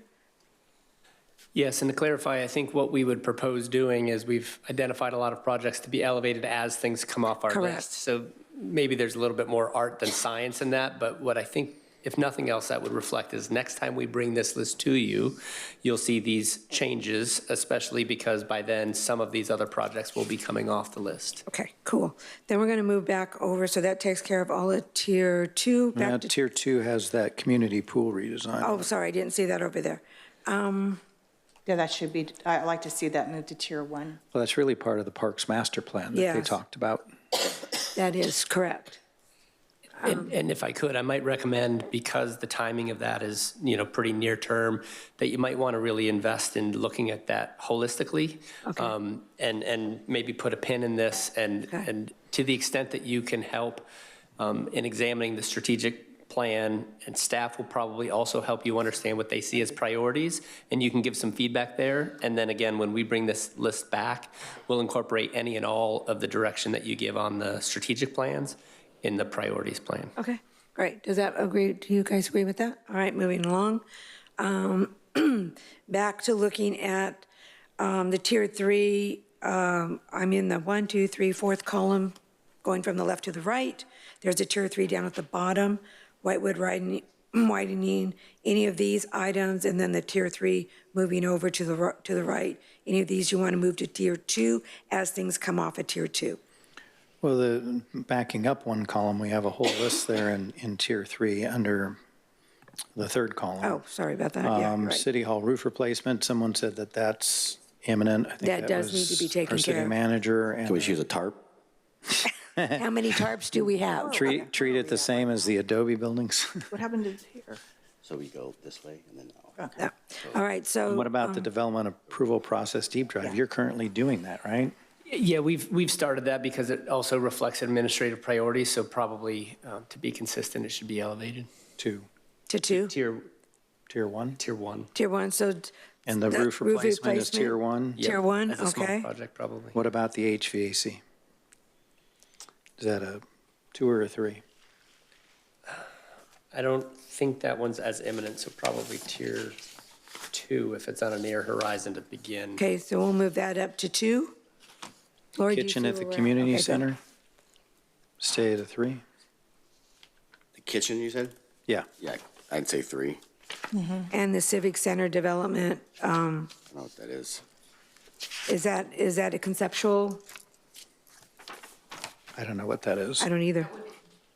Yes, that would be related to more of the build out of this facility, long range. City and like Hall Part 2. City Hall Part 2 and how that fits here. Okay, do you want to leave it at 3? Yeah, that should I'll leave stay it at 3. So now we'll move over to down the next column over down at the bottom, Whitewood Road Whiting Hunter to Clinton Keith and Water System Infrastructure Review. We have the right-of-way for that widening, we just don't have any money. Okay, so we might as well leave it there until we figure out some funding. And the Water Infrastructure Review, is that something you want to stay in 3? Is there a possibility to just have a working group or an ad hoc committee for that issue, like what, to just get it moving with a focus? Yes, that's possible, and I think at the staff level, we've already assigned some of that work and have started some of those conversations. It's really going to be driven more by the technical reviews to understand where we have gaps in annexation, but also even where we have annexed properties, where we have gaps in water availability. Again, public safety and fire hydrants is a different lens, so I really just think it's going to be mostly a staff effort. I think we could bring it back to council in terms of refining direction, and that might mitigate the need for an ad hoc committee. If you help us understand how important it is from a tier 1 or 2 perspective, we can start to define what that scope really looks like. What if we move that to a 2? Okay, good. Okay, so we've got 2 more to go, and we have 7 minutes to get it done. Let's do it. On the next to the last to the right column, we have the Murrieta Youth Center Phase 2, Development Pioneer Park, Murrieta Creek Regional Trail. I have a and the question list on goes the down. Hawk Ranch CUP requirements. Why is that a tiered project at all? Isn't that just Code enforcement? code enforcement bringing them into compliance? Somebody? Anybody? Anybody? I'm looking at our city manager that was added, that shows is added to the list since the July 31st workshop. Sorry, which one? Hawk Ranch CUP. CUP requirements. Oh, yeah. Did one of us add that? I mean, I think it was me. I met with them. They wanted to add food services, and they were going to put in I think that was generated from the meeting that we had with them. I don't recall adding it to the list, but I think maybe just my actions might have put it there. I would take it off the list. Take it That's off. just Let's I would remove too it. if it's just a Okay. normal CUP. That's a Yeah, they're normal not going to do CUP. that now, so. Okay, that, I'd like to see the Vintage Reserve restroom be moved up to 2 when we can, because that is a problem over there. Okay. And I think that would be something to move later down the road. I think, Madam Mayor, I'd like to see the BMX pump track moved to tier 2, please. Okay? and I would also like to see maybe if we can do something with Pioneer Park, whether we put the pump track there or something like that, because it has no water. Can we slate those 3 to move up when things come off the list? Right. And I might just emphasize again, if you want to hear the entire parks master plan, you're going to see a lot of community input and gap analysis and things that will help inform the improvements that are needed and which ones are most important. And then you could prioritize among all of those, and then we'll incorporate the near horizon things into this list next time out. So that would be BMX, Pioneer, and anything really parks related. Are we going to have a workshop or on the results from the master plan? You will be presented with both the trails and the parks master plans. I don't think we've thought workshop unless there's really a very slow council meeting. It could be a regular item, but certainly there will be substantial time dedicated to that item. Okay, I'm going to move on over then to the final column. If we could, I don't think champion, it's supposed to be champions for Murrieta, not of. I don't think that needs to be on there any longer, so we'll take that off. We're going to move forward on that with some ideas. Anything on here that you think is important to move the sidewalk vendor policy, I do believe is important so that we stay state compliant and also protect our community. Could we move that? And also, Madam Mayor, I'd like to move the Town Hall Community Summit to tier 1, please. Okay. And also the vendor policy, sidewalk vendor policy.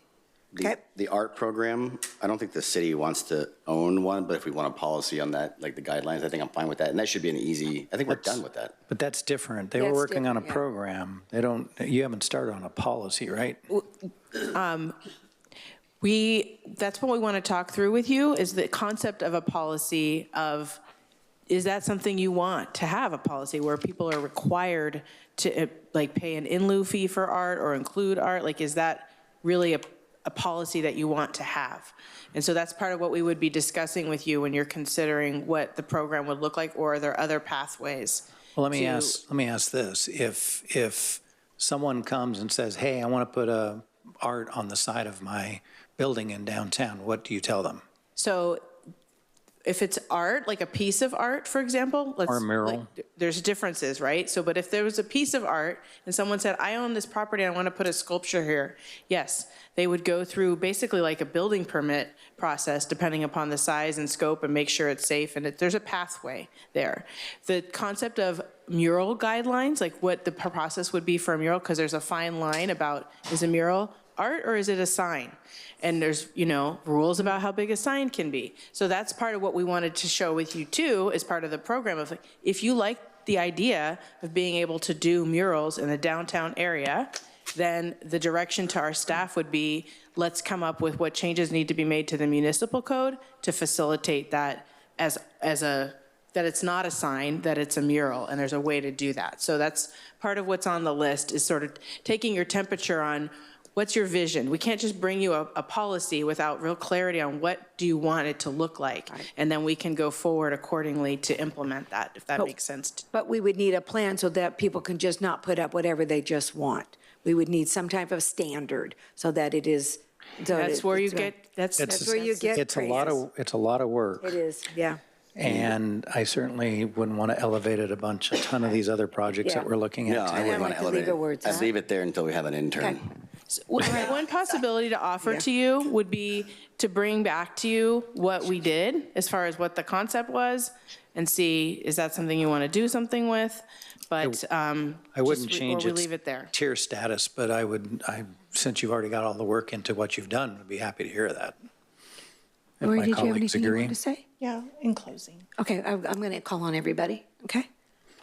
I want to thank you so very much. I think we did a really great job. Your presentation was exceptional. Madam Yes, Mayor. yes, you have one more? Well, I want to add that ballot measure. Oh, yes. that's correct. It's not To on the tier list at one. all. To tier one. Yes, tier one. Worst memory showing us all up. I know. So, What's your name? I don't know. All right, thank you for reminding us of that. But thank you, Assistant City Manager Crane, for a job well done. I know that there was a lot of work that went into that for you and your staff, so thank you very, very much. It was well done, and I think we got a lot of work done. I'm going to now go to my colleagues and ask them if they'd like to make a closing statement. Before I make a closing statement, we go into closed session. So I will start with Councilmember Holliday. I don't know that I have a closing statement except for to say thank you to all staff. And I know this is a ton of work, and I know that staff doesn't have sitting around waiting for something to do on a given day. And it's challenging looking at that list going, okay, where do we find breathing room? And there is none. So as I mentioned, when is our next one of these going to be? I think for now, we'll target approximately every 6 months. At some point, we may scale back. Okay. And so, like I mentioned, if we can find unassigned fund balance to fund a contract position for a few months that really gives a jump start to something that frees up something, I would support that. But I recognize everything you guys do on a regular basis. Thank you. Councilmember DeForest, do you have any closing statements? Thank you, Madam Mayor. I'd just like to say thank you to staff for all of the information, and thank you to our new city manager for bringing this forward and for keeping everything very specific and on task. I appreciate that. Very analytical in looking at these things. I appreciate it. And I would just like to say that I am super excited to see all these things come to fruition. And I expect by next meeting that Tier 1 is done, right? Oh, I'm just kidding. Yeah, no pressure. No pressure. Yeah. And thank you so much. I greatly appreciate you all. Councilmember Stone. Thank you, Madam Mayor. you know, the leadership starts at the top. And Justin, while you've only been our city manager for what, a month officially, I believe? You've been absolutely amazing. And I just want you to know how appreciative I am with your leadership. And to our city clerk, you and your team, I think first of all, I think our city's the best of the best, but you really are the best of the best. And our assistant city manager, absolutely, you are so amazing. And I say this all the time, you make me look so good in meetings. You are invited to every ad hoc meeting I hold. So thank you so much. And again, I just want to thank staff. Thank you for always answering my questions. I know sometimes I can repeat the same question. Obviously, I may not be the sharpest tool in the toolbox all the time, especially when it comes to development, but I appreciate your efforts in explaining everything to me. And I've come a long way since I was elected in 2020, because I didn't even know what temp was when I was elected. So that's really kudos to you and how you have mentored me. So thank you, and thank you to my colleagues as well. Thank you, Madam Mayor. Oh, and also, I want to thank you for this. This was absolutely amazing, Mayor. Fantastic workshop, so congratulations. Thank you. Mayor Pro Tem. Thank you. Tump is our president. The statement that Justin made. You're going to make a statement after that. Come on, that was a good. The statement Justin made that nothing is important if everything's important, that is a resonating message. And I think we have a lot of cool stuff going on, but we cannot do it all, even if we had everything. So to focus and to hone in, I think it's been a cool exercise. And thank you again for setting that bar. And I will close with, what a great workshop. The staff, you have done an amazing job making sure that we stayed on point, that we stayed on task. And in my opening statement today, if you remember, I said, although we may not always agree, we should always be aligned to what is best for Murrieta at the highest level of service. Working together will be a key to obtaining these goals, which fits right into my statement, my vision of leading with vision and purposeful service for a brighter tomorrow. Ladies and gentlemen, we have done that today. We have worked hard, we have agreed, we have disagreed, and we have moved forward. I think we have a great plan moving forward, and I think Murrieta's future is better than bright. Thank you, and we are going to adjourn to closed session. Before we adjourn, I would like to report what we're going to be going over. Oh, I'm sorry. I meant to tell you to do that. The City Council will meet in closed session on CS1, Public Employee Performance Evaluation. The City Council will hold a closed session pursuant to Government Code Section 54957B to conduct an employee evaluation concerning the city manager. Thank you. Thank you. Now we will go to closed session. One of my goals. Welcome back. We're going to reconvene from closed session. Madam City Clerk, please take roll. Councilmember DeForest. Here. Councilmember Stone. Say yes. Councilmember Holliday. Here. Mayor Pro Tem Lavelle. Here. Mayor Warren. Here. Let the record reflect all members are present. Thank you. Madam City Attorney. Thank you, Mayor. The City Council met in closed session on one item, CS1, performance evaluation of the position of the city manager pursuant to Government Code Section 54957B. The City Council discussed the performance. There's no reportable action. Thank you. Thank you. Hearing none, we are going to close today's session with adjournment at 2:44. This meeting is adjourned.